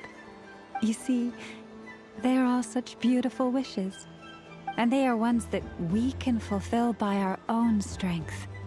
Do you blame me, Llama? I want to hear your honest answer. It is by the help of so many people that I can return to the moon. But I feel as though I've hardly done anything in return. You've done plenty, Columbina. I say this in earnest, both as someone who knows your history, and also as a friend who has seen what you've been through. What about as a moon chanter? I feel proud to honor our moon goddess's wish. And I'm sure any moon chanter in history would have felt the same way. Thank you for your kind words, Llama. But... Since you asked for my honesty, I won't lie to you. My feelings are mixed right now. Besides pride, I also feel... I suppose it's... a reluctance to let go. Once you return to the moon, we will be far apart and separated by a false sky. I'm sure those of us left behind will gaze up at that sky, yearning for the moon once in a while, just as you used to do. I will miss you, Llama. I will miss you all. I hope to stay in touch. I will try and find some way to send messages down from the moon. Perhaps you could use Kuvaki. I've heard Yehoda say that signals can be sent using long and short waves, or strong and weak lights. That sounds a little complicated. what if we forget what the signals mean? We could prepare a codebook beforehand, but... You're right. It wouldn't really suit you. Still, whatever happens, I believe that you will find your own unique way of communicating with us. And now that I think about that, my heart feels lighter. Because you trust in me? Yes. I have faith in you, and in the power of truth. In my experience, the truth tends to be difficult. But that's what makes it stand out from what is false. So I'm confident that your thoughts and your love will shine through the curtain of lies. We will know it when we see it. Thank you. Now, could you help me hang up my wish? Is this? I wish that all who dwell in this moonlit world can find a place to belong. And I wish that I shall one day see my friends again. It's 2 wishes. I hope that's not too greedy of me. Not at all. And I think you speak for us all with the second one.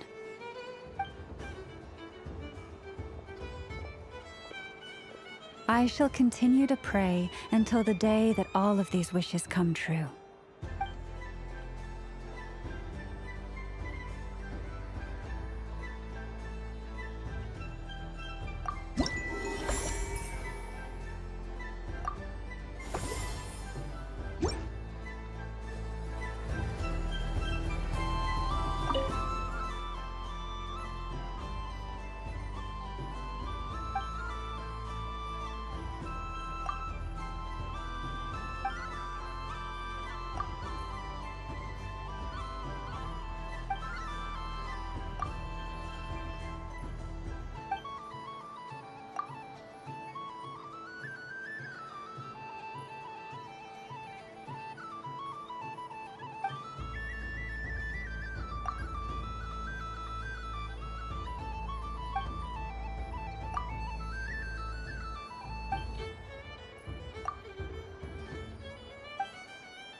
What's this?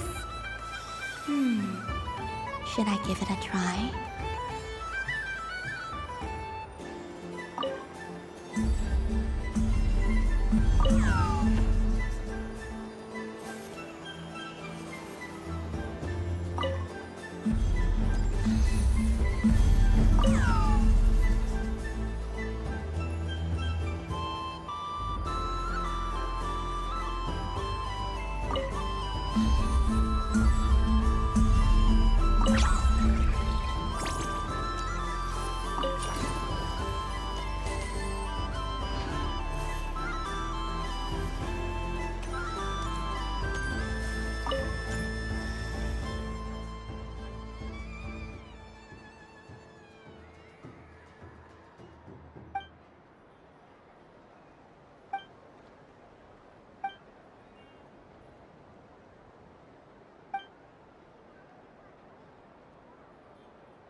Welcome home, Moon Goddess. Would you like to try on some animal-themed headwear? I always hear Llama saying how heavy her antlers are. I wonder how it feels. Let me give it a try. Oh my! It really suits you.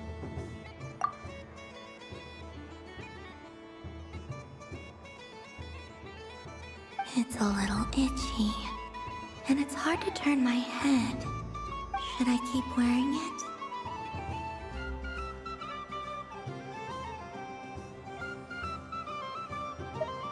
does this look? How does this look?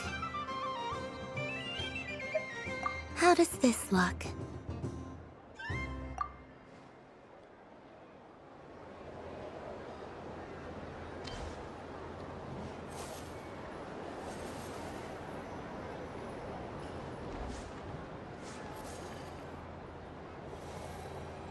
Wow, the Frost Moon Scion stall looks kinda plain, but it's pretty cool once you get into it. I don't go to Hisi Island much, but it's got that, like, old world cultural feel. And if culture means we get more festivals, I'm all for it! Hello, Yehoda. Columbine... hello, Moon Goddess? That was too close. I almost gave the game away in front of the staff. Oh, wait. What's the deal with her shoes? They don't make a sound when she walks. I could do with a pair of those. Do you like balloons too? Balloons? Oh, you mean those?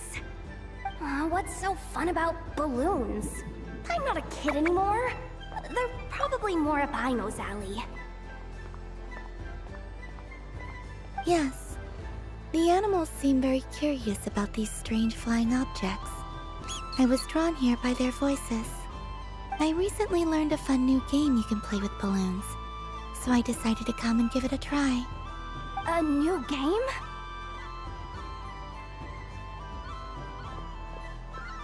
Hello. Welcome home, Moon Goddess. Here to buy some balloons? Yes. Could you give me a few that haven't been inflated yet? Are you sure? I guess it's not a problem, but... Yes, please. Thank you. Uninflated balloons? But those are just little rubber pouches. What does she want with those? Would you like to play the balloon game, Yehoda? Huh?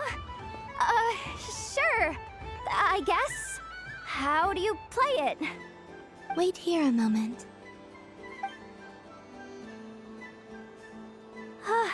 Oh. This is so weird.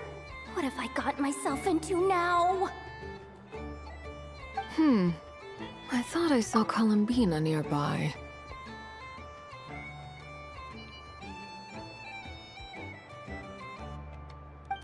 Uh-oh! That's the Fourth Harbinger!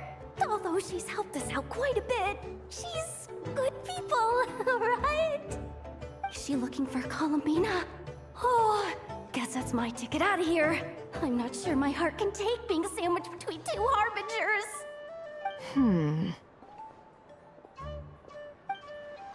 Which stall is she checking out? Oh, it's that other Frost Moon Scion's one. Try on the headgear, see what it's like having antlers or animal ears for a day. Oh, I wouldn't be caught dead wearing that stuff. So embarrassing. I have enough gear to carry as it is. Wait, what? She put it on?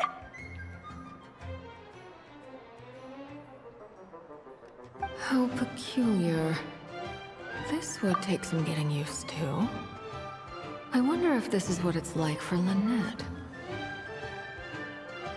It really suits you, ma'am. What is this? She was so intimidating a moment ago, but now, dang, she's really rocking those ears. How does she make them look so cool?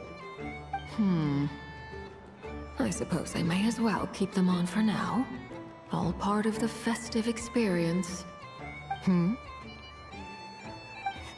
She's coming this way. How do you do, Miss Yehoda? Oh, jeez. Don't talk to me while wearing that thing. Where am I supposed to look? Oh, hey there. I'm looking for Columbina. Have you seen her? She just... Huh?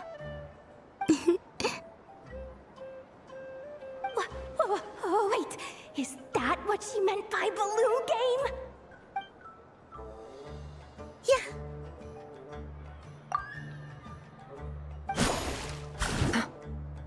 Huh? No fair! How come I get caught in the crossfire?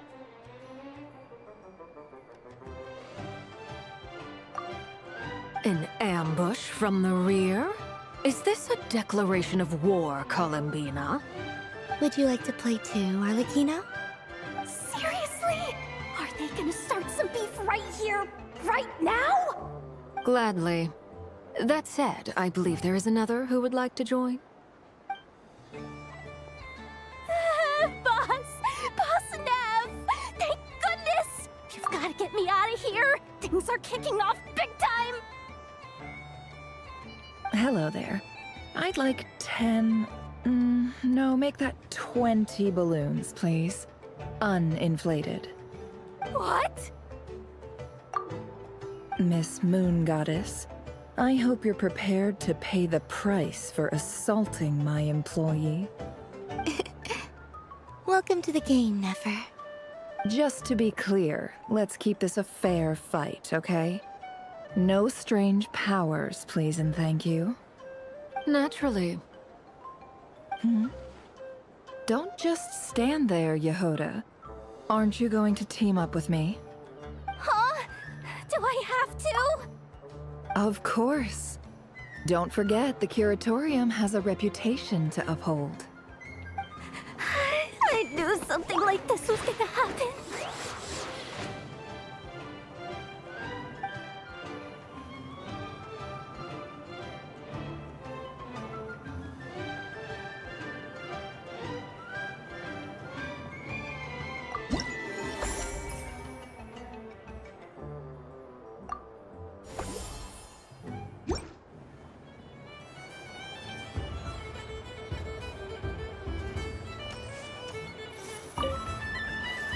I've seen Lenny and the other children play this game before. It would seem that it's not a bad way to relax, once in a while.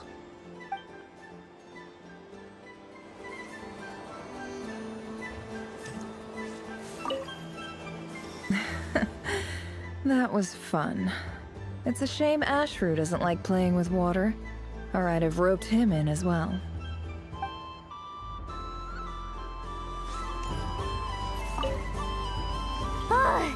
I just had a water fight with 2 Fatui Harbingers. Pretty scary, but also surprisingly fun.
If this were any other day, I'm sure it would make for a great photo opportunity. But Moon Prayer Night has rendered my antlers uncomfortably large. Doesn't it look like this rhyme-horned deer has 2 sets of antlers?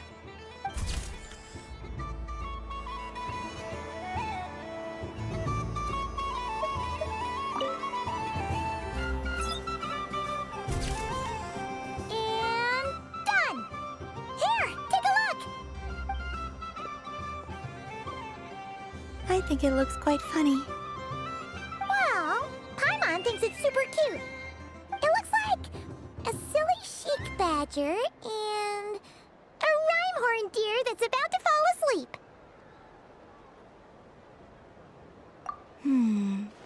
Maybe I'll stand on the Sheik Badger's side instead. It looks like we've attracted the attention of quite a few animals. Let's make room for them.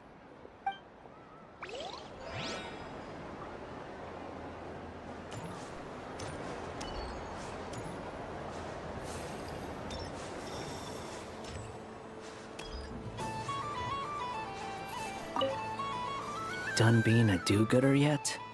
Thanks for coming here with me, Hat Guy. Are there any games you'd like to play? It's your turn to pick. I'll come with you. Why does that hamster think you've grown up?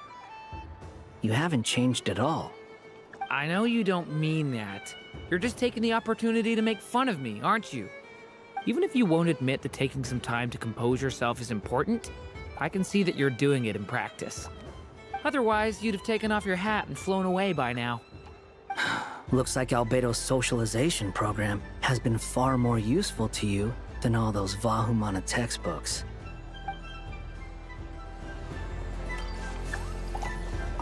Happy Moon Prayer Night, adventurers. May you have a lovely evening.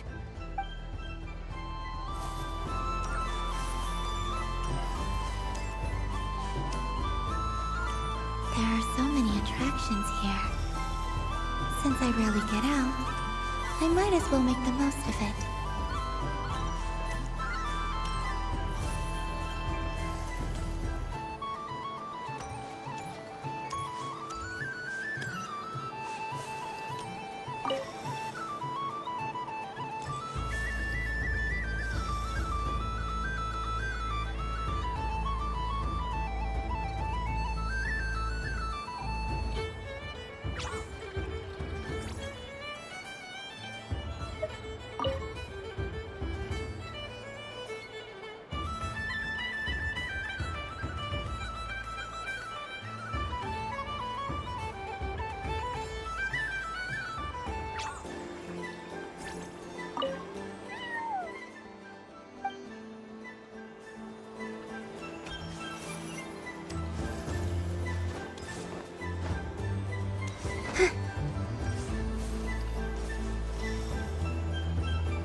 This doesn't make any sense! How am I losing every single time?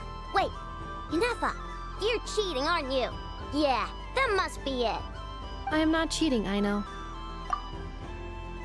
Uh-oh, sounds like Inefa's turning into a big baloney bot. I think it's time for some serious maintenance.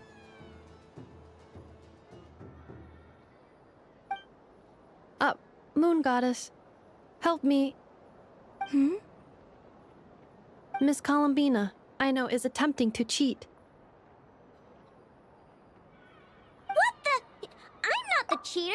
You're the cheater! How dare you throw it back at me?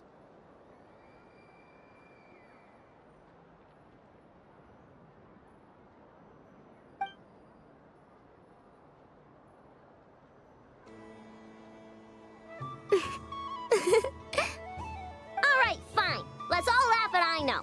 Just you wait till I get home, because I'm gonna make a game bot that can win 100% of the time. Let's see you laugh when I come back and beat your butts. You'll all have your heads covered in stickers when I'm through with you. We came to check everything was okay after all that yelling, but,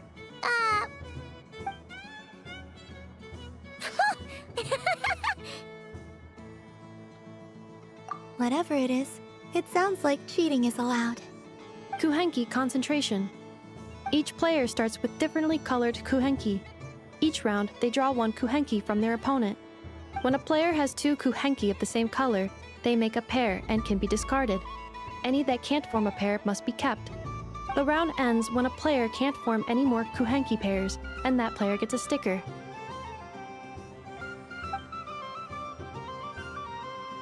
ooh! Can 4 people play as well? That is fine, so long as the turn order is fixed beforehand. Alrighty then. In that case, the 2 of us will join as one team. Okay, but if you lose, you're both getting stickered. I don't want to hear any excuses. Sure. And if we win? If you win, only one of you gets to sticker someone else. I have taken to calling this. I know logic. Hey, lay off me, all right? Okay, so we're starting the game from scratch again, which means all my stickers so far don't count. Looks like Luanatar is the Kuhenki of honor for this game. Anyway, let's go clockwise, starting from Inapha.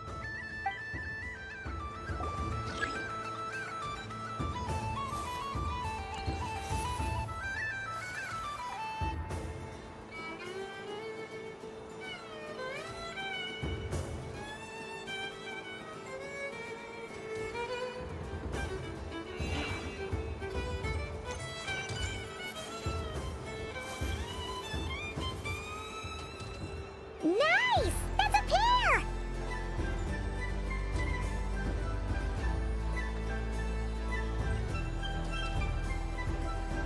Go, go, fly!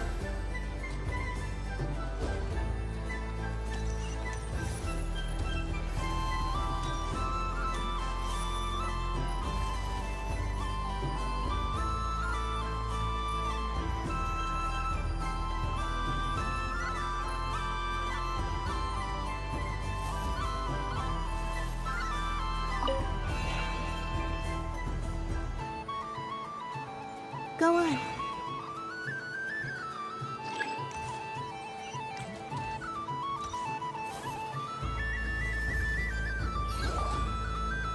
I have a pair.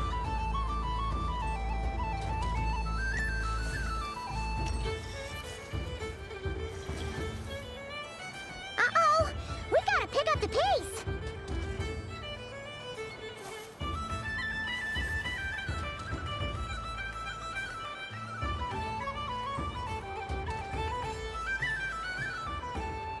Phew, that was too close.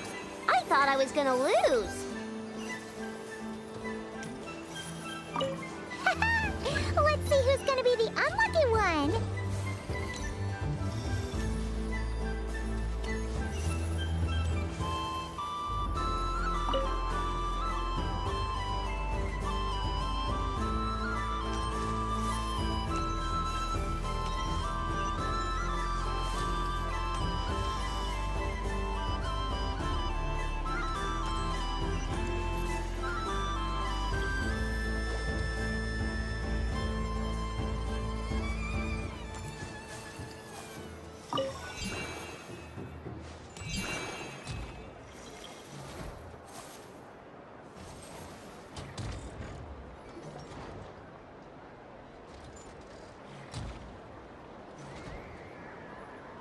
Let me pick a good one.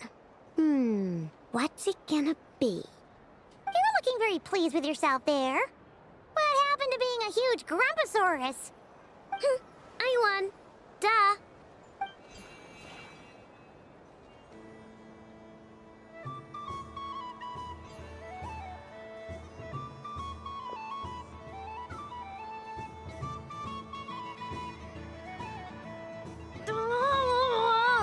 Me again? Don't fidget too much, Ino, or the sticker's going to fall off. I don't care. If it falls off, it falls off. If a pair of Kuhenki get discarded, why not a pair of stickers? Huh? Huh?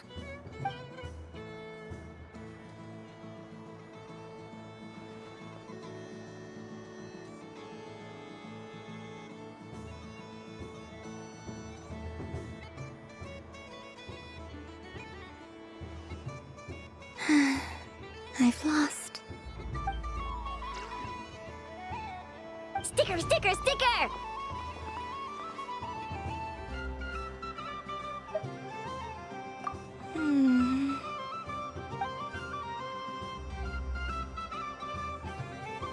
Cute! You think so? Shame. I can't see it for myself.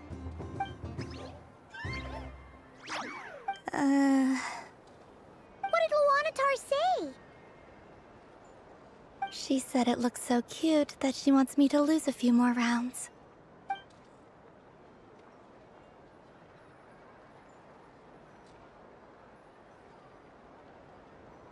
Who put these stickers on Paimon's eyebrows? Ugh, she can barely see! Alright, now, I think we got enough evidence to prove that there's a serious problem here.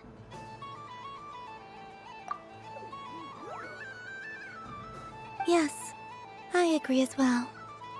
The culprit is... Ineffa! Culprit? What did I do? Quit acting dumb, Ineffa! You're not wriggling your way out of this one. I've been watching you.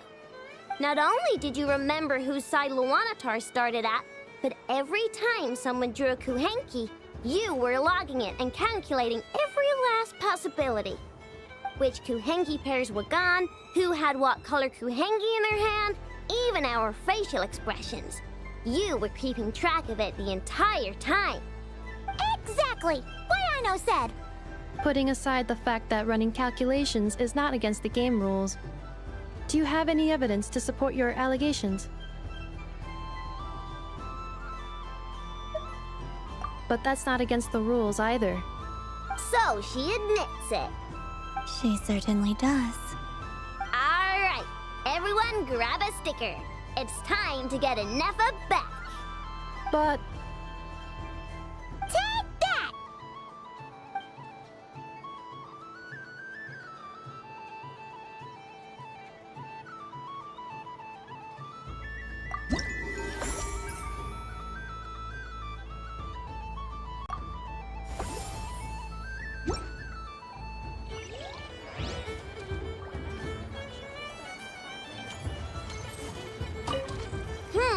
I'm never playing games with you ever again, Ineffa!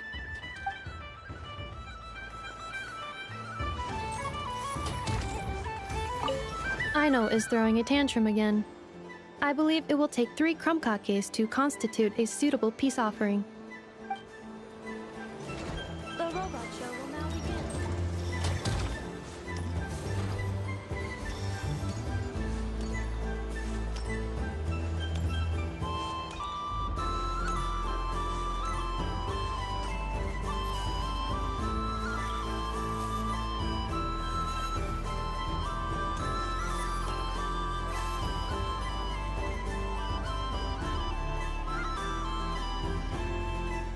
Well, well, look who it is.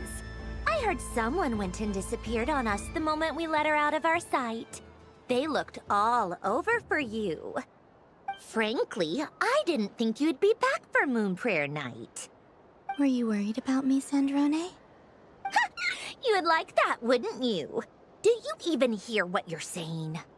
It seems to me like you disguised yourself with festive headgear, just so that you could come see me on Moon Prayer Night and make sure I'm okay.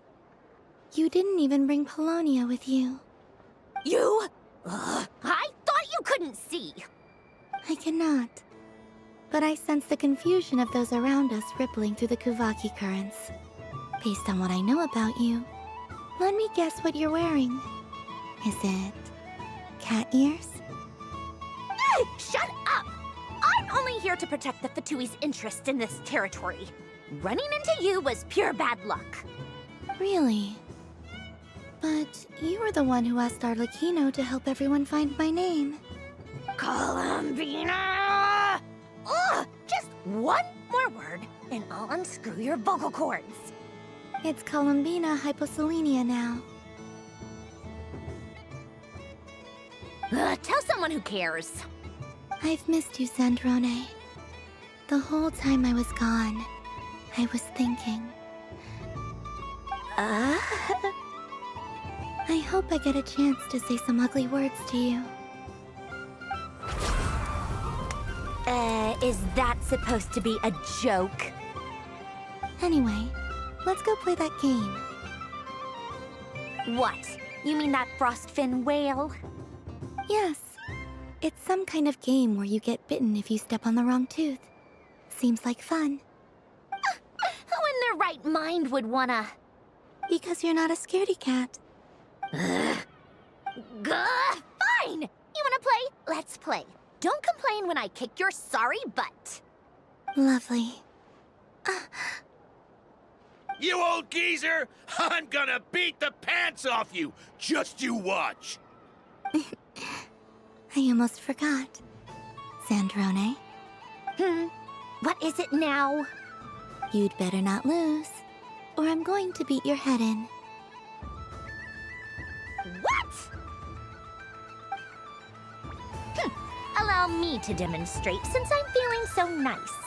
You just step on the teeth, like this.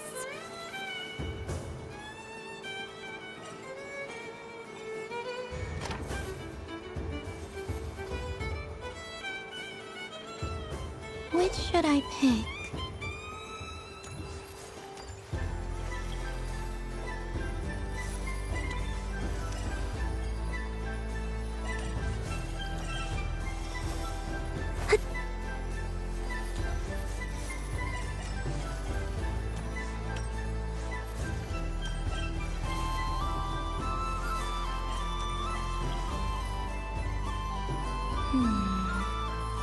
I'm getting a bad feeling from this one.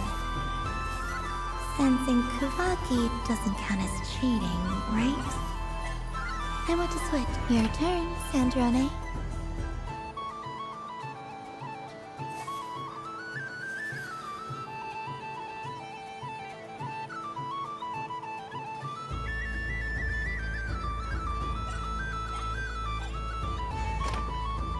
Don't come crying to me if you get bitten.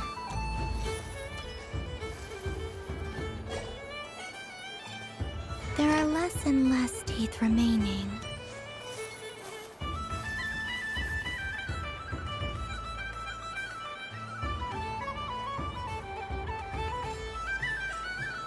Huh? What's that noise?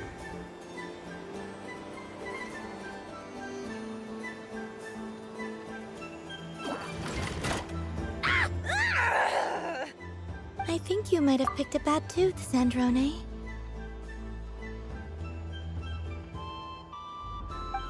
Shut it! Do you need any help? It seems like you're stuck. No! It's just a blasted toy! How is its grip this strong? Stop laughing! All right. Well, you lost. So just like I promised. Hey! What are you doing? Are you seriously? Hiya! Why, you... Oh, just you wait! Rematch! Are you all right, Sandrone? That was quite a strong bite. Are your clockwork parts? Quit your fussing! I don't need it! All right. I'll go first this time.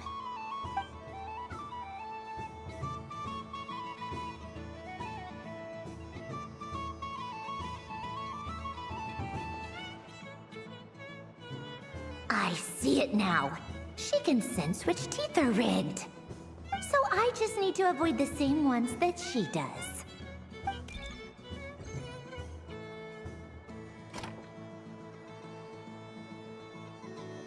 This one... Seems fine. She avoided that one then? Now I've got you. All right, my turn.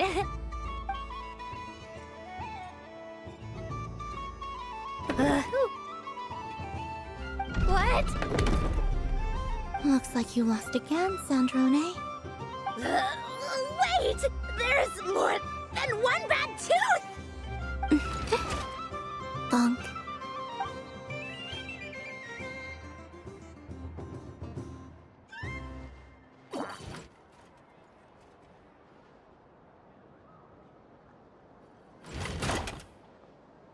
Stupid game! What idiot came up with this?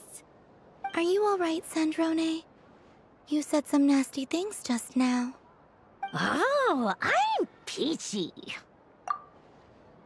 Should I let you bonk me on the head as well? Ah, forget it! Come on, bonk away.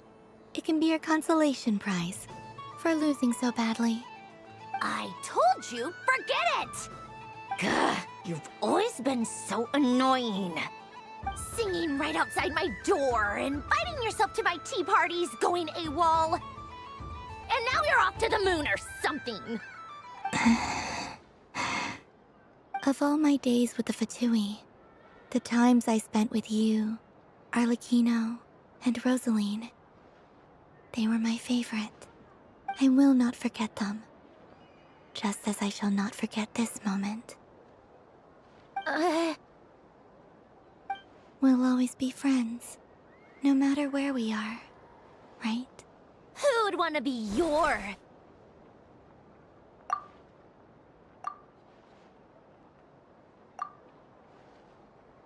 I'll miss you, Sandrone.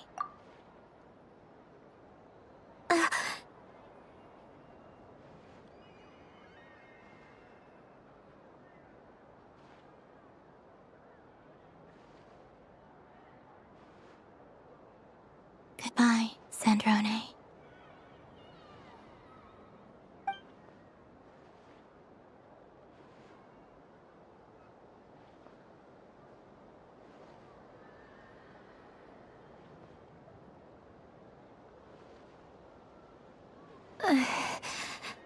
I'll miss you too, Columbina. Sorry, what was that? Ah! Ah! Yeesh! No need to freak out. What's wrong? We've been looking everywhere for you. What do you want? Oh, nice ears.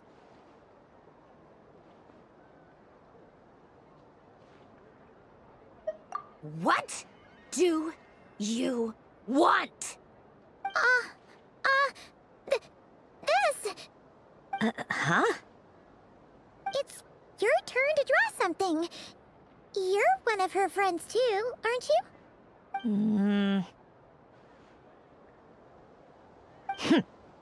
Doesn't know how lucky she is. Sorry? Nothing. I'm done. Take it. Oh, that was fast. Oh, and one more thing. Last time we spoke, you mentioned you were interested in the Narcissan Kreuz Ordo's research, remember? There were too many people when we last met, so we didn't get the chance to do this. What are you talking about?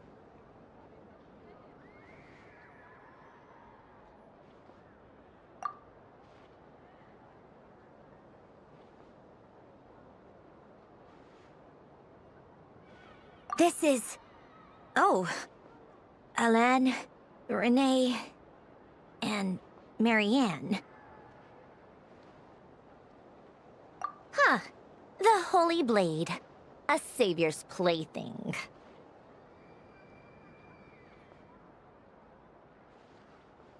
It's not about whether I approve or not. These people, they would sacrifice themselves for the sake of the world.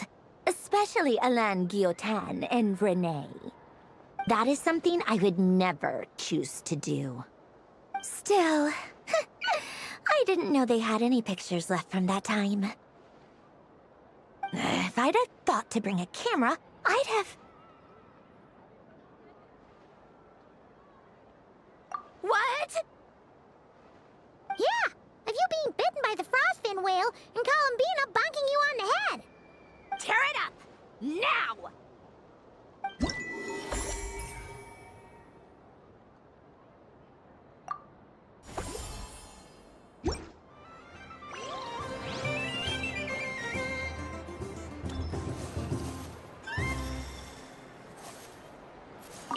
What's there to see on that moon anyway?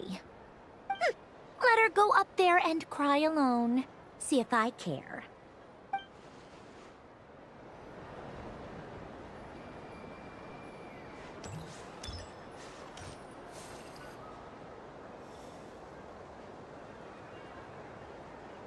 What is going on over here? It looks like fun. Hold it right there! You can't run away from me, Moon Goddess. Hmm? Are you talking to me? Of course. Do you see anyone else here dressed up as the Moon Goddess besides me and you? Hey, come on! Call me by my title. Happy Moon Prayer Night, Moon Goddess. And the same to you. Anyway, there's no time to waste. Get ready! for the duel of a lifetime. Duel? Meet my partner, Stacko. Come on out, Stacko! Well, don't just stand there. Let's see your partner. Partner?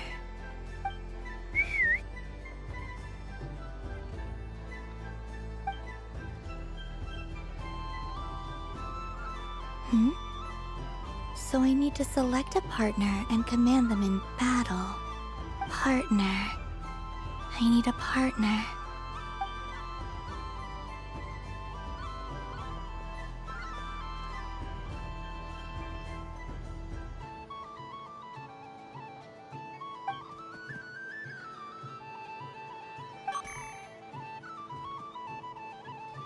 Whoa! Am I seeing things? Where'd you get a Kuhenki? They're super rare. That's great. But you can only bring one partner to battle against me and Stacko. No ganging up allowed. They all look so eager to be picked. Which one should I choose?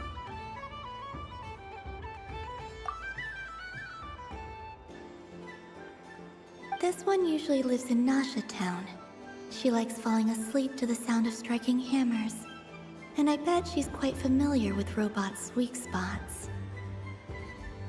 They all look so eager to be picked.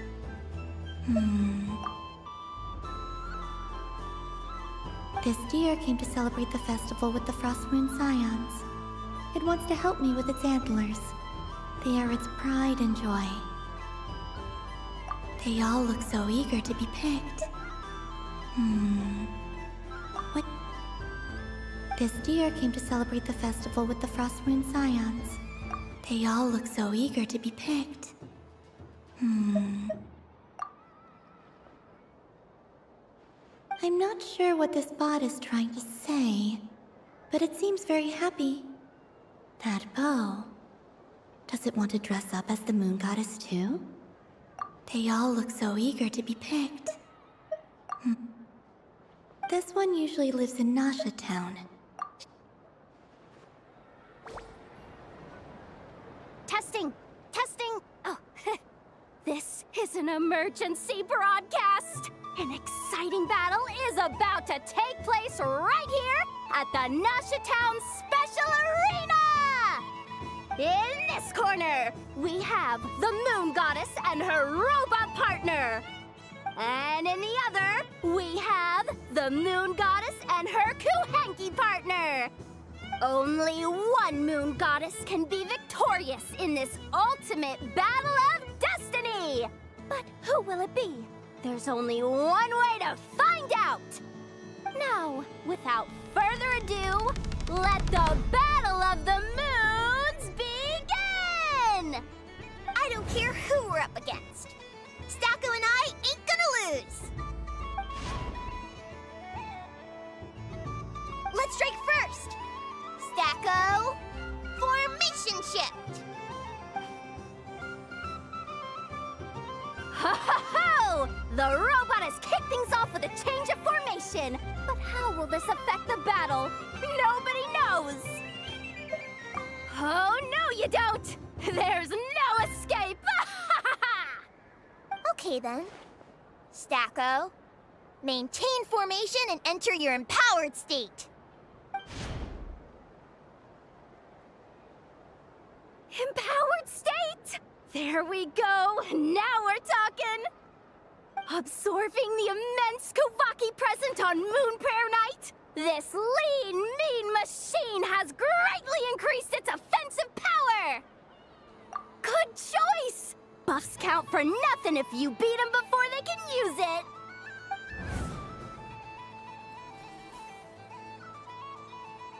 Oh, it's a hit! But Stacko stands firm! The battle is heating up fast! I'm about to start sweating machine oil over here! Go for it, Stacko! Set Kuvaki to maximum! Can their opponents withstand this blow? And what will this moon goddess do? Don't be afraid. Fight however you wish.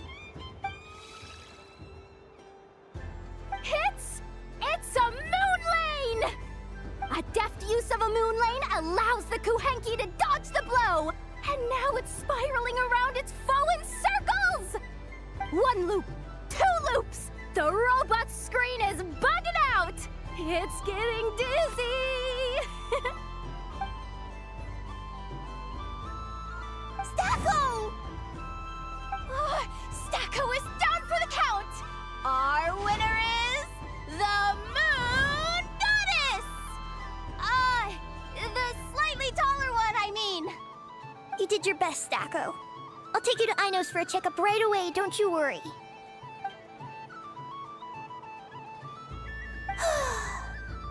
Well, you beat me fair and square, I guess. Honestly, I underestimated you. Won't make that mistake again. I think my partner deserves most of the credit. Just you wait. When I'm a little bit older, I'm gonna come back a whole lot stronger. You ready for a rematch?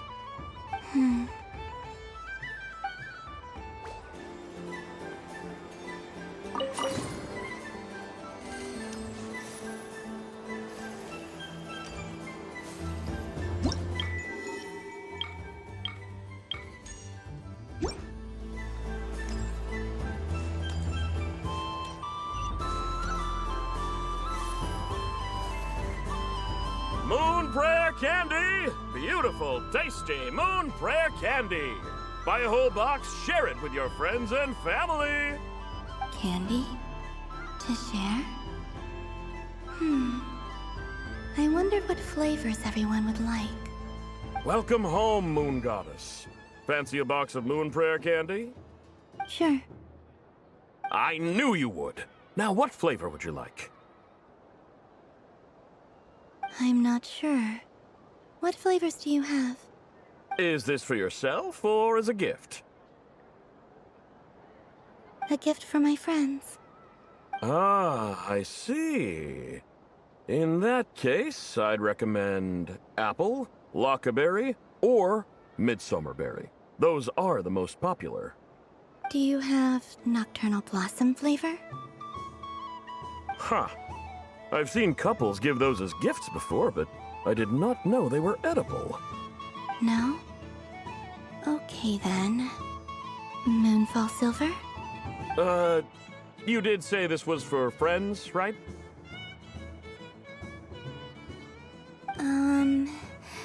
Maybe smetana then. Hey, now that's a creative idea! I've never tried it before, but if you're happy to wait, I can see about whipping up a batch on the spot. While we're at it, you got any other ideas?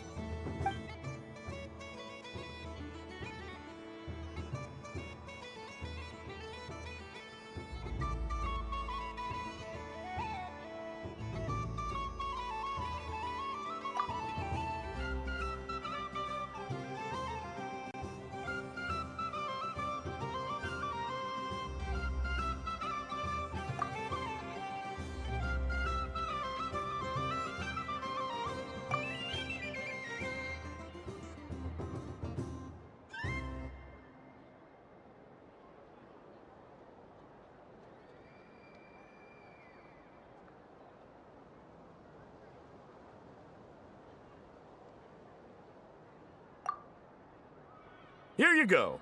Every flavor you asked for is in there. Thank you.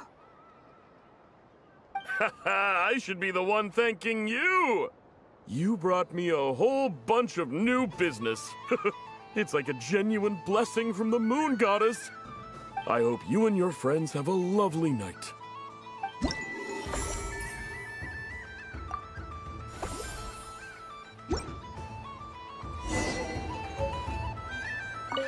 Assorted Moon Prayer Candy! All your favorite flavors in a box! All right, kids, just line up over here.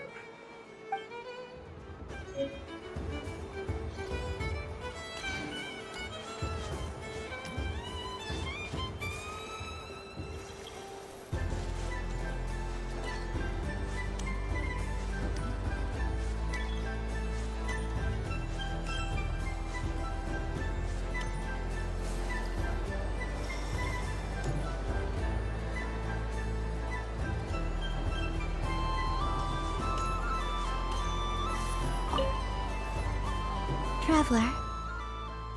Hey there, Columbina! Are you done checking out the festive amusements already? Are you sure you don't want to look around some more? You might not get another opportunity like this for a while. Right now, what I'd like to do is...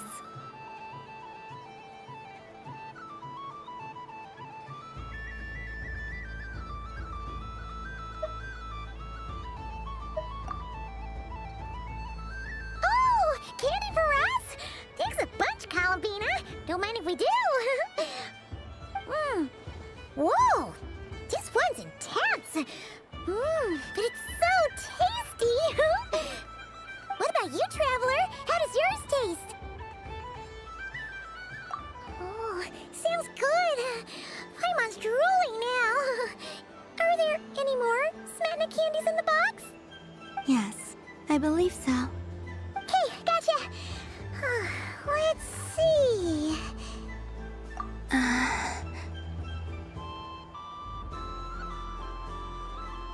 Sure. This one, and yep, this one looks right too. Okay, that's 3. Here we go. 1 per person. It's so sweet.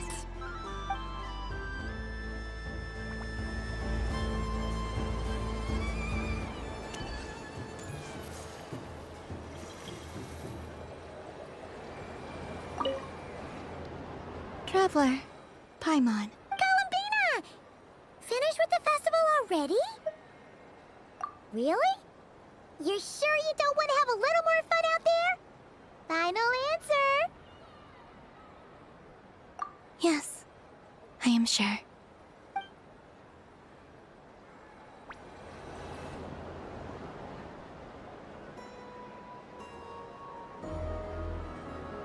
This was the most fun I've ever had on a moon prayer night. Everywhere I went, people were saying, "Welcome home," and there were friends at every turn. I only wish it could last longer than one night. Oh.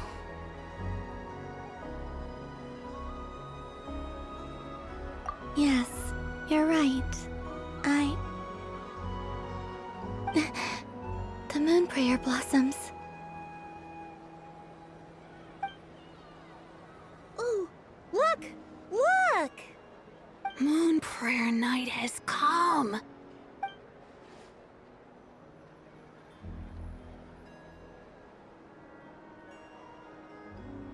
The moon. It's so beautiful. Happy Moon Prayer Night, dear. Happy Moon Prayer Night!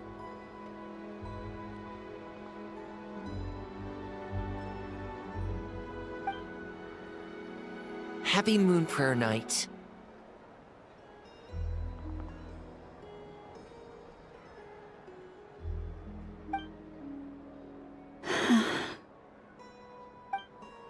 Aww. Huh.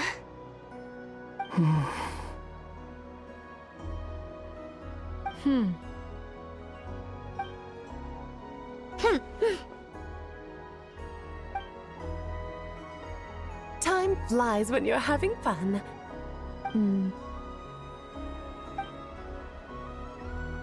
Oh. Looks like the time has come. Columbina. You're heading off, then? Yes, to the ruins you mentioned. And from there, back home to the moon. Wait! I know? At least... Take one of our craft shop's crumb cookies up to the moon with you. You know, for a snack. Sure, why not? The Curatorium of Secrets believes in proper farewells. No story should be left without a satisfactory endnote. Never. Farewells are an important affair for the Ratniki, too. We never know when we might meet again. Haha! And here I thought grand farewells wouldn't suit tonight's mood. But I suppose friendly passion is not to be stopped, eh?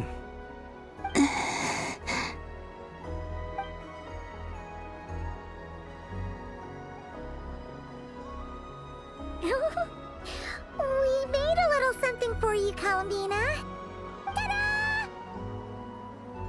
What is it?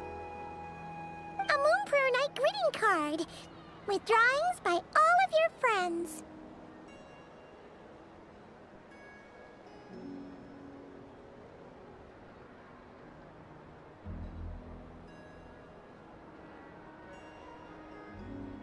You did mention that you'd like a portrait done, so I took the liberty of creating one for you. I, meanwhile, did the portrait of Mr. Albedo, and Mr. Varka did the same for me. I mean, I think my work was pretty true to life, don't you think? The picture of Ashru was my doing. The two of you seem to get along rather well. Wait, was I the only one who did a full-body picture? That's so embarrassing. I did pictures of me and Anefa. I did my own portrait and one for Hat Guy. Plus, there's the two mages, Arlecchino and Sandrone. So, if you ever miss us, just flip the card open and we'll all be right there with you. I don't know what to say. Thank you so much, everyone. This whole Moon Prayer Night was more than I could have ever asked for. It is the greatest gift I have ever received. Lauma, I figured it out. Figured what out? Remember how the Frost Moon Scions used to use milk as invisible ink to write hidden messages? That was a very long time ago. Oh, are you saying? Yes. When I miss you all, I shall use moonlight in the same way, to write words that only you can see upon the moon itself. Wow, that sounds lovely. Quite. But how will we see them? Simply open your windows on nights when the moon shines bright, and the moonlight will naturally flow towards the words I have written. That sounds most fitting indeed. Very true to form. I'll try to write them in places that won't disturb your sleep. I, for one, would sleep all the better for having read one of your messages before settling down for the night. Exactly. So don't worry about disturbing anyone's sleep. Just promise you'll write to let us know you're okay, all right? All right. I promise.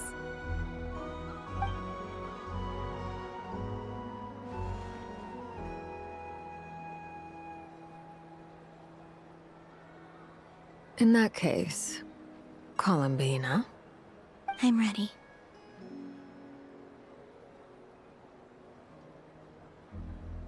Very well. Let's go.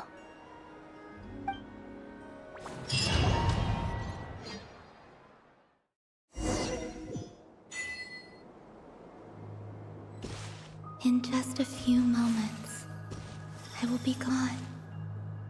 I still don't know what to expect on the moon. Will I really be able to send messages to my friends? The Kuhenki, the animals of Not Cry. I'll never get to see them again. I wonder where I'll be when the next Moon Prayer Night comes.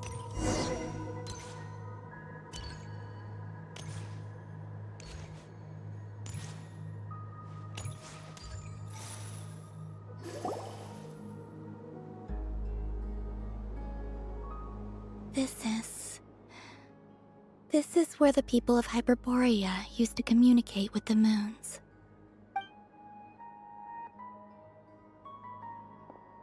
Eternal moon, frost moon, iridescent moon. When the power of all three converge, the gate to the moons shall open. Moon marrow preparations are complete.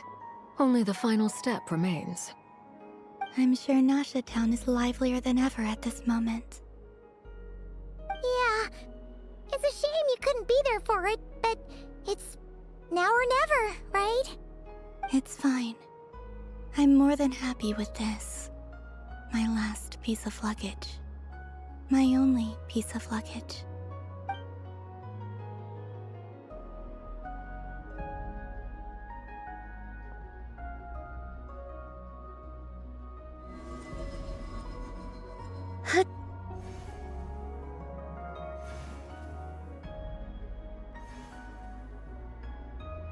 I can already feel the moon calling to me.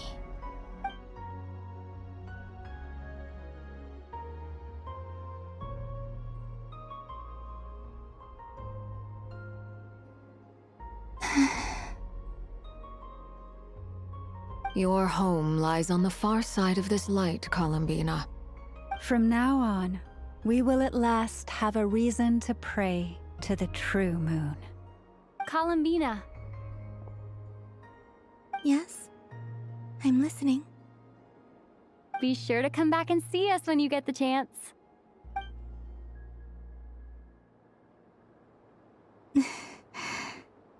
Of course. But if that chance doesn't come, then remember that you have friends on this planet. People who will miss Columbina. Yes, I will. Thank you for everything you've done for me. And remember, come night or day, the moonlight shall always connect us. Well then, farewell, my friends.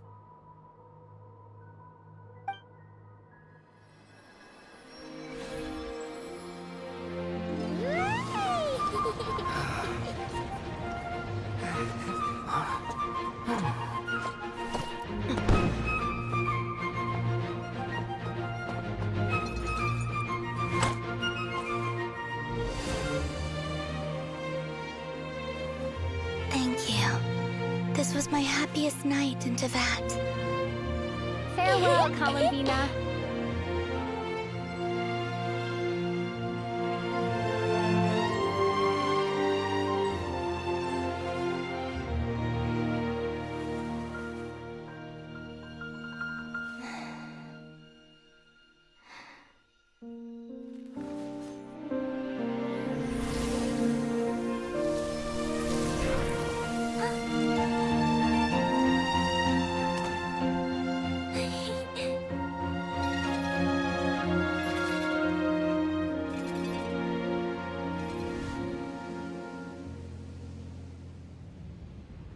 The moon really is closer than ever tonight.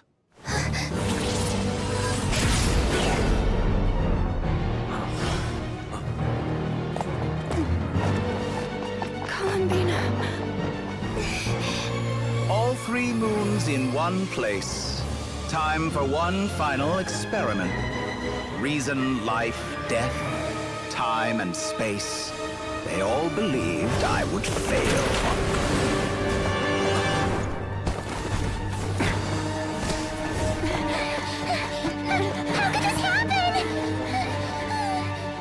But Tevat's primordial power never did belong to the throne of heaven. And now, they are mine.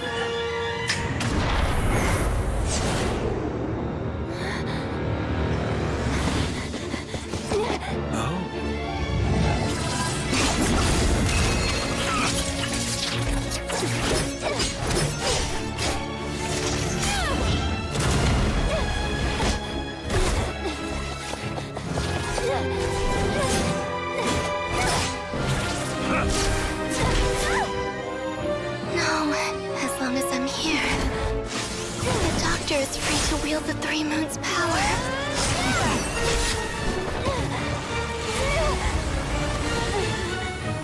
It's the only way.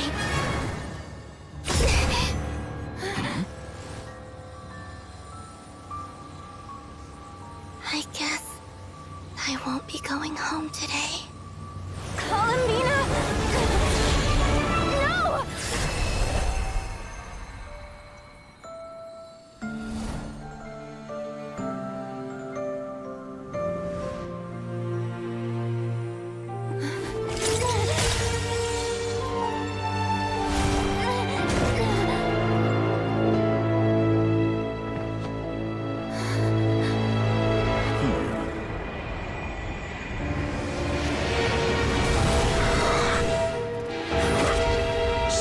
Scion world. Do not try to control me.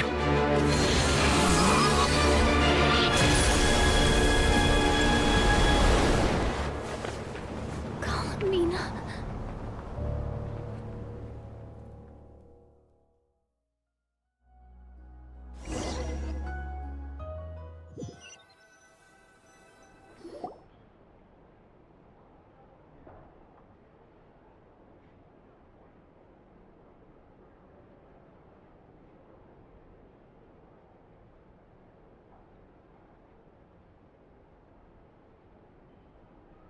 Are you all right?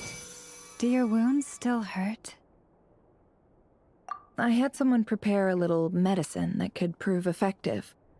Take it if you need to. In that case, let me relate the contents of the call we made to Alice after the incident occurred. That Dottore is a crafty one. He distracted the Hexen Circle by creating a huge fuss at Tevat's borders. I'd assumed that the cause was an abyssal intrusion from the outside world, which in fairness is a rather common occurrence. But after learning that you managed to influence the phantoms in Notcry, I realized that perhaps this interference could have come from within Tevat instead. But we weren't able to change their fates. True, you couldn't change how their stories ended, but you did build some variables around yourself. Variables? Yes, things you heard that you could not otherwise have learned, ideas that would otherwise have never crossed your mind. All these things are variables. Of course, most variables usually pale into insignificance with the myriad of possibilities floating around. But the moment you start treating them as building blocks and intentionally stacking them, that changes things. That's what Dottore did, and it's how he created the necessary conditions so that when you activated the portal tonight, it played right into his plan. However, we have no way of knowing exactly what he did. Yeah, we also need to ascertain Columbina's status. And that about sums it up. As I suspected, Dottore has disappeared completely. If it's any consolation, he wasn't able to control Columbina as he might have wished to.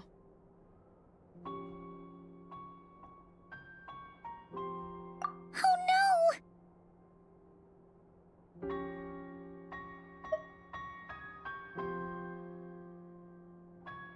What? She did what?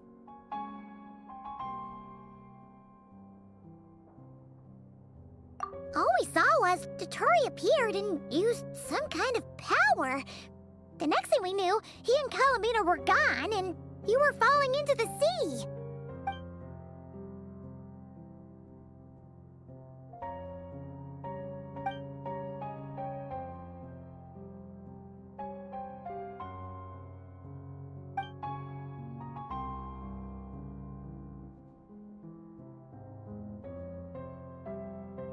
So, Columbina intentionally opened the Moon Gate and escaped into the same mysterious world as Rarier and Thalindus.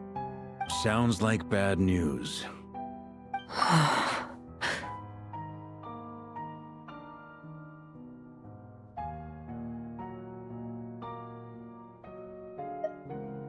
Seen in that way, the Trilunar Syzygy and Rarier's emergence, Dottore might have been pulling the strings in both cases.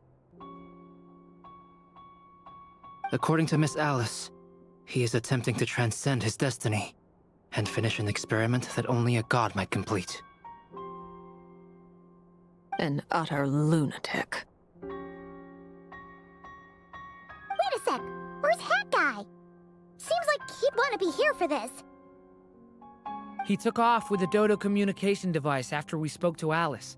He said he had a hunch that he wanted to investigate by himself. The look on his face was terrifying. I've never seen him like that before.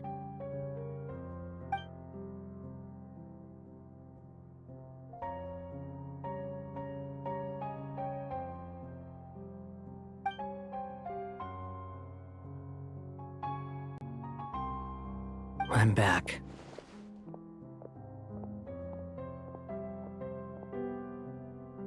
that guy?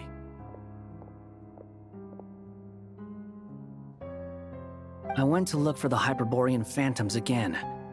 I think I've gotten to the bottom of it. I got them to talk to Nicole on the other end of the communications line. Turns out, the history they describe is different from how Nicole remembers it. Really? But how? Surely Nicole can't have been wrong. Because the phantoms are the ones who are deceived. They speak of a savior who appeared in their history. One who never should have existed. This savior promised to create a new moon within the false sky, and even bring back their moon goddesses. Foolishly, they believed in him, and told him everything he wanted to know about the moons. It's obvious that this was Dottore doing. Now you mention it, the first time we entered the Hyperborean ruins, we heard the phantoms discussing their history, and I remember Nicole commenting that something sounded a little strange. But Dottore shouldn't have been able to get in there in the first place! He didn't. Nicole said that this was an anomalous state triggered by disruptions in the causal connections between phantoms from the same era. The variables that Dottore put in place were substantial enough that they even affected phantoms that he never met. So it's not that their memories were unclear. They'd been tampered with. That's exactly the possibility Dottore was trying to manufacture. He turned these variables into knowledge and engineered the situation so all that knowledge would fall into his hands. Then, he harnessed that knowledge on Moon Prayer Night to truly create a false moon. How is that even possible? To be precise, he exploited a weakness in the way the spell works. The spell senses Kuvaki to detect the moon's location. So, as long as the false moon more strongly resembled the moon than the frost moon beyond the skies, the gate would teleport Columbina to the false moon's location. In other words, to Dottore's side. Once he had her under control, the teleportation spell remained active, and he manipulated her power to seize both moon marrows. At that moment, the moon marrows disappeared right before our eyes. It was already too late, even as we were leaving the ruins. By then, Dottore had already amassed the power of all 3 moons. So, where does that leave us? What do we do now? I'd certainly like to know what Her Majesty thinks, now that the concerns I expressed to her have come to pass. But we cannot simply sit and wait for her to decide the matter. And in any case, it is not the Fatui Harbinger Damselette who sees us as her friends, but rather Columbina Hyposelenia. If, even in such extreme circumstances, Her Majesty will not lift the prohibition on Harbingers drawing steel against one another, then I will do as my heart demands. I will fight as Peruware instead. Oh, Arlecchino! Time is short, so I'll make the first move.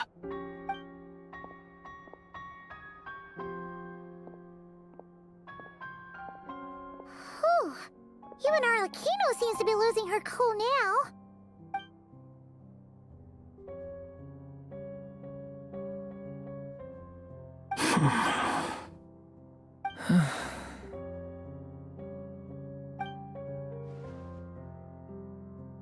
All right. Lose those dejected looks for a moment and let me get a word in. It looks bad, I won't lie. Very bad, in fact. So Dottore's pulled some real dirty tricks to gain the upper hand. For now. And yeah, it's to the point where even the mages say that his variables have affected destiny. I'm not so sure, though. Many have told me that Tevat's destiny is fixed, and that does appear to be the case. Well, what makes Dottore so sure he'll be the exception? And since he was able to stack these variables up, who's to say we can't do the same? You of all people should not be discouraged, traveler from afar. This isn't over yet. And you're not alone in that. Everyone here does, whether they've spoken thus far or not. But none of us are the type to sit back and wait for the sun to shine again.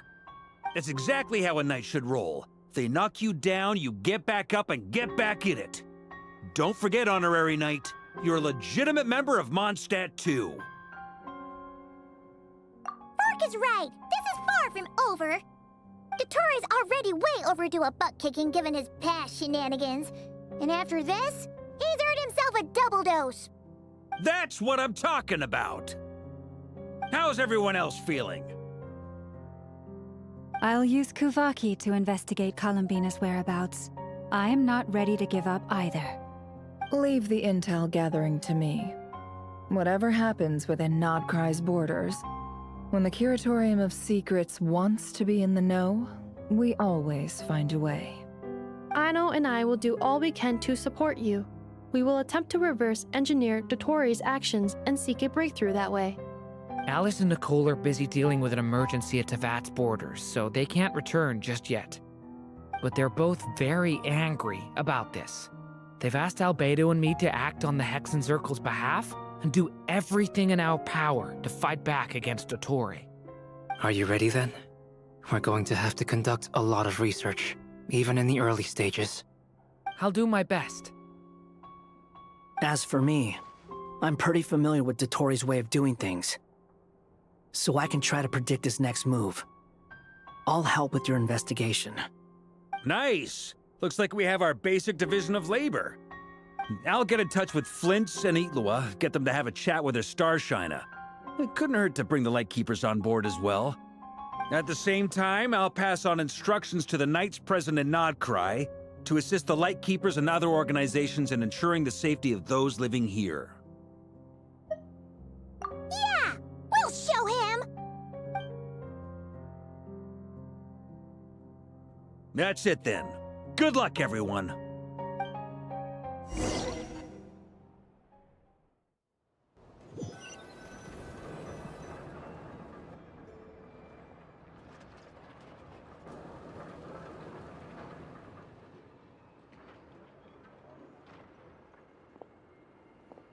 I never thought that Columbina would become my real name. It went from being a Fatui code name to something my friends call me. And remember, come night or day, the moonlight shall always connect us.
this library organizing job was classified as a premium commission, Paimon came mentally prepared, you know? But seeing it in person is something else. Why, if it isn't Cutie and Paimon? What brings you back to Mondstadt? Let me guess. You missed me so much you just had to come visit. Is that it? You've become quite the flatterer since we last saw each other, haven't you? Found you! We were starting to think you weren't clocking in today. Well, I wasn't planning to. But then, Catherine mentioned someone had finally accepted an important commission for the library. So I came to check on things. Might you both be here for that very commission by any chance? Ah, music to my ears. Now, as you can see, a certain anonymous benefactor has donated a large amount of books to us. Imagine my surprise when a glance down the book list revealed that each one would be an entirely new addition to our collection. There are books of all different kinds, including quite a few that are banned. Troublesome, I know. So this wasn't an odd job I could trust to just anyone. And sorting them myself? My, what a headache that would be. It would take ages. All that to say, I'm very relieved to see you here. I would treat you to some tea, of course, but looking at the state of this place, perhaps another time, yes? Don't worry, just leave the commission to us. You're as sweet as ever, Paimon. Well then, good luck in here. I'll leave you to it.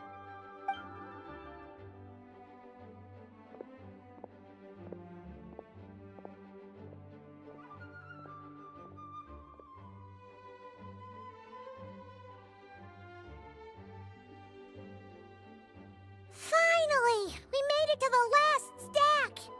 What even are some of these books? A Hilichurl's Guide to Running for Your Life? Do Hilichurls even read?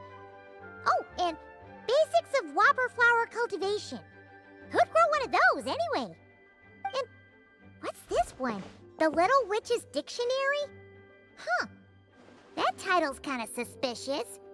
And didn't we already sort this area? Did you notice it earlier? Huh. Well, witches always make Paimon think of, you know...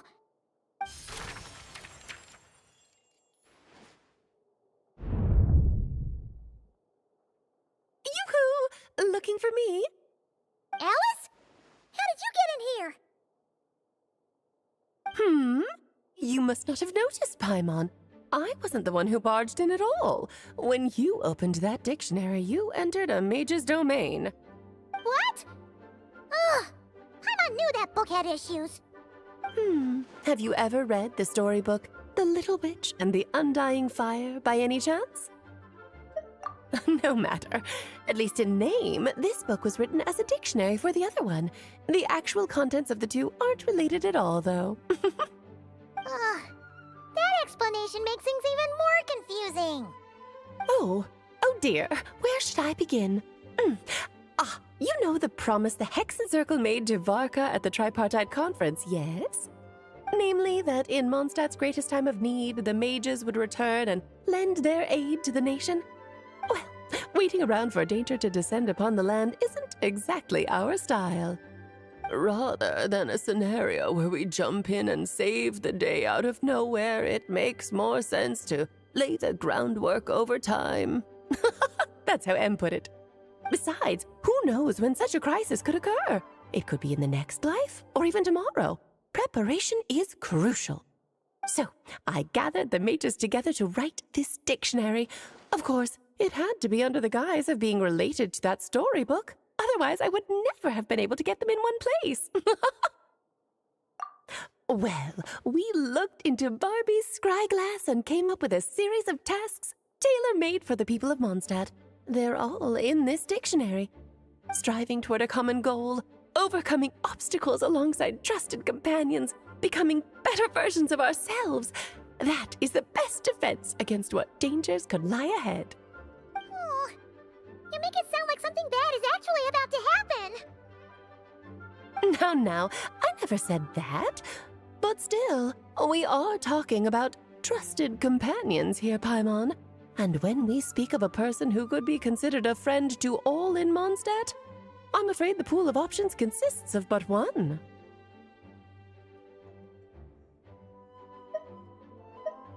Wait, the huge book donation? That was just an excuse to get us here, wasn't it? We had to spend ages sorting through them, you know! Oh dear, I never could have imagined you would need to go to such trouble. Uh-huh. Sure you didn't. Well, this is an important book. I couldn't just bring it into Teyvat without taking any precautions. Much better to hide it in plain sight, you see. That's why I donated all those other books to the library. Besides, it's not like this is a bad thing. Just think of it as an excuse to reunite with old friends. And as a favor to your dear Aunt Alice. Okay. If the goal is to help the people of Mondstadt, then we're in. We'll take the dictionary. And the next time we run into our friends, we'll pass your tasks and stuff along, okay? Wonderful. Then I'll let you get to it. Have fun!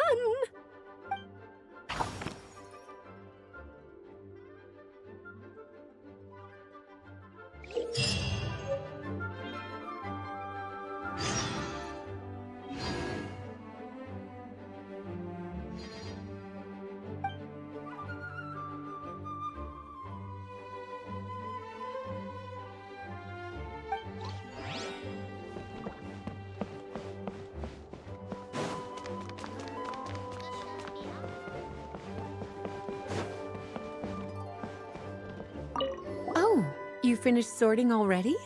That went much faster than I expected. Now then, what would you like in return, cutie? You freed up my whole afternoon helping me with that.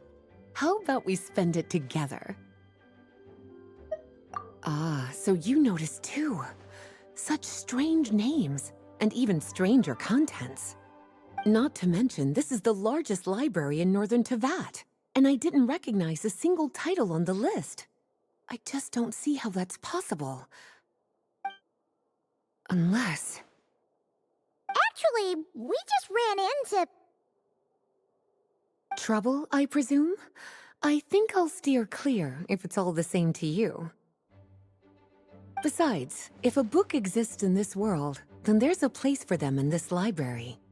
Better for them to remain here than end up in the hands of someone more... suspect. Anyway, here's your payment. Thanks again for all the help.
Ad Astra Abyssosk. Greetings, traveler. Hey there, Catherine! Oh, and Oz and Fischl are here too! What a coincidence! All things in this universe must plunge into darkness. 'Tis only natural that those who seek light should cross paths in the realm of dawn. Mein Fräulein means to say she's happy to see you both. And I feel the same. It's been quite a while, Traveler and Paimon. You're here just in time. Yai Publishing House has a commission for you, traveler. An editor is here to discuss the details in person. Much of the information was kept from the Guild for business reasons. All we know is that it has something to do with the author of the Legend of the Shattered Halberd. What? Surely you don't mean... Wait, is this author really that important? What if we weren't here? Or if we decided not to take the commission? The editor would just be wasting their time. In that case, it'd be a free trip to Mondstadt where one needs only pass some information along. That's an opportunity most would fight over. In any case, if the commission is of interest to you, the editor is waiting at the Good Hunter. Just look for the man dressed in Inazuman clothing. Hold on! Halt thy steps, good traveler. Fate cast you upon the tides of the world, but not for you to stand alone in the face of its desolation. Nay, you step forth onto the path of the Immernachtreich. What mein Fräulein means to say is, she would like to go with you. Wow, you seem really jazzed about this commission, Fischl. Do you have some kind of insider information? Well, let's head to the Good Hunter to meet with this editor then.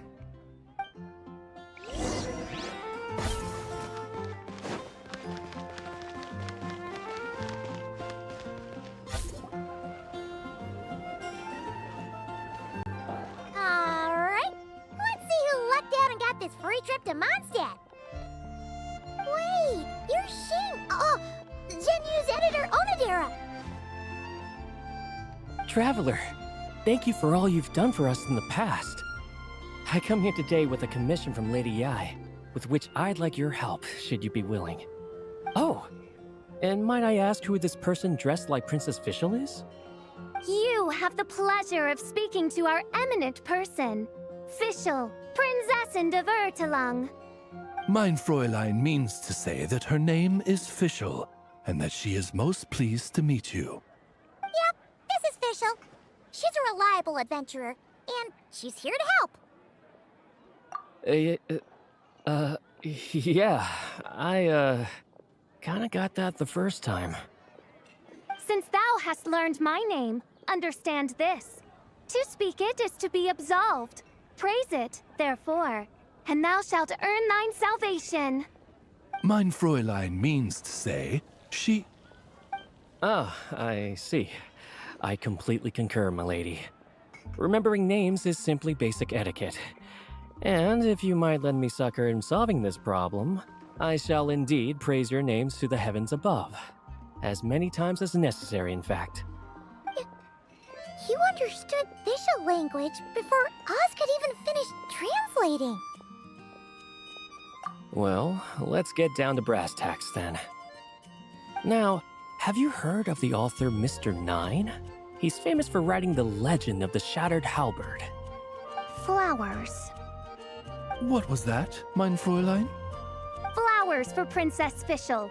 That's what Mr. Nine is actually famous for. Mein Fräulein means to say, even should the creator be cold and unmoving, the Prinzessin and her Immernachtreich's resplendence might yet compel them to weep. Well, sure. The author of Flowers for Princess Fischl, Mr. Nine. He sent a letter from Nodcry asking for help, and he seems to be in bad shape. So ask the Adventurers Guild or a local mercenary to find him. Seems pretty simple to Paimon. Where it's so simple. But here's the problem. We don't know anything about Mr. Nine. What he looks like, how old he is, where he's from. He's only ever communicated with us via letter, from addresses all over to that. And he's never showed up to our annual meeting or events. Not once. So, what are we supposed to do? Well, we'll need to investigate Mr. Nine's identity, that's for sure. We did a bit of digging ourselves, and we realized that ever since completing the Shattered Halberd series, Mr. Nine's handwriting began to change. His initial editor has decided to retire to focus on his own writing, and he didn't have much to add either. Whatever hath once existed in this world is enshrined in the memory of the Prinzessin de Vertelung, to endure unchanging in her Immernachtreich. For from the sacred primordial words flow the wellspring of all cause and consequence. Mein Fräulein means to say that... Yes, we had the same idea. So, we tracked down the original manuscript of the Legend of the Shattered Halberd. Aw, man! Genyu's gonna be so mad he missed out on this. Wait, you didn't need Oz to translate this time either, Onodera.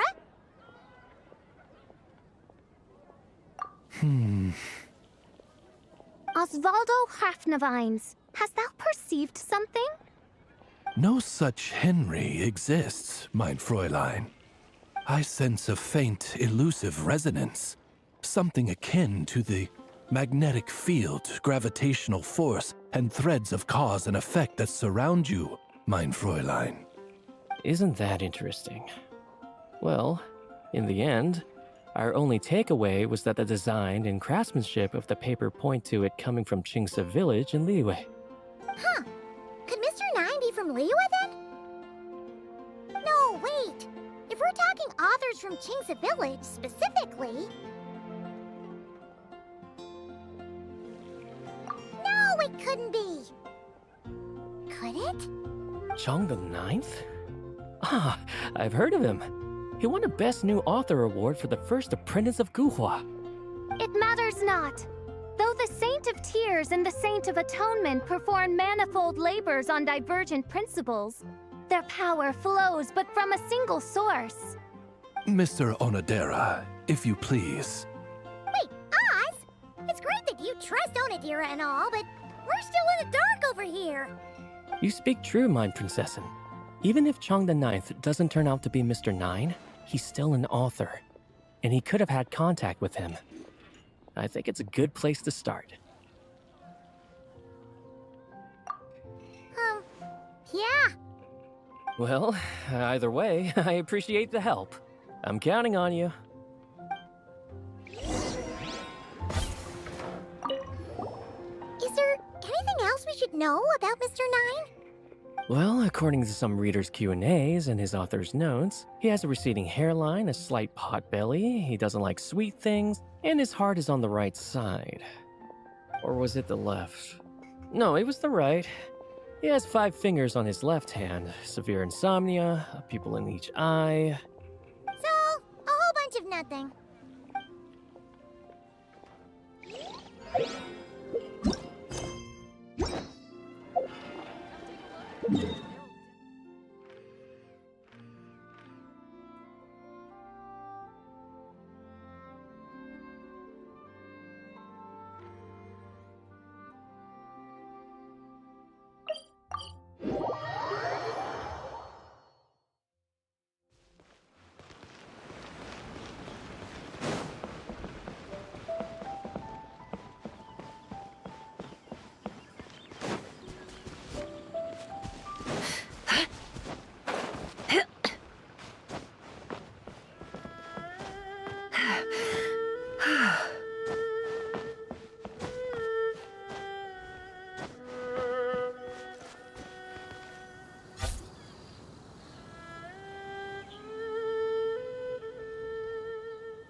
Home.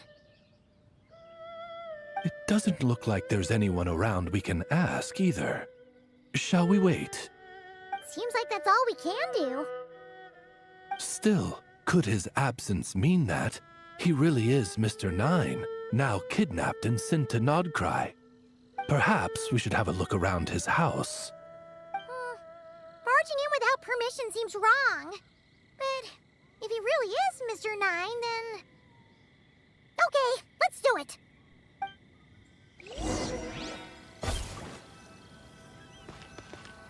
No, not here.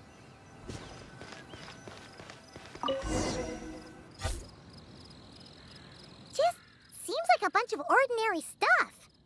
Nay, I, the Prinzessin, have beheld the mystery of the universe enshrined in these specks of dust. What hath been revealed is the very fount of wisdom. Ever does it flow toward the shores of truth. Mein Fräulein means to say she thinks this is a clue.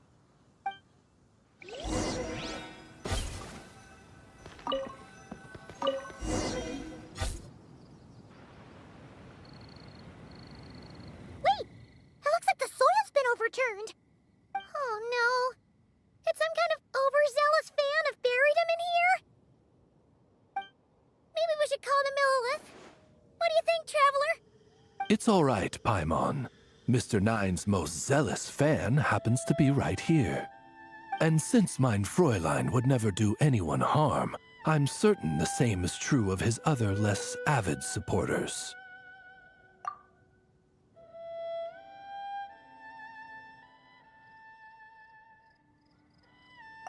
What is the meaning of this? I'm calling the Millilith. Chung the Ninth! You're not dead! Or kidnapped! What are you even talking about? Oh, wait a second. You're the ones who came here with that young lad from the Guhua clan. Yes, I remember. I'm guessing this is a misunderstanding then. The question still stands, though. What are you doing digging around my house? Oh, well, actually, we just wanted to know if you've ever written under the pen name Mr. Nine. What? Not even a whole bucket of hallucinogenic mushrooms could make me that delusional. No. If I were Mr. Nine, why in the world would I enter all those writing competitions? To what? Demolish the competition from the shadows? Yes, doing a real bang-up job, aren't I? My submission's never even been selected.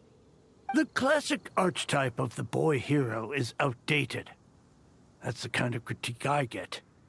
Even opening with a plot twist or disguising your hero as a fool is falling out of fashion. Modern readers are drawn to the boundless imagination and innovative world-building character of Mr. Nine's works. Good point. Besides, if I were Mr. Nine, I would have come clean the minute First Apprentice of Guhua won that award. What? That old beggarly Chong the Ninth is Mr. Nine? No, there must be some mistake. What a sight that would have been. Yeah, and when we were here with Xingqiu that one time, you talked up the legend of the Shattered Halberd a lot. If you were the one who wrote it, that'd be like Jean complimenting herself for being a good knight. It just doesn't add up. In any case, while this gentleman isn't the Mr. Nine we're looking for, I sense something of interest on his person. It's a peculiar signature, the same threads of fate I sensed on you, mein Fräulein, and on the manuscript. I believe the traces are related to Mr. Nine, and it appears I can track them. Hey, that's perfect! Once we head to Nokrai, you should be able to find Mr. Nine, no problem then. But back to the signature. What were you doing before this, Chong the Ninth? Oh, well, I ran out of manuscript paper, so I went to buy some. I'm particular about that kind of thing. Creation of literature demands the highest quality. Ah, no wonder. Mr. Nine uses the very same type for his manuscripts. Huh, that explains it. Thanks, Chong the Ninth. We should get going. I'm not quite sure what I did, but you're welcome, I suppose. Farewell, creator of another world. Though I must say, the laws and narratives thou hast ordained can scarce compare to the dream dust sedimented in the Immenachreich. Mein Fräulein means to say, your writing isn't... I mean, mein Fräulein offers her thanks.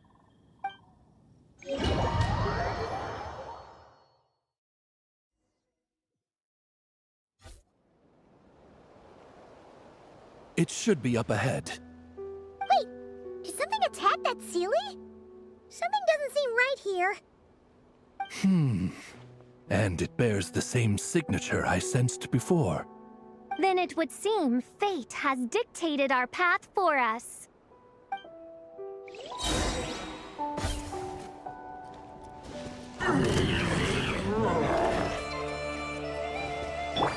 Can't hide the truth. Chew on this! Flash attack! I see everything! Dissipate!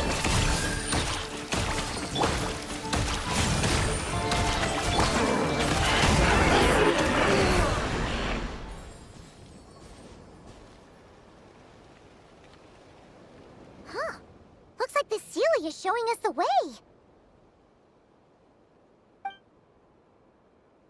Let's follow.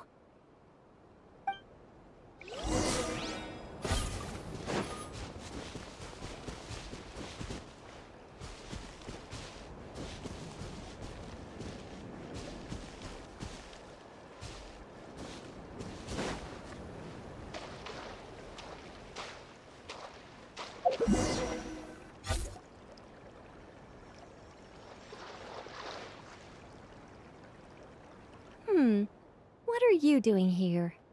Wait, that voice. It's Nicole! Also, that should be our line.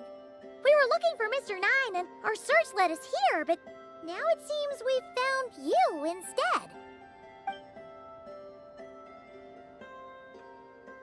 Ah, I see.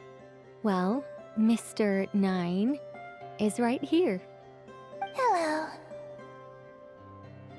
What bizarre Demerung is this? Never in 1,000 sunsets have I heard of such a thing. In truth, I too aspire to be an author. But I'm also partial to direct communication. Talking is rather inconvenient by comparison. And as I'm sure you can understand, writing things down is even more tedious. I thought perhaps if I found someone with whom I could share my ideas, it might give me the same release as writing. But then those stories would never see the light of day, which would be a shame. So, I tracked down an old Seelie friend of mine and told her all the stories I was imagining. Then, I sent her to find people with similar aspirations to write them in my stead. We even came up with several character traits to lend a certain authenticity to Mr. Nine. A receding hairline was one of them, I think. Yep, I'm the one she roped into all this. Come now, it was beneficial for you too. By inhabiting those authors and mobilizing their language faculties, you were able to hone and eventually recover your capacity for speech. And anyway, an angel has always functioned like a sort of a flash of inspiration in someone's head. I'm sure it was like stepping into old shoes. So you, what, possessed people? Isn't that kind of intrusive?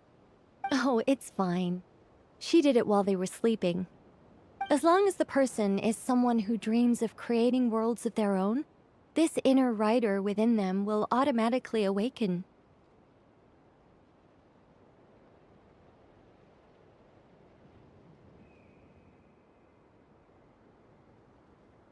Wait, but what about the letter and the strange intuitions Oz has been having?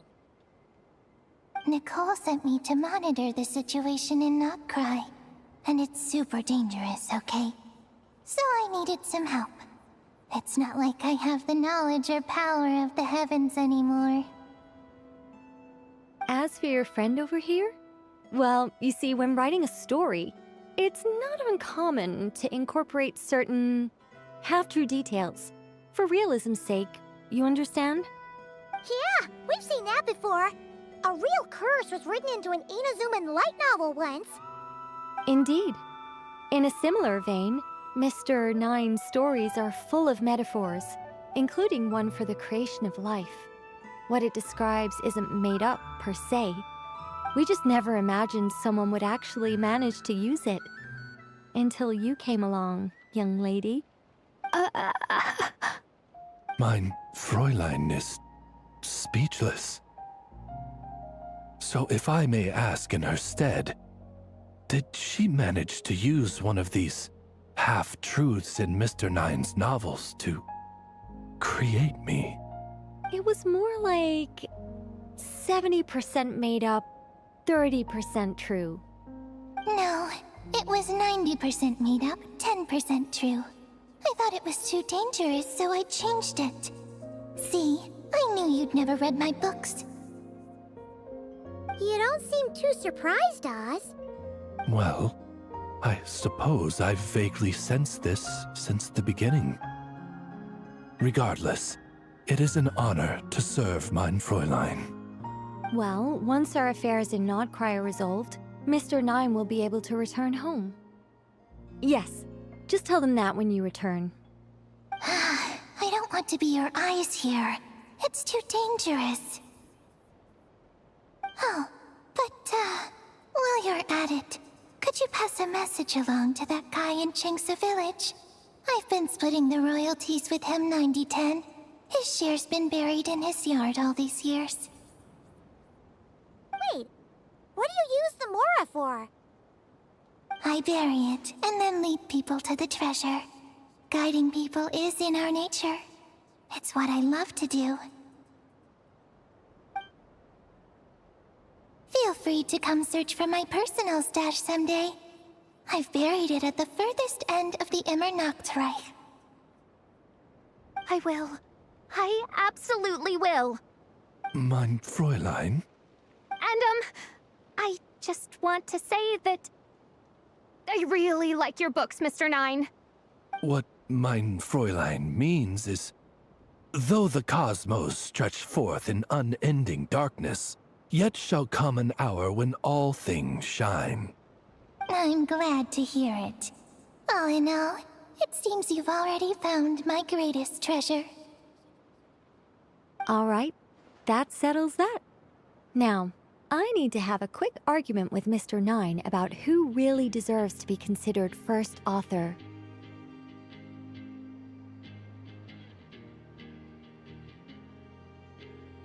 Absolutely not.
Oh, that's right.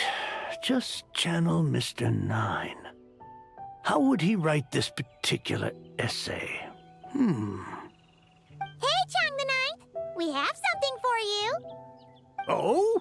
What is... What? Where did all this Mora come from? About that. So, the thing is... Right. Mr. Nine really admires your work, so he decided to fund your writing career. Wait, what? So, channeling Mr. Nine actually worked? I can't believe it!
I'll take that as a yes, then.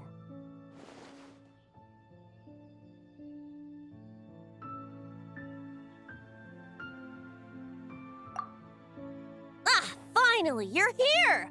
Do you have a message for me from someone by any chance? There's not a single prophecy about you in that dictionary. That's what you were about to say, right? Oh? One moment, then.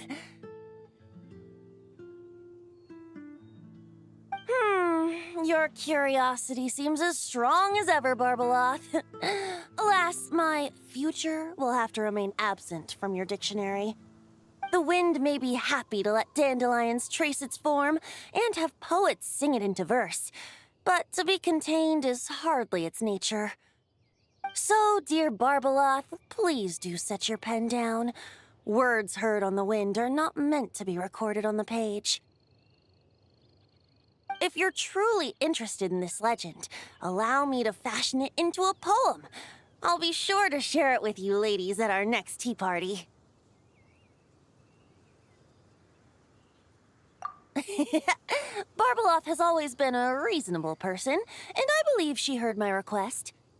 As such, our conversation should be free from interruptions for now. Wait!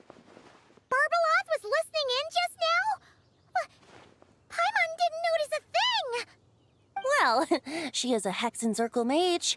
They all have quite a few tricks up their sleeves. Still, you noticed right away and even got her to leave us alone. Doesn't that make you the real master at cards here? Given the various practical factors at play, I'd call myself a master with limits. There you go, being all secretive again. Well, anyway, there wasn't a single thing about you in that dictionary.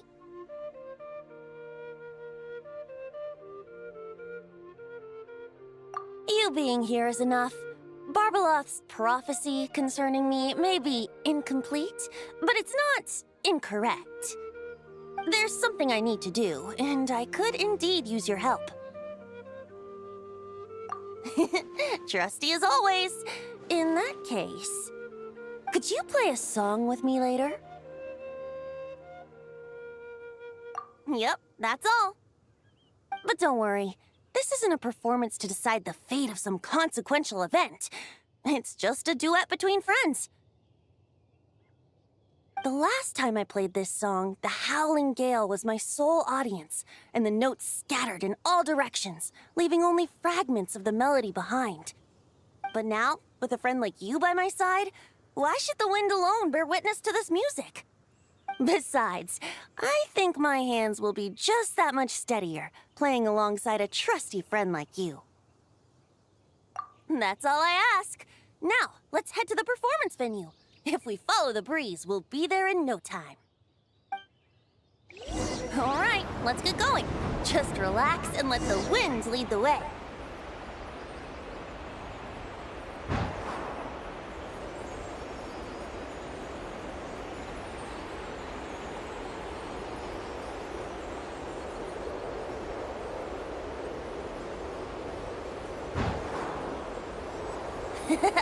No need to hold your breath.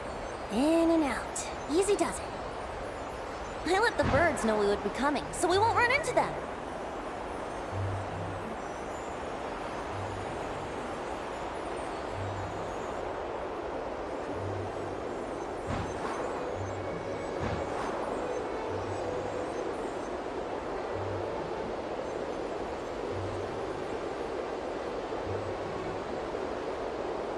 Don't worry. It's just a little ocean spray. You won't get soaked. Ah, the delightful sea breeze. Go on, breathe it in.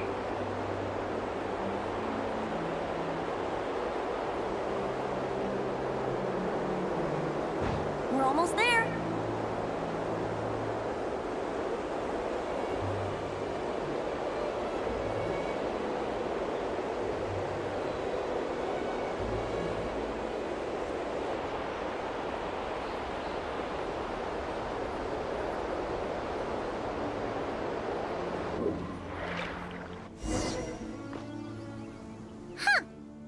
This island looks kinda familiar.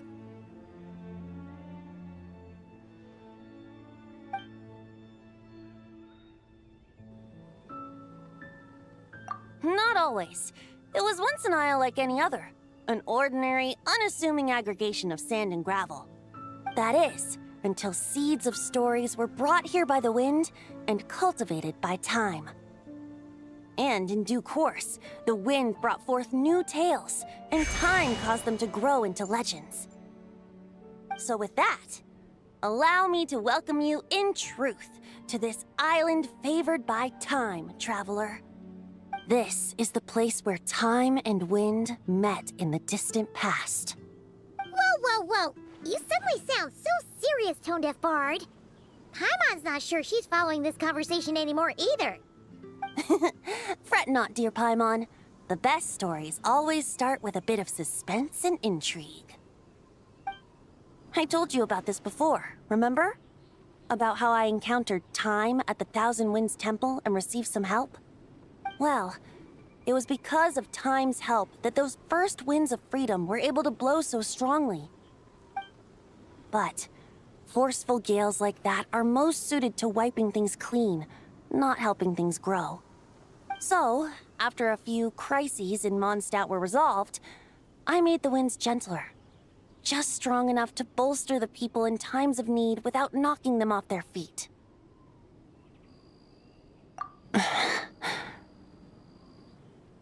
Shadows gather in the distance. I'm sure you felt it too. I've heard about the Pyro Archon's face-off with the ruler of death, Renova, and what happened to the Fatui Harbinger, the captain. And that's not even mentioning how abyssal activity has been encroaching closer and closer to Mondstadt.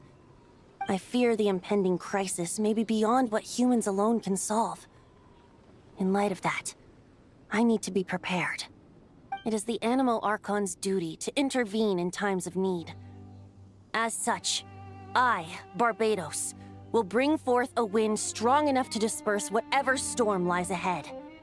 But if I whip up a gale of such strength in Mondstadt City, it would just turn the place upside down. Clothes, hats, the flowers that rest on people's balconies. That's why I chose to do it here. The place where I once offered an ode to time. Who knows? Perhaps time shows this island special favor precisely on account of my lovely, lovely music. Wait, so is this place really that special? It sure doesn't look like it. There's a tide that ebbs and flows, and a bunch of birds that come and go. It just seems normal. Time's impact on things isn't limited to what the eye can see. Think of it like a ripe sunsetia. If the outer peel remains intact, it's nearly impossible for the average person to tell whether the fruit inside is ripe. But even the tiniest hole in said peel will cause the fruit to rot, starting from that spot. Nestled in the hands of time, not one blemish marks this island's peel. Thus, time's influence on its very essence remains hidden to all. At the most fundamental level, of course, all things that lack time's favor will be erased at some point. But with the power that remains here, I can leverage time to draw a boundary around the wind. That way, the outside world won't notice a thing, no matter how powerful of a gale I whip up here. Of course, as the one requesting help, I should offer something in return. That's why I invited you here, traveler. So we could perform an ode to time together. Just let me know when you're ready. Oh, and I can lend you an instrument if you need one. Great. Let's get started.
Ah, looks like our music has moved some in our audience to step on stage.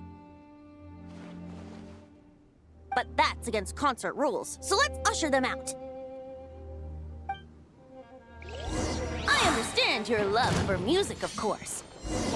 But for now, I'm going to have you leave the premises.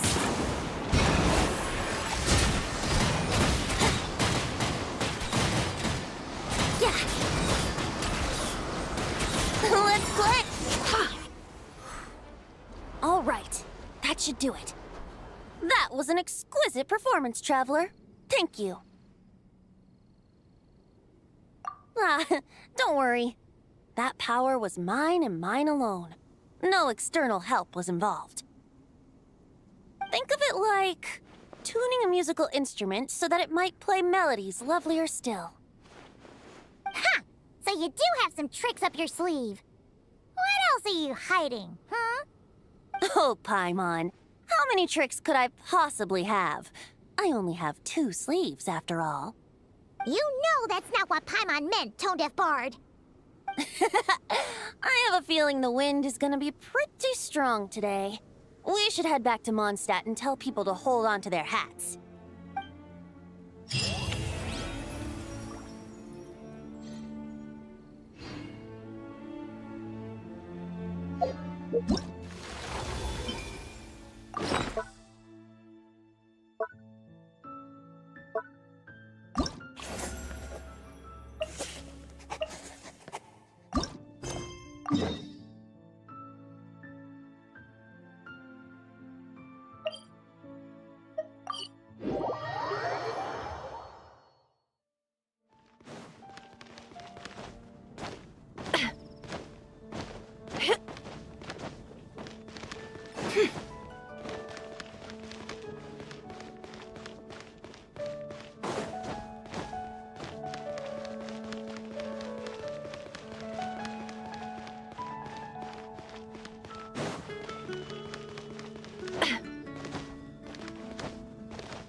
Dodoko.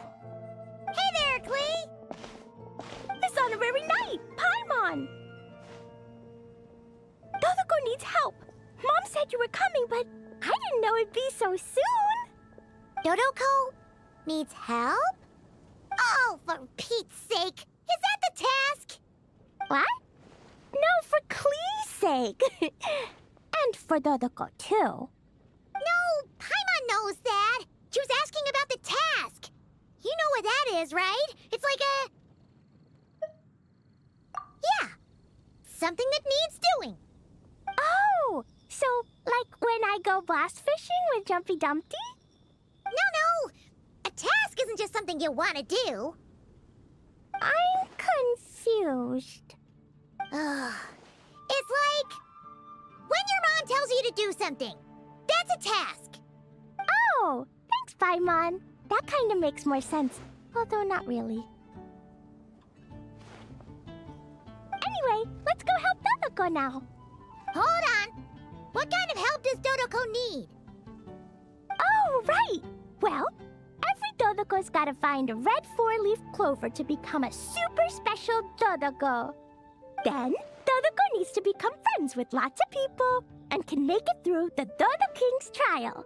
Once that's done, she can then become a super awesome Dodo Sorcerer! That's what Mom said anyway. Huh. A Dodo King being in charge of a Dodo Sorcerer. Makes sense, actually. But specifically, what do we need to do? No idea. But Mom said that you two would tell me. Right. Well, let's have a look at this book then. Oh, there's a note inside it. Huh. Let's see what it says. At the first stage of the trial, Dodoko arrived in a forest of whispering leaves. There, past layer upon layer of hurdles, a secret lay buried, waiting to be uncovered. Seems like part of a story about Dodoko. Oh, I know where that forest is. It's where I go to blast... where I go to play a lot. Come on, everyone. Follow me. All right, let's go!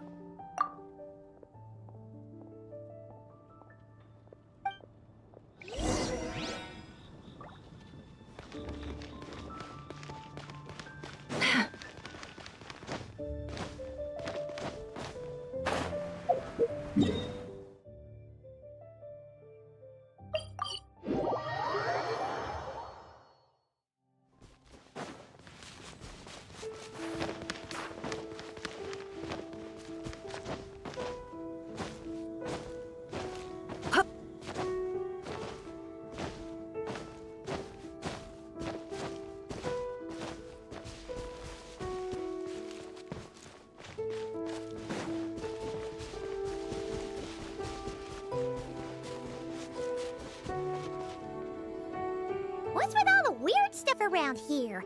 And why are there so many hilichurls? Huh. Maybe the hilichurls brought it all here. Oh, I bet this is where we find the turtles. Close, but the note said hurdles, not turtles. And whatever we're looking for is supposed to be buried past all the hurdles. Are there any other clues around? Is there no dodo device that can help us out here? Nope. What should we do then? Mom says the best thing to do when you run into a problem is to try and fix it. Yeah!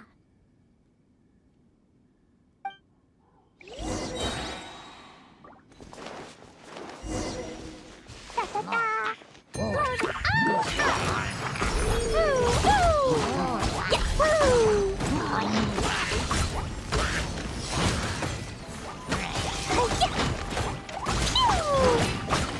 Jumpy, jumpy, go!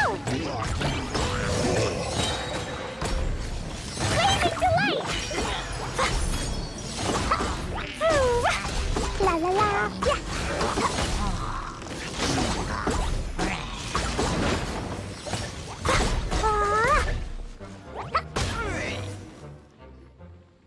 All right, that's the hilichurls and barriers all taken care of. And we didn't set the forest on fire. I was extra careful with Jumpy Dumpty. I've been getting sent to confinement less and less these days. Nice job, Clee. Maybe sometime soon you won't have to go at all. Well, if Master Jean would just let Clee blow the confinement room up. That's not really what Paimon had in mind. Wait, what about the trial? Did we learn anything new? Yep, I found this in the hole Jumpy Dumpty created after exploding. Huh, another note. Yup, and it's Mom's handwriting again. Now then, Dodoko may or may not have blasted all the hurdles away, though the most direct approach is sometimes the most elegant one. Either way, thus did Dodoko make it to the second stage of the trial, which, coincidentally, was also the final stage. Even the most energetic of children need to pace themselves after all. So, Dodoko proceeded to the banks of a lake of fallen stars, passed the final trial, and obtained her reward. But could things really be that simple? Huh. A lake of fallen stars. That must be Starfell Lake! Let's go see what we can find! All right! Paimon's super curious about what this reward's gonna be. Fingers crossed for some kind of awesome treasure!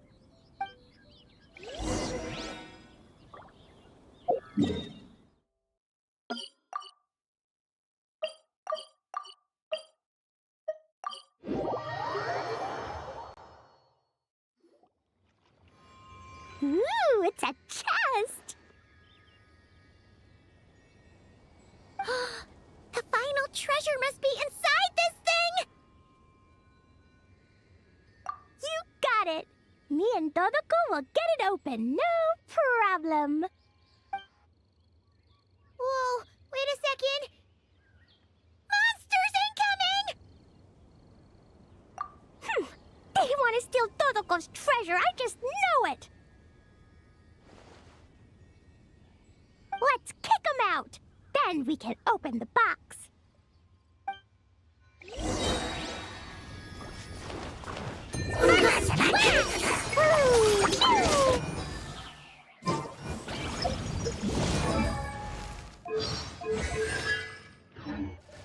Boing, boing, boom! Yeah, yeah. Boom! Boom! Phew!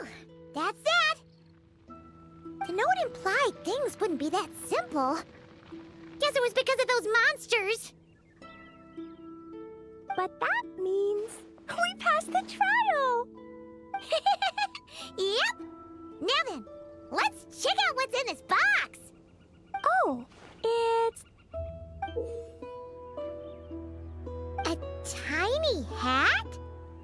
A hat for Dodoko!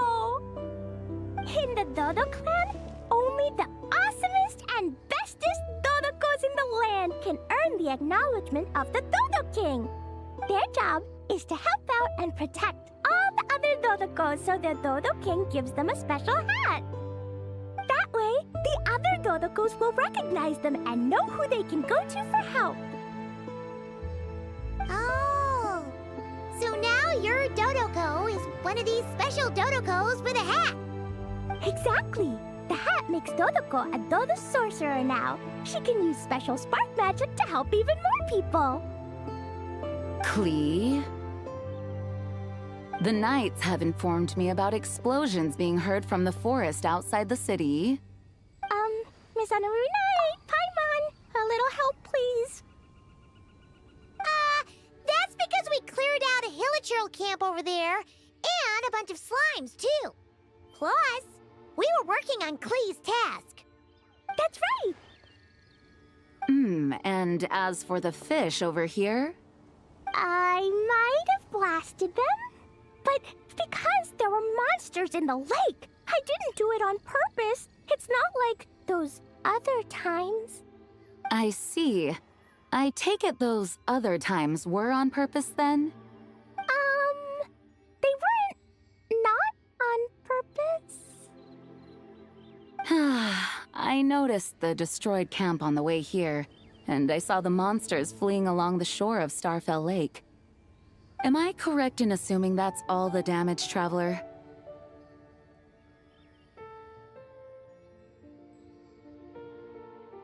Klee. Come with me. Let's head back. Oh, is it confinement for Klee again? Well, the Traveler's vouching for you, so I suppose your punishment will just have to be a meal at the Good Hunter. You've been out and about all day. I'm sure you must be hungry. You're the best, Master Jean. You two are more than welcome to join as well. Awesome! Paimon's been craving some sweet madame.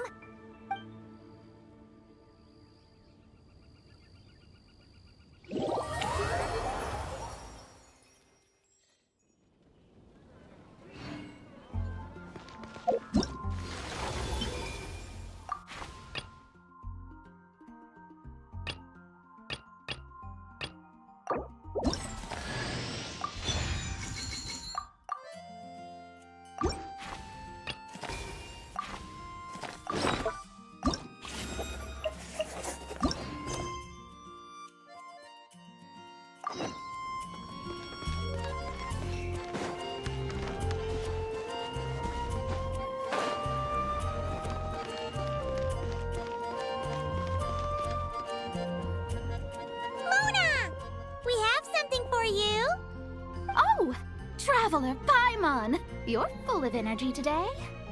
You have something for me, you said? Is it some quick and easy way to make Mora by any chance? Well, actually, it's some kind of task from your master. Yeah, that's a hard no. Ugh, but I guess I don't have a choice, huh? An enterprising spirit is important and all that. I just know it's going to be torture, though. I know that old hag all too well. Why don't you just take a look first? Huh. This book seem so special to me. Oh, whoa! Letters just fell out of it. Oh, maybe she's trying to reconcile with you? No idea. Either way, it looks like I'm supposed to open these 3 letters in order. Well, let's start with the first one. If this is her task, it should be okay for us all to read. Come on, let's see what this is about. Oh, how long it's been, my student. I'm afraid to report that getting up and about is becoming harder and harder these days. Oh, the sympathy card. She could have tried to make it sound a bit more genuine at least. Remember when I would chase you and you would run for dear life, trying to use that hydro phantom of yours to distract me? Oh, seems like it was just yesterday. Now you're off on your own, and I laze the days away in my rocking chair. I really should get some exercise again. Well, then get it some other way, you old hag.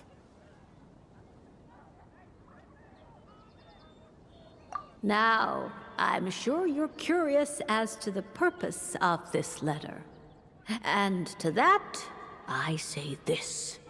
If you want to learn how to predict the fate of an entire kingdom, or even the entire world, head to Sumeru and search for the gate to an underground kingdom. Once there, open the second letter. Huh. But she knows how to lure people in, that's for sure. Is she serious about passing on her secret technique? Guess she really is getting old. You two have such a weird dynamic. When you talk about sentimental stuff, you fight. But when it comes to dry academic stuff, you get all emotional. Anyway, this gate to an underground kingdom sounds familiar. Wait, you've heard of it? Yeah. It should be the same one we're thinking of. Perfect. I don't even need to investigate then. Oh, that means no hired guide, no lodging, no shelling out Mora left and right. Come on, there's no time to waste. Let's go. And since you didn't mention a transportation fee just now, I'm guessing that means... Yep, same method as usual. Let's go.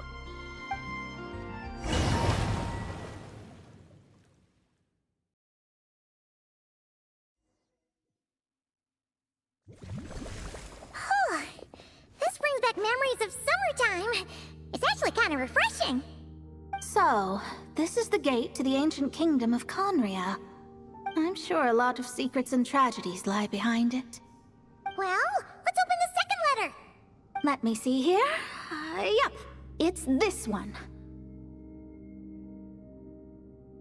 As the ancient Sumeru saying goes, rote knowledge bears no fruit until it is watered with the showers of wisdom. With that in mind, there is a phenomenon in this land known as the Sign of Apausha. It is a celestial mark that burns in response to an all too ardent desire for the truth. In that sense, perhaps it's more fitting to call it a sign of truth instead. The records of this ancient kingdom state there are several large subterranean lakes in Conria, clear and calm as mirrors, whose surfaces reflect the true stars.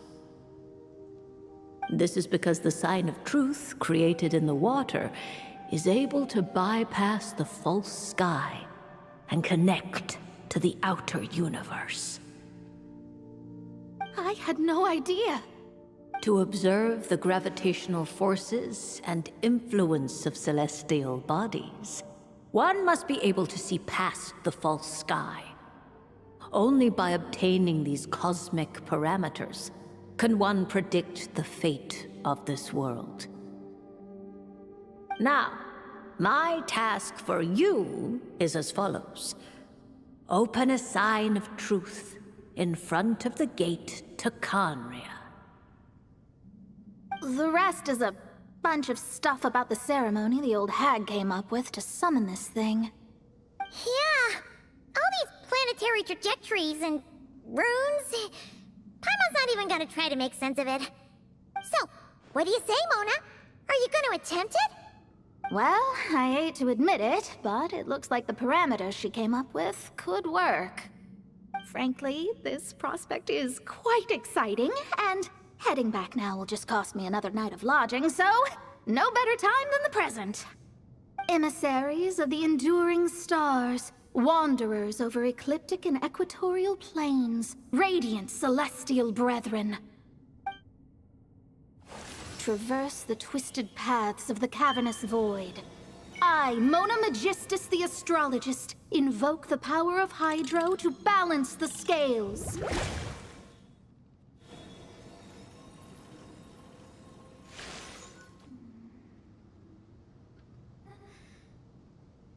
By wisdom and truth, let the thirst be relieved.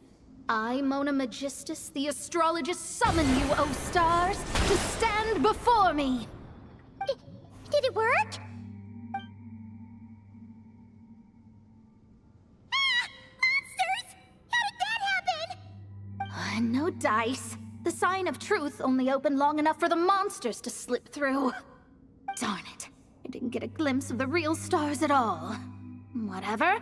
I'll just take it out on you! The ceremony failed, but the old hag's new theory seems workable. I have a better grasp of hydromancy now. And the perfect test subjects to test it on. Shadows of fate!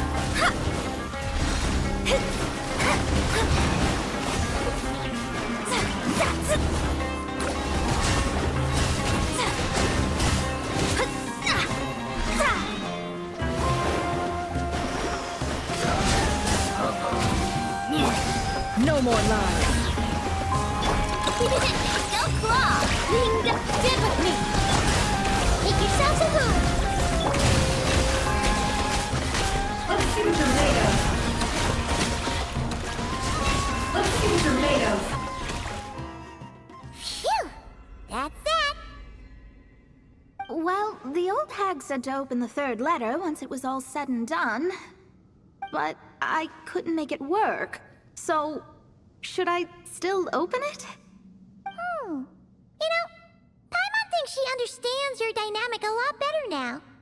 Look, she didn't say you had to successfully complete the ceremony, so you can open it. It'll be fine. I guess. All the same, I doubt she has anything nice to say. If you're reading this, it means you attempted to open the sign of truth. Seriously, I can't believe you actually tried it. What are you laughing at, you old hag? Conria was home to several lakes of stars, rendering the fabric of space in that area comparatively unstable. As a result, attempts to break through the firmament through non-physical means were more likely to succeed. In any case, I knew this place was well hidden and wouldn't be frequented by too many people. As such, any negative effects of failing to open the sign of truth would remain small scale. And of course, as my student, I felt sure you would have the chops to deal with the abyssal creatures that roam beyond the false sky. Even if you couldn't beat them, I am certain you could outrun them. You always were fast on your feet. Connecting hydromancy to the kind of wisdom that quenches thirst. Truly, my genius knows no bounds. The practical application of the scryglass has also reduced disturbances caused by the false sky.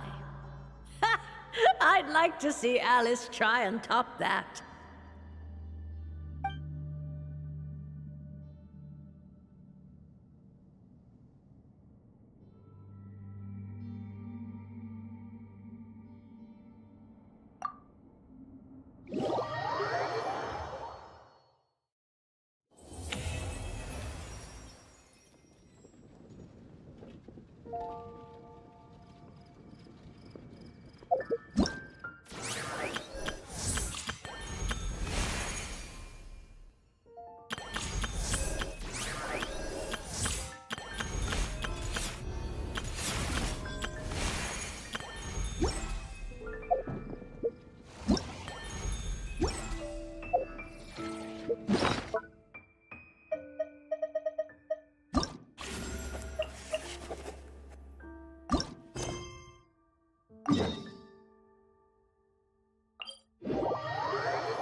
Razor over there with...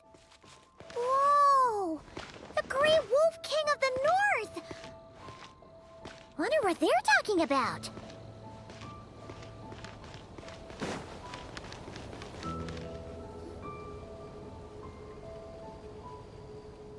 Razor!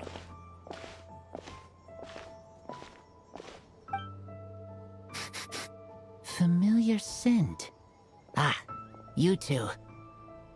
You have been good? Yep, we're doing great. Oh, but what happened to Berea's Razor? We saw you talking just now. Is it a secret? We go on hunt. I tried to convince Wolf Lord. A hunt? Oh, is that Razor's task? Are the wolves out of food? Is that why you're going on a hunt? No, this hunt is not for food. We hunt enemies. The Dark Wolf Pack. Strange scent coming from land they took, getting stronger. We must hunt enemies to purify the forest. Oh, so did Boreas agree? Paimon remembers last time he said something like, Razor, you must not get involved. This is for the wolves to settle between themselves.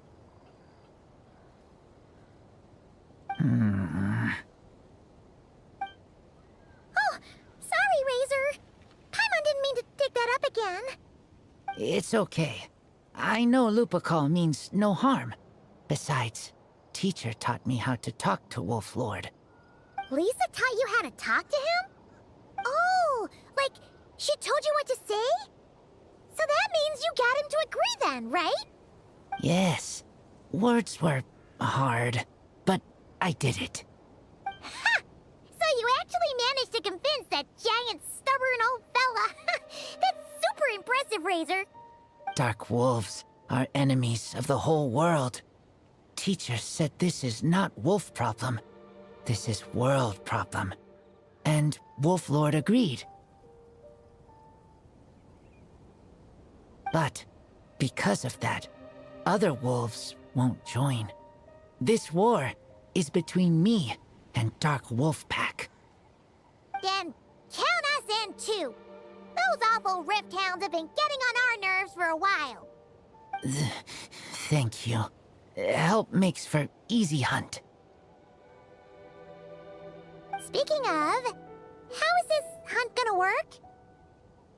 We set trap. Chase dark wolves here, into trap. Then Wolf Lord pinned them down, and we finish hunt. Tell me when ready. We start hunt.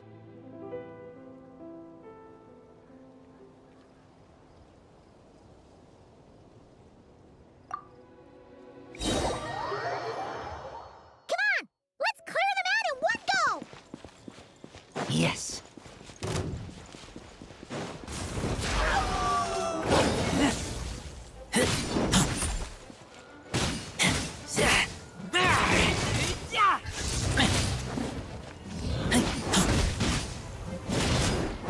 Get back! Can't hide the truth. Lash attack!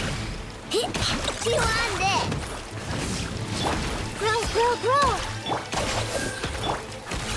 Let's see what you're made of.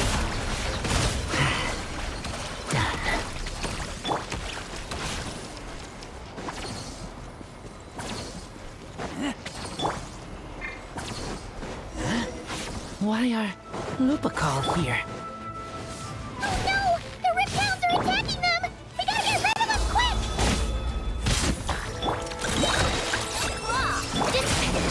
It all adds up. Whew, that was close. Good thing the wolves were there to help. They intercepted those Rift Hounds for us, and even drove them away. But this isn't wolf problem. You're doing this to help your Lupical, right? Well, they want you to be safe too. Paimon bets they went to the Wolf King and said, "Listen here, this isn't just our Lupical's problem. This is the world's problem!" And then rushed over to help. Lupical is Lupical. I am human, but I do not need to be wolf to be Lupical. I just want to help them. Well said, Razor.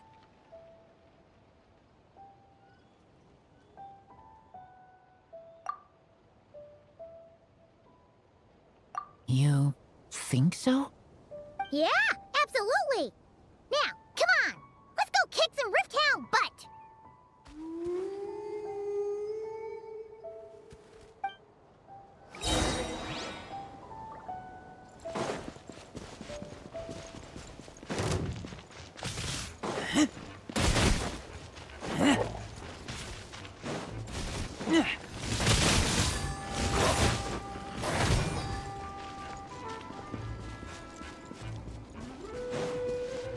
Look!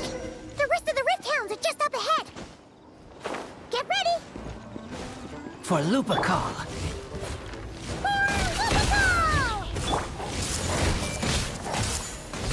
Ready?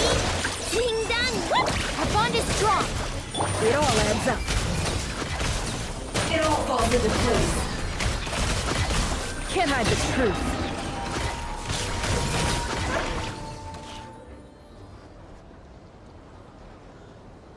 We did it! Thank you for helping.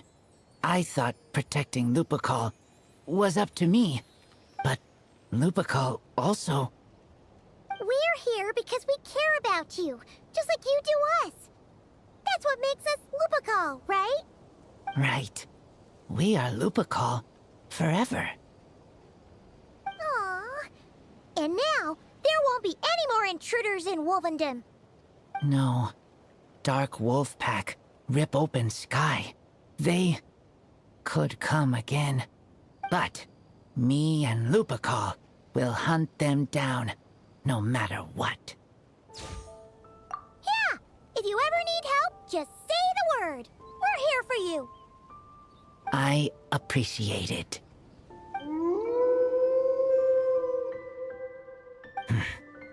They call for me. Sounds like they want to make sure you're safe. Then I should go. Thank you for the help.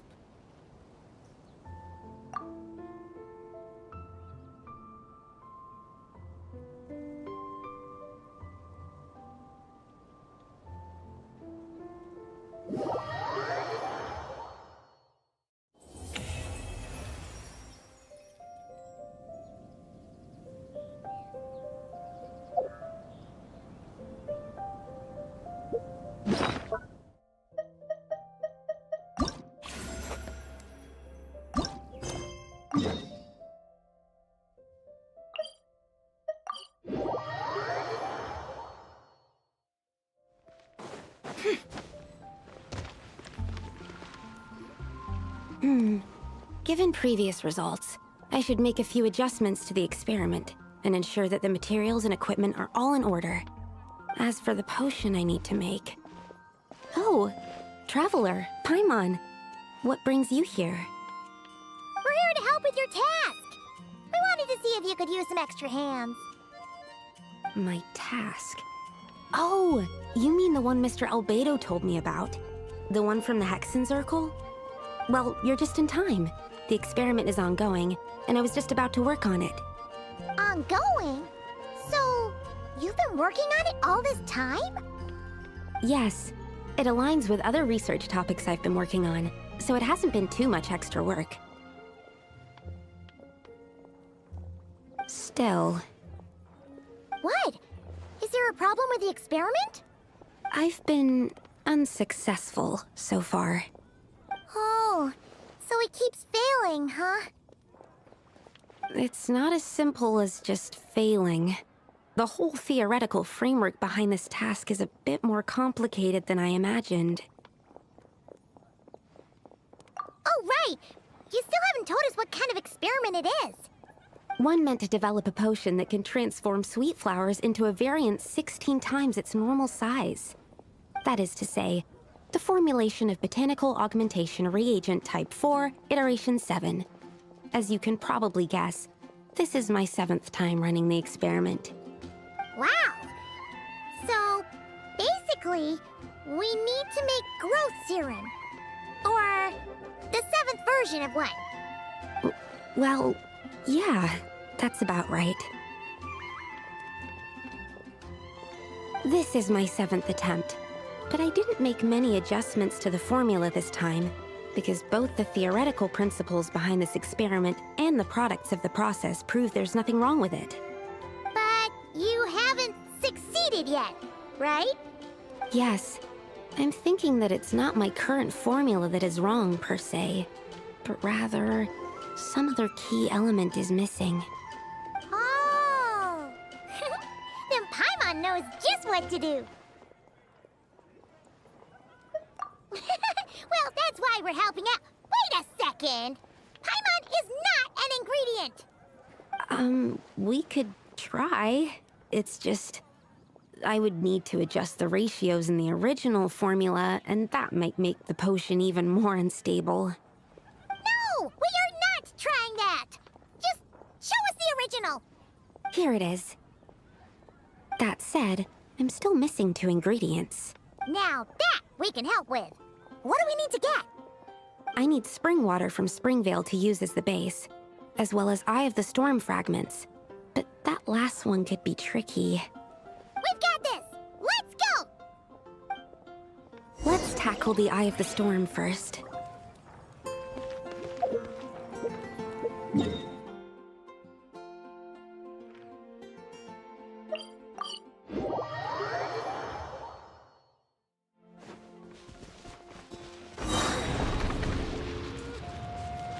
Animal test 6308. Enhanced animal module 75.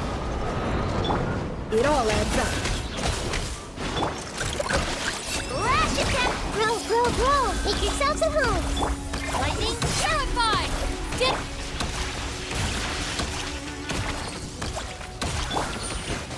Absorption test. Stand clear. Yeah. Yeah. Our bond is strong. Alright, that's the first ingredient done. Wow, you 2 work fast. That step usually takes me forever. We can get the spring water down there.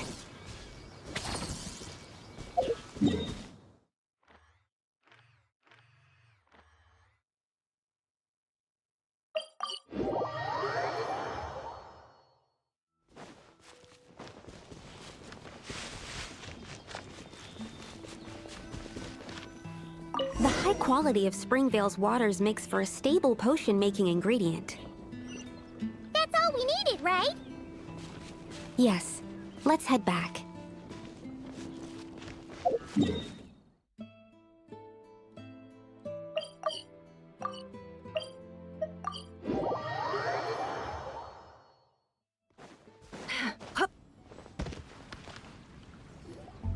All right, the ingredients are ready and the cauldron is just over there, so we should be good to go.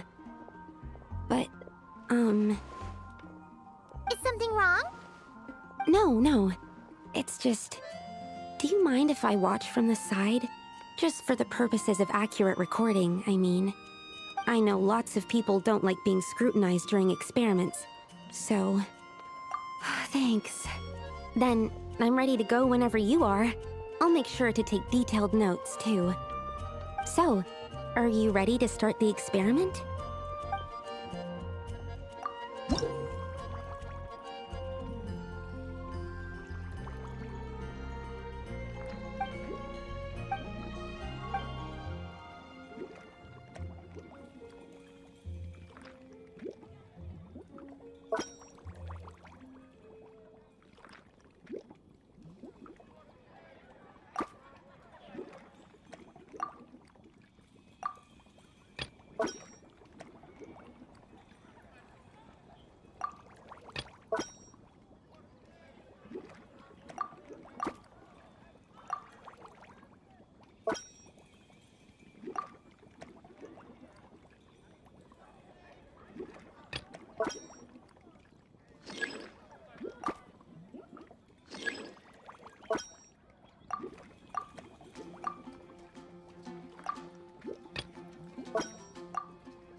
That's it. Your execution was perfect. Really? Yes, I don't see any flaws in the brewing at all. Let me extract some and test the product's composition. One moment. Yes, like I said, flawless execution. The potion is perfect. It's exactly what I was expecting. So? Was the 7th time the charm? Upon examination, it seems identical to the previous 6 iterations. Oh! Wouldn't that make the results identical? Not necessarily. Experimental outcomes can differ even with similar variables all around. You never know what the result will be. That's what makes experiments valuable in the first place. Come, let's test this thing out. I planted some sweet flowers beforehand which we can use. We just need to douse them with the potion and see what happens.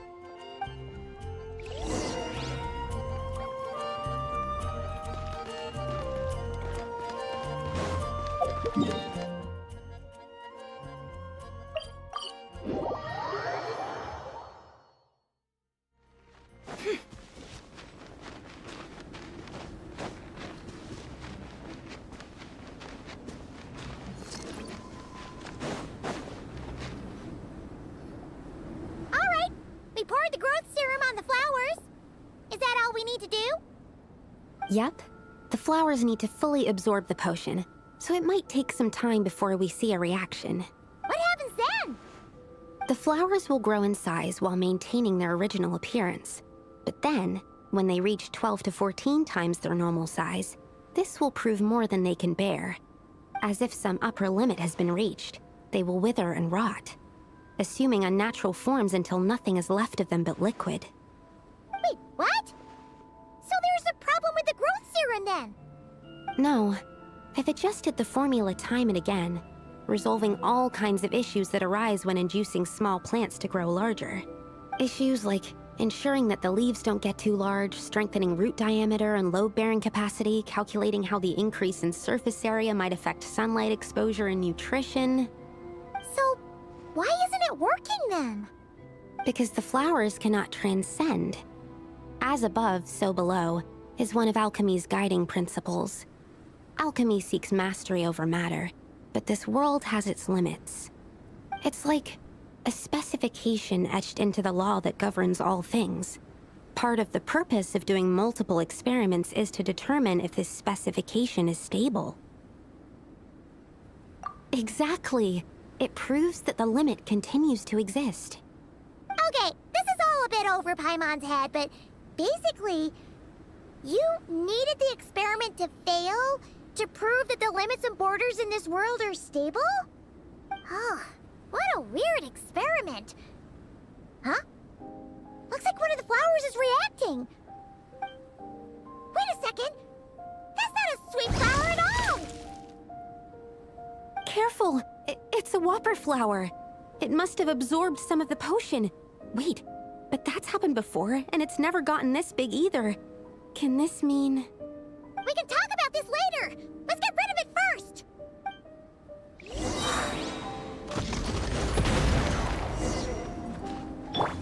No more lies.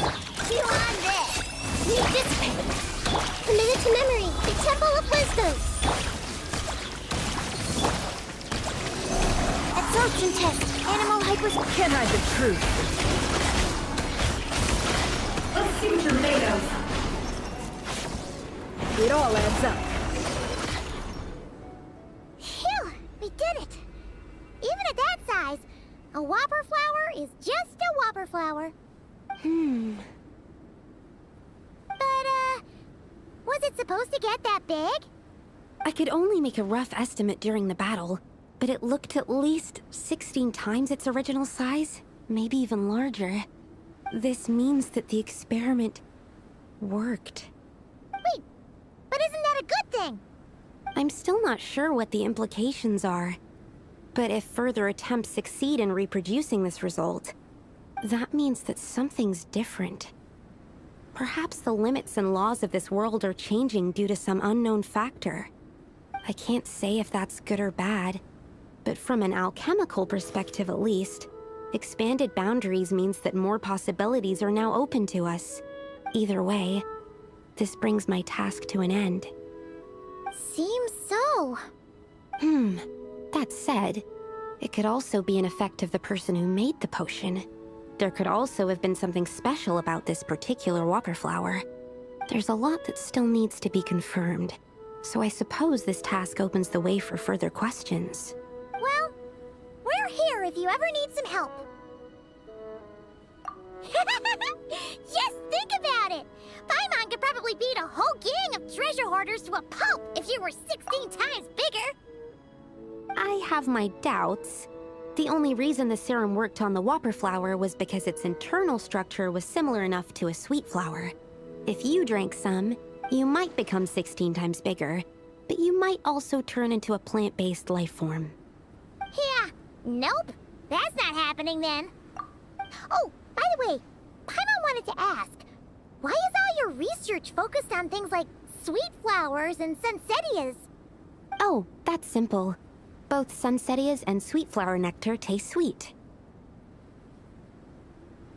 So in that sense, accidentally making a whopper flower 16 times bigger comes with a hidden benefit. Because whopper flower nectar... tastes exactly like sweet flowers? That's right. Once I've extracted the sugar from the nectar, I'll give you some. You get it!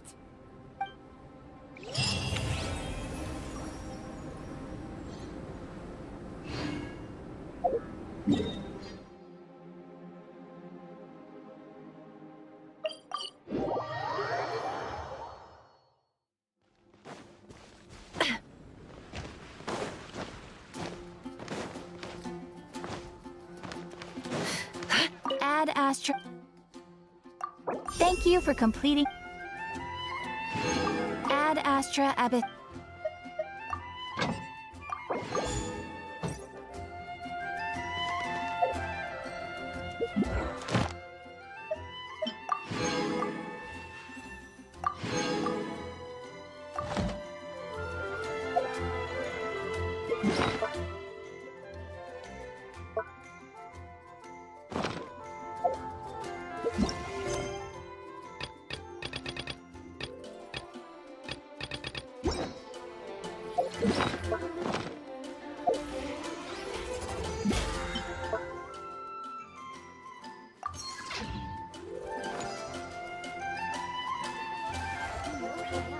Everyone can hear your voice.